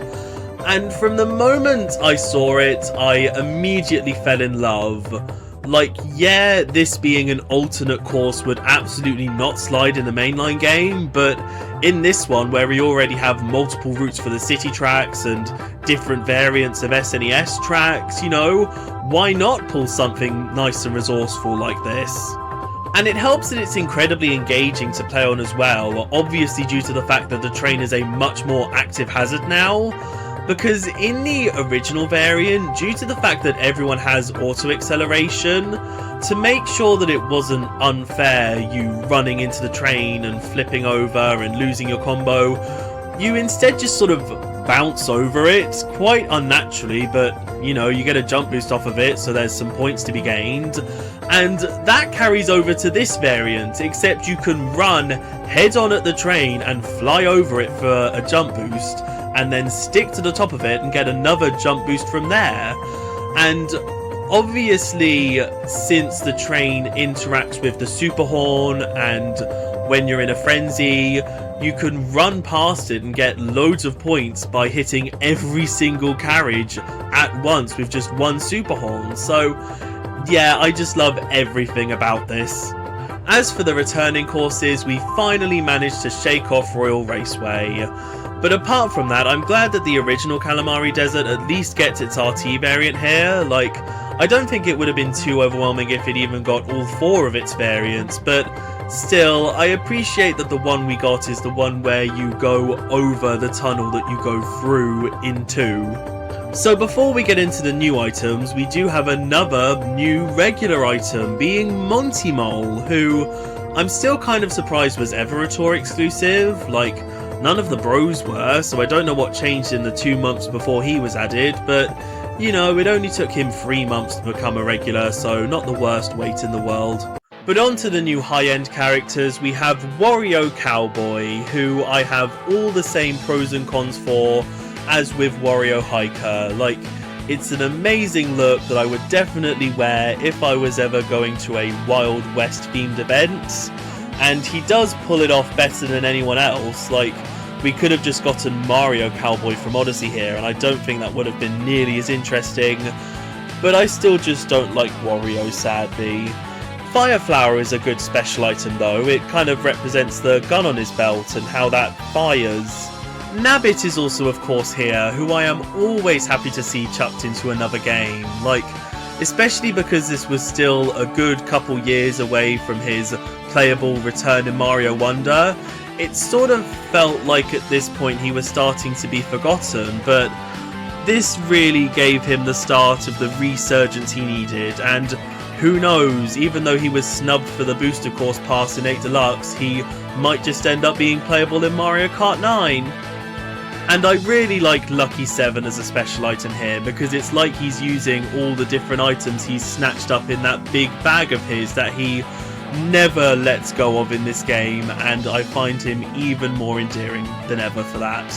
On to the high-end carts, we have the Brown Off-Roader, which I really love as a recolor, not just because of its colour scheme, but because it kind of resembles cowhide, which might be a touch morbid, but it fits in with the theme of the tour.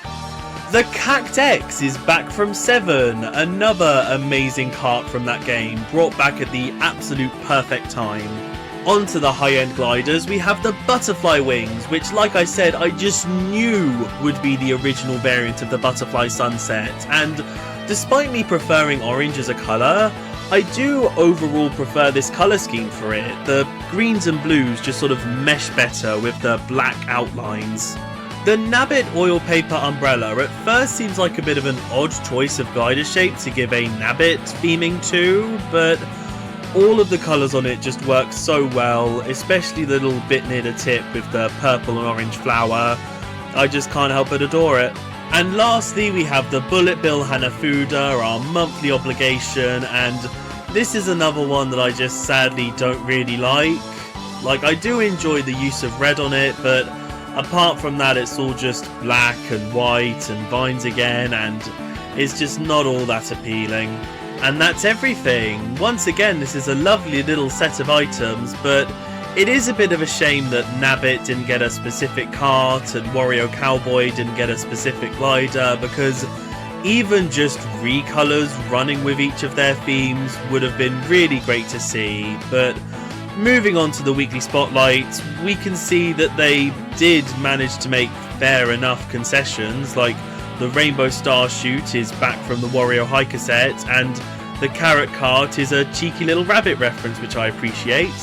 As for the special pipe, this is just kind of a worse version of the classic car pipe in several different ways. Like, yeah, there's still only 30 items, all of which being gliders, but there aren't any previous tour exclusive super and normal gliders chucked in. It's just the regular selections, and the 3 high ends are split amongst 6 different gliders, one of which being new. So yeah, I mean, this is a good way to get loads of duplicates of super and normal gliders at least. Next we have the paid banners, which are once again nothing too special, but I do find it quite funny that Monty's only been thrown into a pack now that he's been made regularly available. Like, I definitely think there are better ways to emphasize that fact, such as giving him his own cup. Like, hell yeah, that's definitely what he deserves. And that's it for this tour. Just like the previous, I simply love it for having a fun, slightly alternate feeling summer theme with cool new items and being rounded out with some meaningful gameplay updates. But you know what else is round? The opponent in the Final Cups versus Mega Challenge, that being King Bob-omb, here to tease his upcoming appearance in the Pirate Tour. Like, I was stunned when I saw Nabbit, but I was stunned when I saw King Bob-omb. Like, I was hoping that they would continue to tease characters like this, but in consecutive tours is just amazing, and it really helps this summer to feel like a special time for the game, you know, without needing to have loads of free handouts or special obstacles on the courses or anything like that. And once again, King Bob-omb fits the theme of both tours really well, because pirates and cowboys are both known for their use of explosives, so it feels just as well thought out as with Nabbit in every way possible.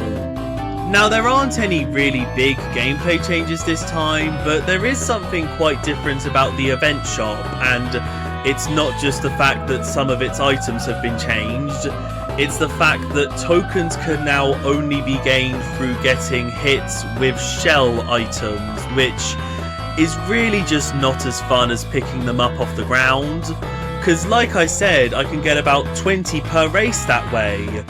And since you get 2 tokens per shell hit, that means to get the same amount here, you need to get 10 shell hits per race, which is just way too hard to achieve. Unless you pick a character with the Bowser Shell special item and hang around near the back and hope to get a Bowser Shell Frenzy to just constantly hit everyone over and over and grind tokens through that, but that's just not as fun if you have to go out of your way to create specific circumstances to maximize the amount of a currency you can get. But anyway, on to the new courses. We have DS Airship Fortress, a very fitting course to chuck in here. And similarly to Waluigi Pinball, I think this is a DS course with a cannon section that plays the best in this game just due to its overall layout. Like, the crates in that one room give you points to hit, so now it's a choice of whether you want to weave round them or waste a few milliseconds by bumping into them. And obviously the big spirally tower at the end is perfect for getting constant points through mini turbos, so yeah, I really love everything about it here. Even the fact that its solemn purple sky is now bright orange due to the lava. As for the returning courses, this is a perfectly good selection. It's a bit weird that Yoshi Circuit's RT variant is appearing twice in a row, but what can I do? I just like the fact that this is a kind of minion-focused tour, and we have both a Bowser's Castle and Neo Bowser City, really.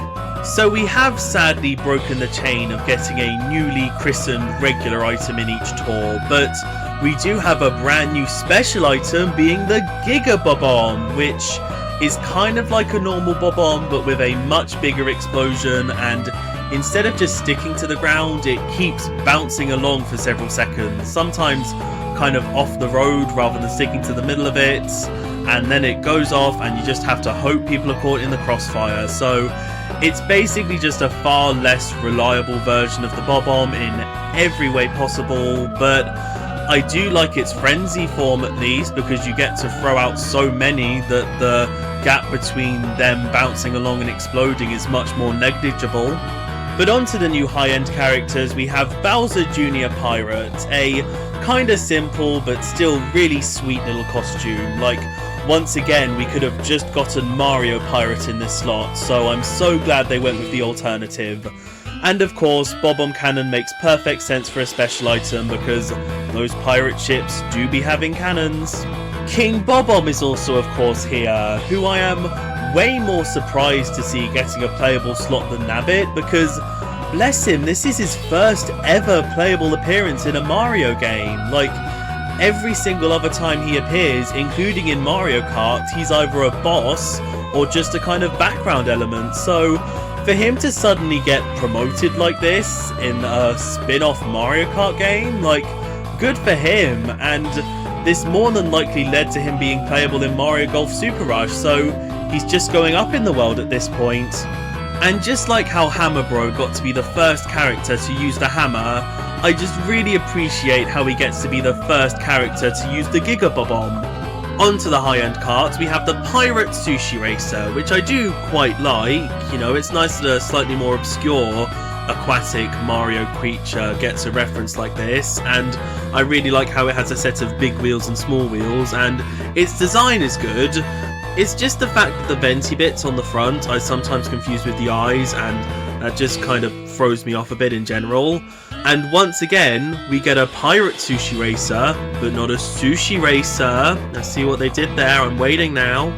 The Silver Bullet Blaster is a lovely, glaringly shiny recolor, and I'm glad that they went for this instead of gold, not just because I think this looks better overall, but because, you know, the Silver Bullet is a real thing. At least in mythology, you know, it kills werewolves and vampires and witches depending on who you ask, so yeah, I like that they Onto the high-end gliders, we have the Great Sail, a perfect concept for a new glider here, executed perfectly as well.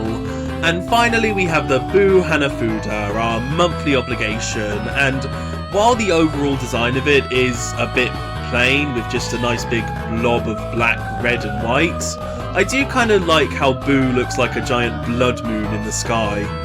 And that's everything new. We did get a couple less items than the couple previous tours, which is a real shame because I would have loved to have seen more generally pirate themed items, especially because if we look at the weekly spotlights, these otherwise standard sets are brought down by both having regular super gliders. Like, I would have preferred if week 1 got the Great Sail and week 2 got a more evil recolor of the Great Sail, you know? Even if it's just painted black with a skull and bones on it, something like that would have been great to see. As for the special pipe, we have a really fun one in my eyes, not just because it's themed around the best characters in the game, but because I just appreciate when these have a specialised pool of normal and super items. It really helps these pipes feel more special, you know? And while it's a shame that there aren't any spotlights, you know, there are 3 high-end items up for grabs and 3 high-end characters on offer, and none of them are new, so this is really as fair as you're gonna get without spotlights.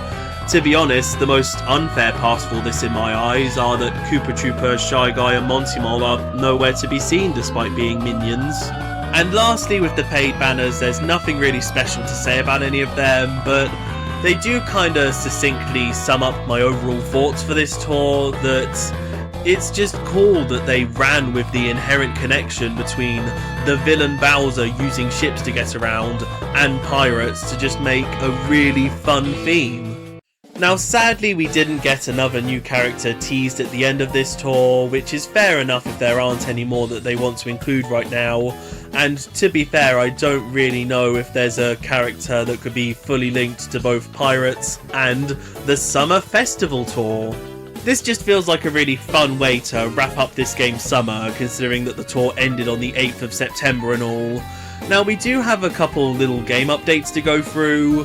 Firstly, the second Expert Challenge card got introduced in this tour, which is nice, you know, it's always good to have more opportunities to randomly get 500 coin bingos in the background, and it is an improvement from the previous card, mainly because the earn 44,000 points in a singular race challenge has been replaced with just earn 22,000 points in a single race, which is much more realistic for someone to get. Also, the event shop is once again a bit different. Firstly, the price of pretty much every item available has been halved, which is great, apart from Monty Mole, who is 4 times the price of the previously available super drivers, which, like, yeah, he's only been regularly available for like a month at this point, but still, he's regularly available. That doesn't seem like much of an excuse to jack up the price. Like, the tour exclusive green cheap charger is available here as well. I feel like that would have been more justified to be 4 times the price.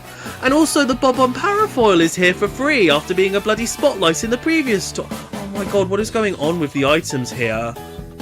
But anyway, we also have a new method for obtaining tokens. In this tour, they can only be gotten through Bob-omb hits, which is even worse than through shell hits, because yeah, you can get multiple hits at once with just one Bob-omb, but that doesn't really make up for the fact that everyone only has access to one Bob-omb based item, rather than the green shell, red shell, and blue shell. Like, yeah, there's obviously special items as well, but still, the double Bob-omb and Bob-omb cannon don't necessarily increase the overall amount of hits that you'll get with bombs, even in a frenzy. And also, just in general, you're less likely to get a Bob-omb in a standard race than a green shell, so yeah, this method was only ever used in this tour, and for good reason. So on to the new courses. We have Tokyo Blur 3, here because the Summer Festival is a type of celebration endemic to Japan, so yeah, it's a nice enough excuse to have a Japanese themed tour. And this is our third variant of a city course, and despite it not having any real corner cuts like the first two variants, and its layout being a figure of 8, which means that once again a Tokyo variant's layout is the same as a previous Mario Kart game starter course, I do think overall this is my favourite to play on. Like, yeah, instead of going through any more interesting parts of Tokyo, we just sort of go on a highway for half the time, but you know, there's still thwomp, so it's interesting enough obstacle-wise, and the giant turn at the end is fun to go on, so yeah, I don't mind it, but it really feels like they could have done something different, even with the exact same layout. And also, this is our first city course to not be introduced with its RT variant, which is quite odd, because if we go to the returning courses, we can see that we still have 3 random RT variants thrown in, so you could have just kicked one of them out to make sure this course got its RT variant. But that's at least made up for by the fact that we finally have the previous variants of a city course brought back alongside the new one, which is so great to see, even though again it's a bit weird that they don't have their RT variants. Like, you could have just gotten rid of the other 2 random ones to make that happen, but still, it's just nice that the devs are finally aware that this is a thing that they can do.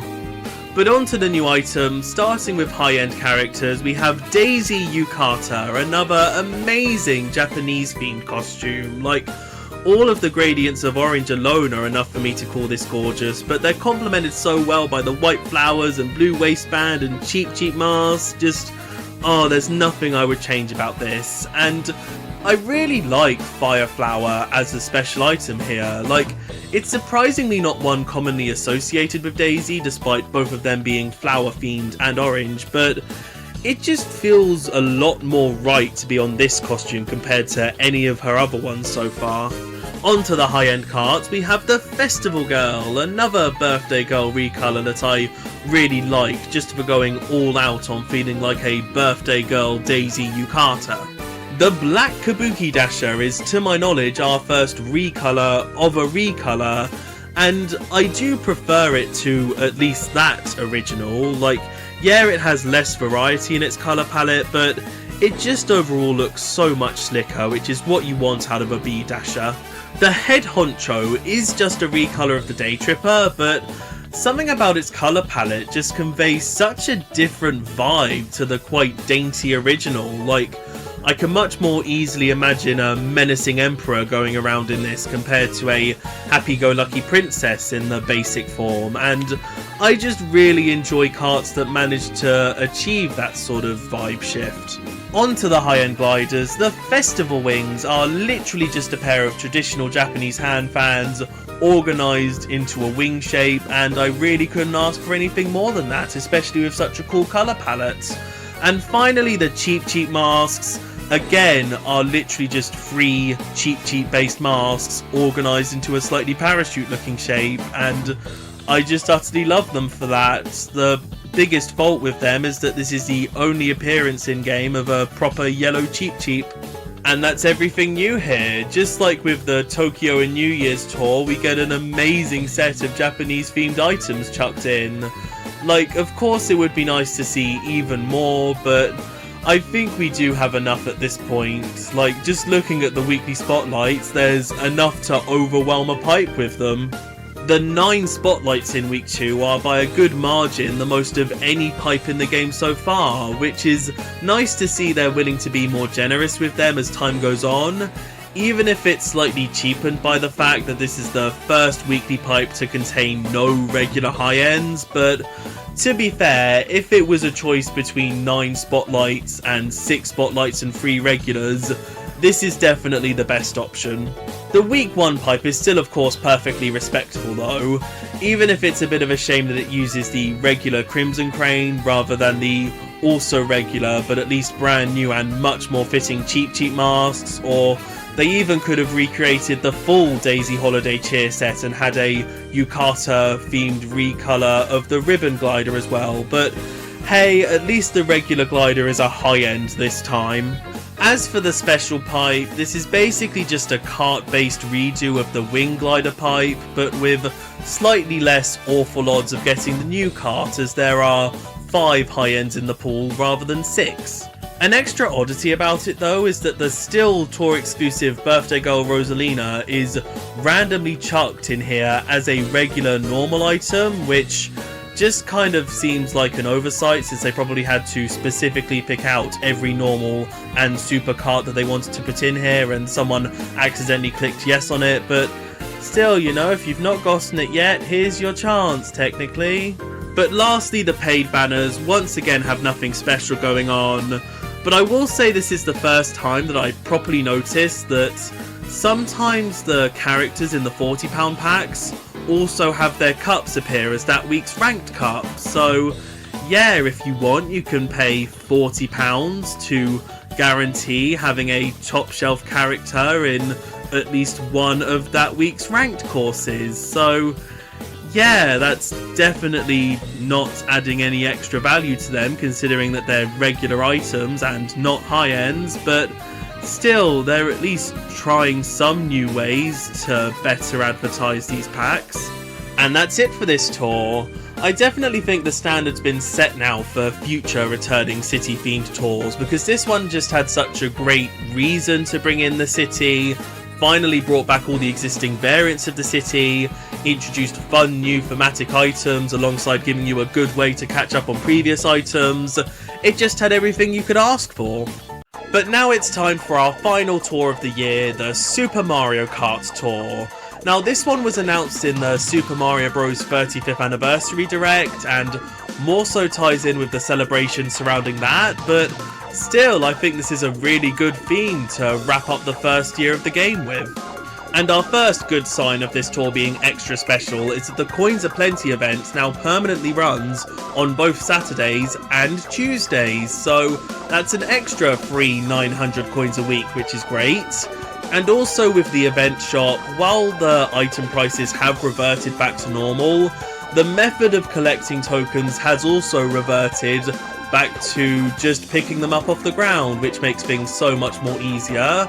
And to help even more, the shop is now open for 10 days during the tour rather than just 7. Because while before the shop did stay open for the first 3 days going into the next tour, that was just to spend any leftover tokens that you have, which, like, why would you not do that when you finish playing the game on the final day of the tour? Like, it's much better to have all 10 days of it be within the same tour, even if I do wish they could just stretch it to 14 now. But moving on to the new tracks, we have Remix Rainbow Road 1, which sadly might just be my candidate for the absolute worst Mario Kart course in the entire series. Because yeah, there have been ones with lamer premises or worse executions, but this one just commits the crime of being so upsettingly boring to me. And I think that's down to the aspect of modern track design that it decides to rely on, that being gliding. Now I do love a good glider section as much as the next guy, and this course has got one of them. It's just that it has 2 others that I find to be incredibly soul-sucking. So after the second turn, you get sent off a glider ramp that flies you over to a tiny strip of road that's literally just used to house a second glider ramp that flies you over to the next proper part of the track. So basically, instead of having a straightaway of road where you can put in, you know, interesting course elements like a split path similar to the one near the end of SNES Rainbow Road. They instead just put in 2 completely empty glider sections, which is just so vapid to me. Like, especially because this is a Rainbow Road, they could use star rings just like in 3DS Rainbow Road. And in fact they do on the 3rd glider section that sends you back to start. So why not even chuck in them, or do something interesting with the star rings, like have them blow up air that keeps you flying, so you don't have to have that annoying little strip of road. You can just have one long giant glider section. Like, it's just gliding for the sake of gliding, and I just really don't appreciate that. And it's not helped by the fact that the general course layout is just a figure of 8 as well. So yeah, this is almost like a non-course to me. It's just here for the sake of having a new Rainbow Road for this tour. As for the returning courses, like, as soon as I saw this selection when the tour started, I was immediately disappointed, because at this point, including RT variants, there's enough SNES and Remix courses to fill out an entire tour. Like, yeah, they're not the most interesting to drive on, but still, I think that can be overlooked, considering the game that they're from is the title of this tour. And, like, we don't even get every SNES theme currently in the game represented here, with Choco Island and Koopa Troopa Beach nowhere to be seen. So yeah, just a real missed opportunity here for no real reason, in my opinion. God, sorry I'm getting so aggy. I've just waited for a good long while to complain about the courses in this tour, and I want to make the most of my opportunity. But let's get into the new items. Starting with the high-end characters, we have Mario SNES, which, despite being the most fitting option for a costume in this tour, I'm still so surprised that they actually went for it. And he looks so amazing here. Like, no matter how you tilt the camera, the sprite looks the exact way it should, and I love when sprite-based things react like that in games, so I'm just so glad he's here. And Triple Mushroom is a good enough choice for a special item. Like, obviously back in Super Mario Kart, the CPU opponents could only use one type of item each, and Mario's was the star, which obviously can't be represented here, so Triple Mushrooms makes enough sense. Donkey Kong Jr. SNES is also here, the absolute best choice for a second Super Mario Kart character, because there was really no way he was going to be thrown into this game otherwise, so why not take this opportunity instead of giving it to another one of the characters that's already in the game? And Triple Bananas really is the best special item for him, because his CPU item in Super Mario Kart was a single banana, so this is just the upgraded form of that. Onto the high-end carts, we have the 8-bit pipe frame, which is just so retro. Even though it really should be called the 16-bit pipe frame, because the SNES was of course a 16-bit console, still, I'm just such a sucker for this blocky retro look, even if it is a bit played out within games at this point, so I'm willing to let it slide. The gold pipe frame is a seemingly harmless recolor, until you remember that the standard pipe frame's colour matches the driver that's using it, so the gold characters already have a gold pipe frame, and the only real differences here are that the tyres and a couple extra small parts are now also gold. So yeah, it's quite lazy, but at least it's fitting. Honestly, the most notable thing about it is that in this tour's trailer, in the shot that was meant to show it off, the characters were driving in the gold standard cart off of Coin Rush instead, which would have been a much more exciting choice for a gold cart in this tour, but oh well, at least if they're separate carts, it means that we should get more carts in total in this game. The DK Maximum is just a simple recolor of the DK Jumbo, meant to more match up with Donkey Kong Jr.'s fur colour, but there's just something so slick about this colour of red wood to me that just really makes it stand out. On to the high-end gliders, we have the 8-bit Star, which again doesn't fit into the SNES generation, but to be honest, I'm just glad that this confirms that the 8-bit jumping Mario wasn't just a one-off, and we're hopefully going to get more of these sprite-based gliders in the future. And finally, the Super Mario Kart glider is literally just the original game's box art, printed onto a double-sized parafoil, but I still just love it. I'm so glad such an iconic picture can be represented in the game like this. And that's everything new. This is yet another just lovely little set of items that represents practically all it needs to. But if we look over to the weekly spotlights and how both weeks have a super regular glider, it does feel like a bit more could have been represented, like something as simple as a 16-bit mushroom and banana glider just using their sprites from Super Mario Kart would have been great, but nope, just more regular super gliders once again. Like, I am fully aware that this is a consistently minute problem to harp on about in the grand scheme of things. It's just when the gacha is inherently on thin ice in terms of being a tolerable game mechanic, even before factoring in all of the monetization elements surrounding it.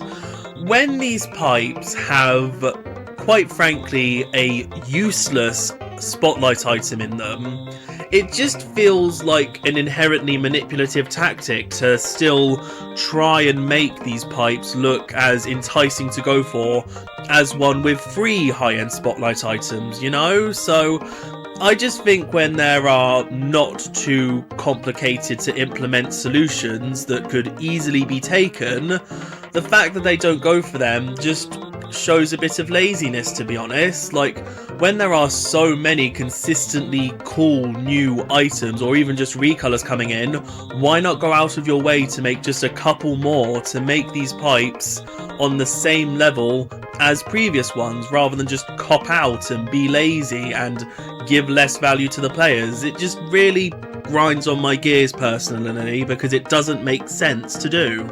But anyway, as for the special pipe, this one is much more of a grab bag, where if you don't have the majority of high-end characters on offer, why not go in and see what you can get? You're clearly not intended to go in after a specific character, and while that probably didn't discourage absolutely everyone from trying anyway, this is still definitely the healthiest a pipe without spotlights can get.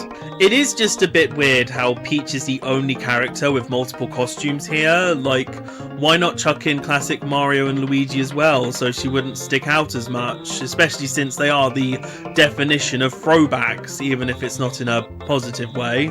But still, I can at least appreciate how all of the super and normal items on offer here are just the cast of Super Mario Kart and their costumes within those rarities, as well as Donkey Kong, but like, he probably was playable in Super Mario Kart because of all the weird timeline stuff going on with his series. And also, Koopa Troopa is the only normal rarity driver from Super Mario Kart, so you do just get 15 of him within the 50 items available here, which, like, I certainly can't think of any scenario where I'd turn down getting that many personally. So lastly, with the paid banners, we have another commemorative pack. It is once again £4 without any extra rubies, but still I think it's worth it for gold pass players, etc, etc. And as a side note, I really like the setup of the big packs here with a Metal Mario week and Pink Gold Peach week. It's just nice when they can have an overarching theme like that, even if of course that's all just for show and they're not worth purchasing. But that's it for this tour. Definitely one that shows off the best and worst of what this game can do with what it currently has set up. But either way, I just appreciate how they're willing to embrace focusing on a previous game for a tour like this, especially when it gives us 2 of the most unique characters in the game so far. But that is also it for this first year of the game, and while there have been many ups and many downs, I can definitely commend how the game is pretty much unrecognisable from how it was at launch. The controls are now way more customizable, the inclusion of modes like multiplayer help provide more varied ways to play the game, the length of tours have been cut down to be less padded, the items and currencies handed out for free are more reasonably generous, and the UI has been overhauled to be more simple and less cluttered.